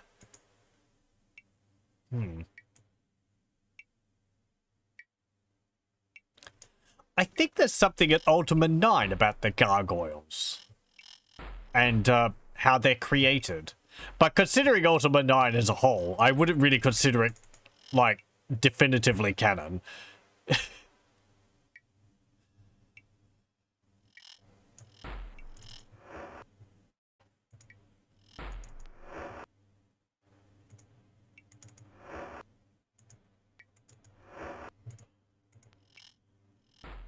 What's this ring here? Yeah, it's just a ring. What's this book here? Apothecary's desk reference. Okay. What about in this? That's really weird. Oh, hey. You see your old friend, Maria. Name? Surely thou dost recognize thine old companion, Maria. Maria? Yes, doth thou not recognize me? She pauses, glaring at you. But who art thou? And where are my pastries? Job. She smiles. I have a very important job, I do. My, are not those shells lovely? So neat and orderly. She looks back at you. Be careful, the inkwells are full, and the quills so sharp, she giggles. Shells. Are they not the neatest, most orderly and well-kept shells thou hast seen? They do an excellent job of maintaining them. Inkwells. They are always so full and ready for use. They are so good about keeping them filled and clean. Quills. Oh yes, they are quite sharp. Always there when one needs to scribe a missive. They do an excellent job of having many ready at a moment's notice. They. Yes, they do. Her face turns sad, but I only sell. Sell. Yes, he agrees. I do indeed sell. I even spell. In fact, I even sell spells.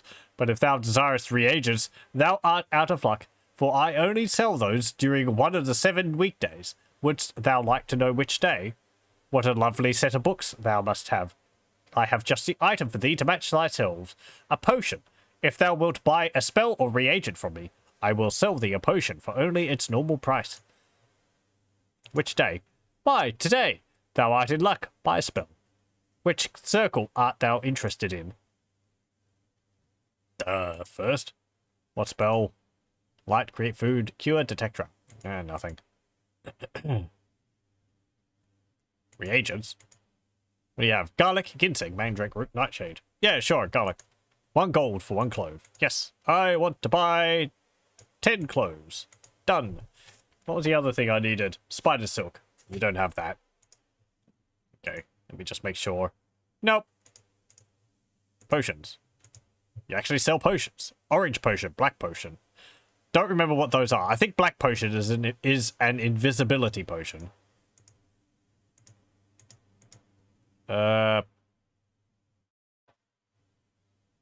Wills. They sell.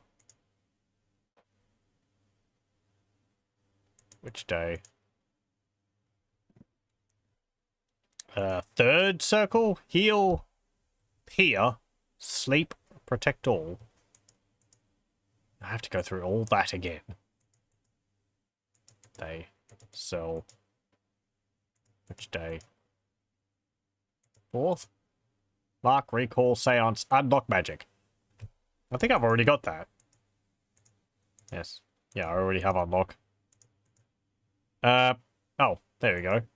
5th.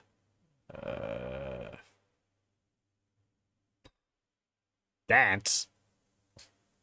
Invisibility, charm, fire field, and dance. Nothing. Okay, I guess if you say nothing, you have to go through it all again. 6th. Magic storm, cloned, sleep field, cause fear.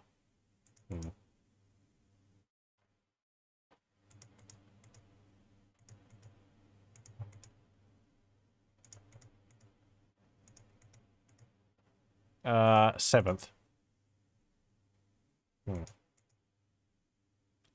Bye. Okay.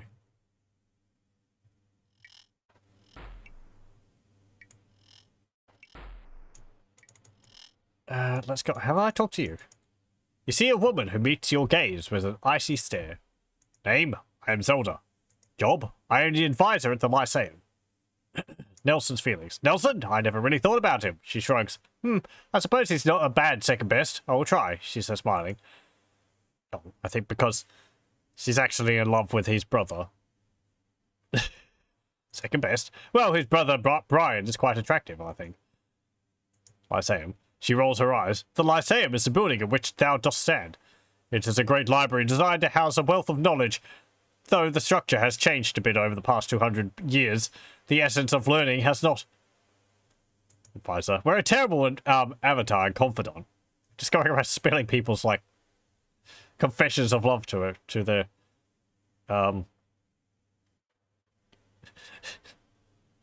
to their fancies. Yes, she says. My job is to manage and regulate the events in the Lyceum, and, she adds, provide assistance to the people here in Moonclow, when they need it. Events. I am in charge of maintaining the reading areas and bringing in new books. In addition, I help organize special group sessions for Jillian's tutorials and set up educational entertainment programs. Townspeople. I have little time for this, she sighs. I know only the Lyceum head and his twin, Brian, at all well. The trainer also studies here in the Lyceum. She looks up at the ceiling, as if reading from an invisible overhead list. Thou dost already know about Penumbra. Mariah is here. If thou wishest to know about a member of the Fellowship, ask the clerk there. Otherwise, she eyes you coldly, let me return to my duties. As an afterthought, she adds, and keep thy voice down. People are trying to read. Lyceum head. Nelson is very competent, although a little eccentric. I do wish he would refrain from showing off his collection of trinkets to everyone who enters the building. It always makes such a commotion.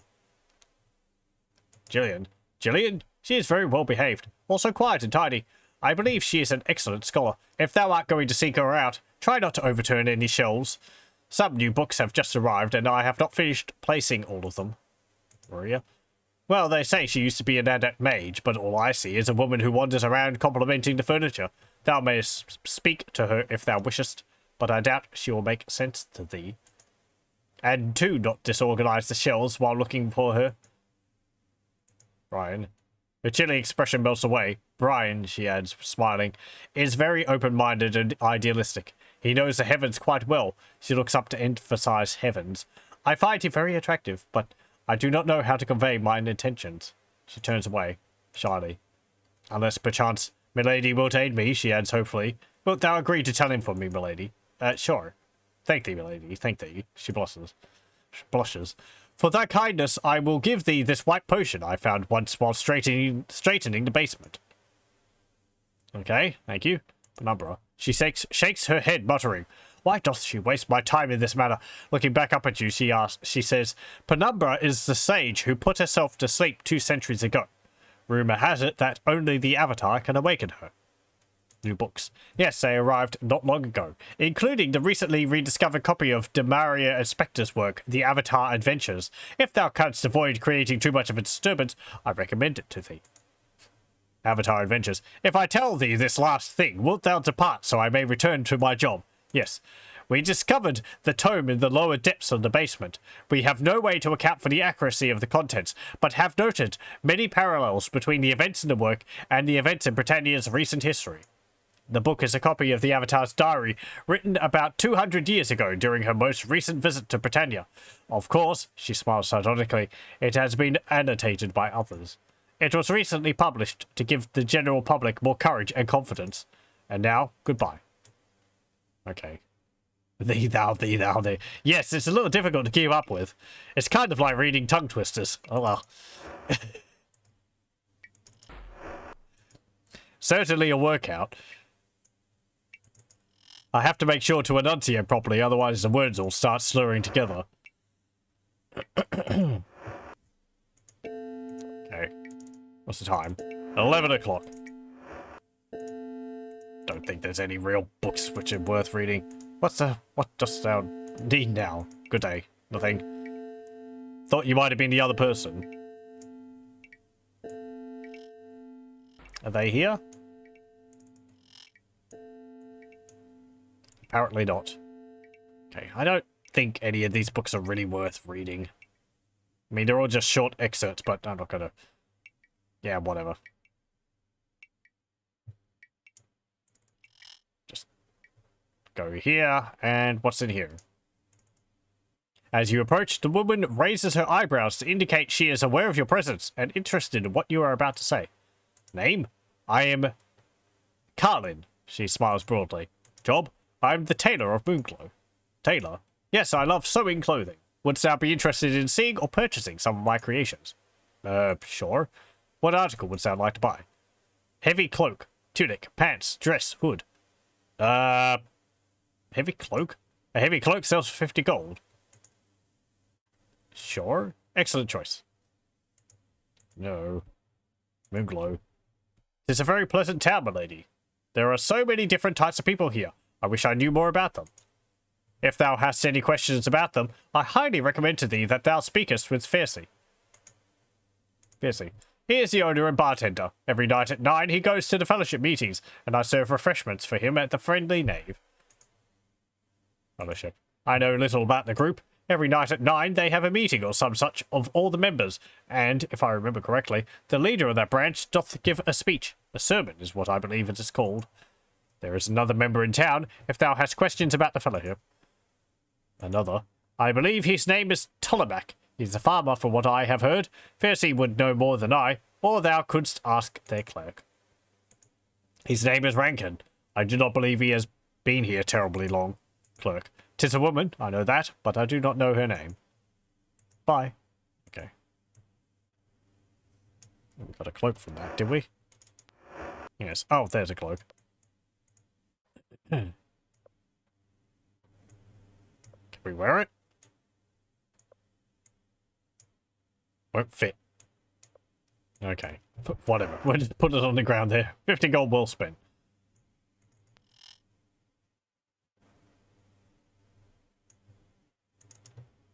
You see a man with a sour expression on his face, holding a baby boy. As he sees you, his face brightens. Name. I am Ephraim, milady. I am but a simple resident of Moonglow. What is thy name? Irala. Hello, Irala. He turns to the baby. Say hello to Irala. Mikhail. Job. Me? I do not have a job. Not a real one, like my wife has. All I do all day is watch over my little Mikhail here. He turns to look at the baby, taking on a patronizing tone. Yes, I take care of thee, do I not? Yes, I do. I sure do. He kisses the boy, then looks back at you, embarrassed. Where was I? Oh, yes. All I do is take care of the boy. What I should be doing is working, not staying at home. That would be Jillian's job, but she belongs here at home, not me. Oh, that would be Jillian's job. She belongs here at home, not me. Mikhail, that is the name of my son. 'Tis a good name, yes? Moonglow. What about Moonglow? He shrugs. 'Tis a fair town, but a little too crowded these days. I hear it was a much nicer place back when Moonglow was separate from the Lyceum. Much smaller. This place is too large to really get to know anyone. Not that I have had much of an opportunity. Having to stay at home and take care of my son. He looks down at the boy, smiles and tickles the baby's nose. This is not a job for a man. My wife should be home with the boy, not me. I should be out earning a living. That is what I ought to be doing. Jillian. My wife, Jillian? She's a scholar. She's a very good one, too.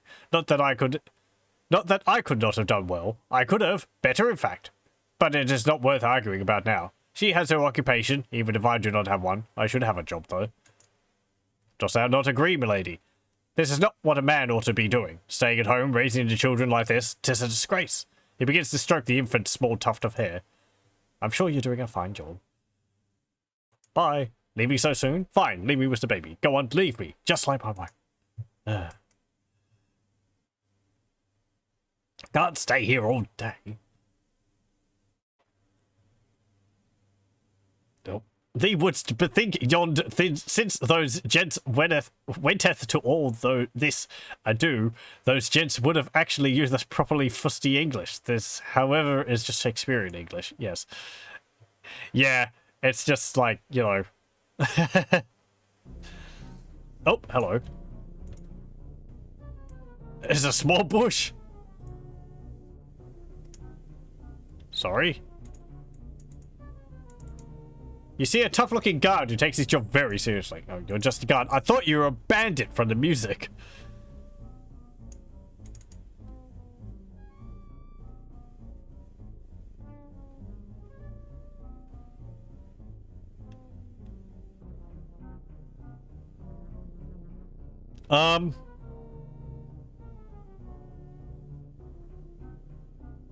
Right. Let me have a look at the manual.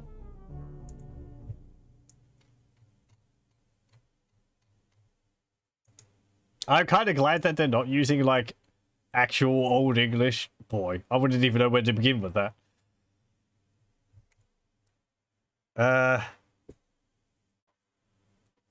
Let's see. Where's those runes?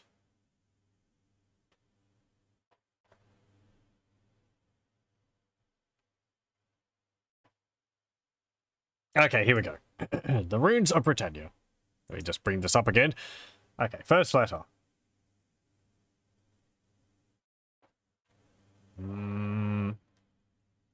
H.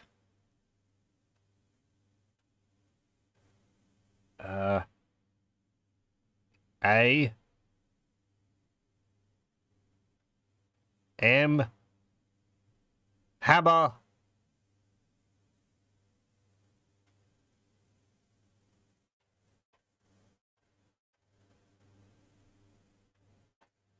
Hammer here.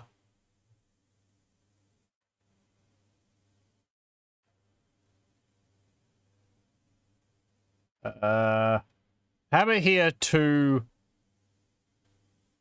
enter, I guess. Okay.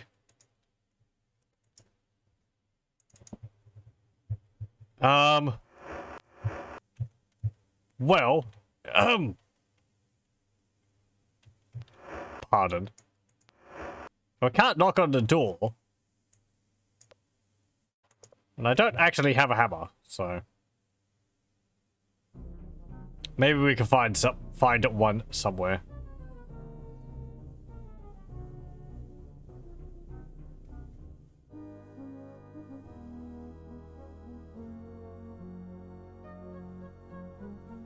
Is there a hammer in here? No.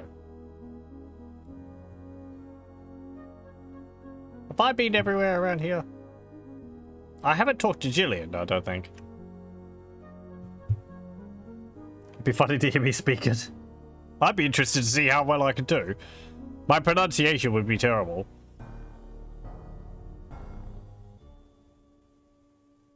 Hang on. What's this? You see a fox standing on his hind legs, staring directly at you. Name? My name is Frank, devout follower of honesty. He makes a slight bow. And who wouldst thou be? Won't tell. I am Mirala. It is good that thou didst tell me. One should always be honest in one's dealings with others. By the by, thy voice crackles too much. Job.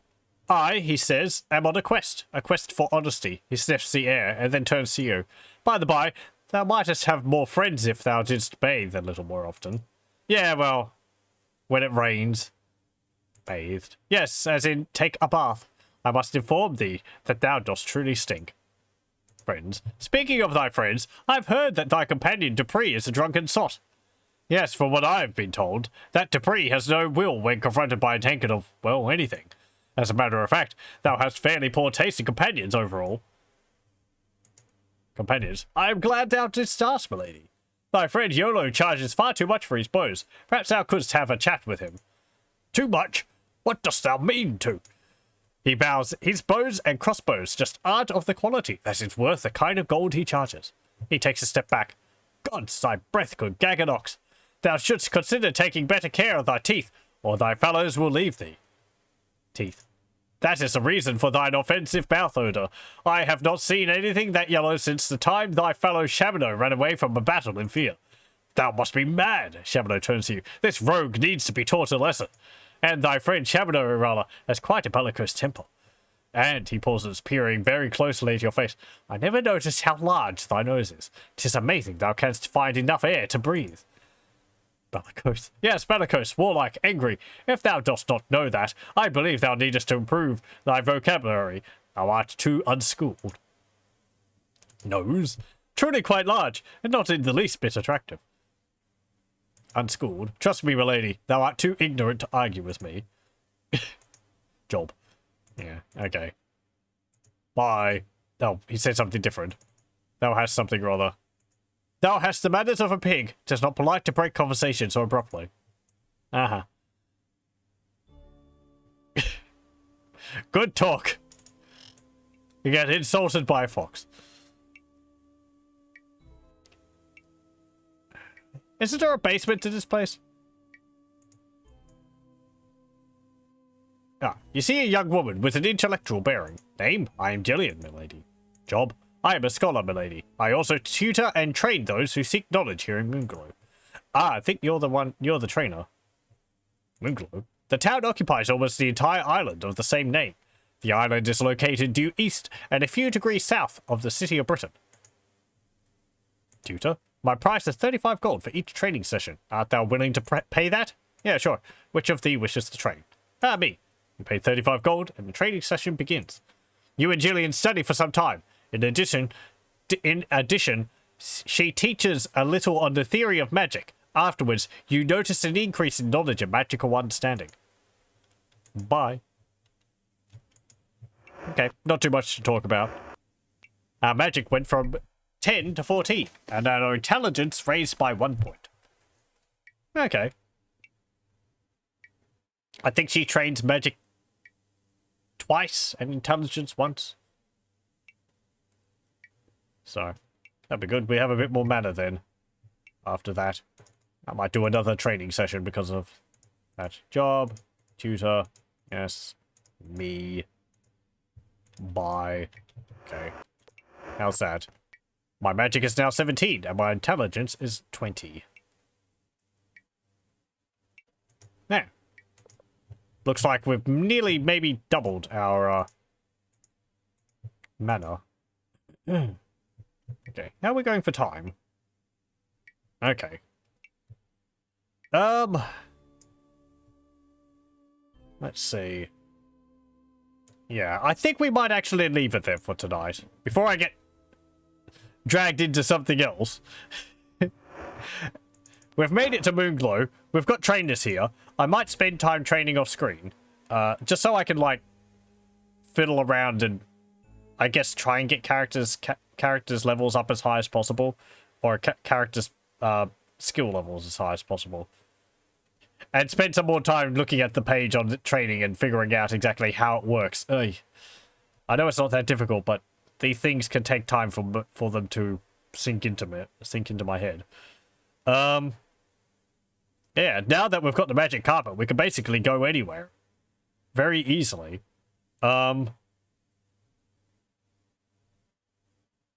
We passed over a place on the way here. I think it was underneath here or something.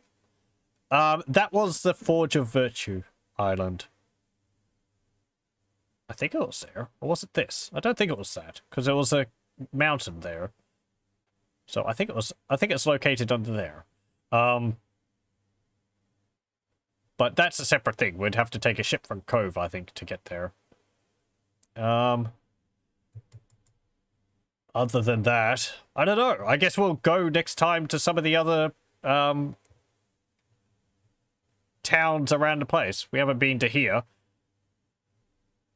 We should go down here. I think there's another village. There's one here. Over here. Up here. There is also Scarabray here. But I remember this is like a whole kind of side quest. So. Been up there. We've been there. Been here. Been there.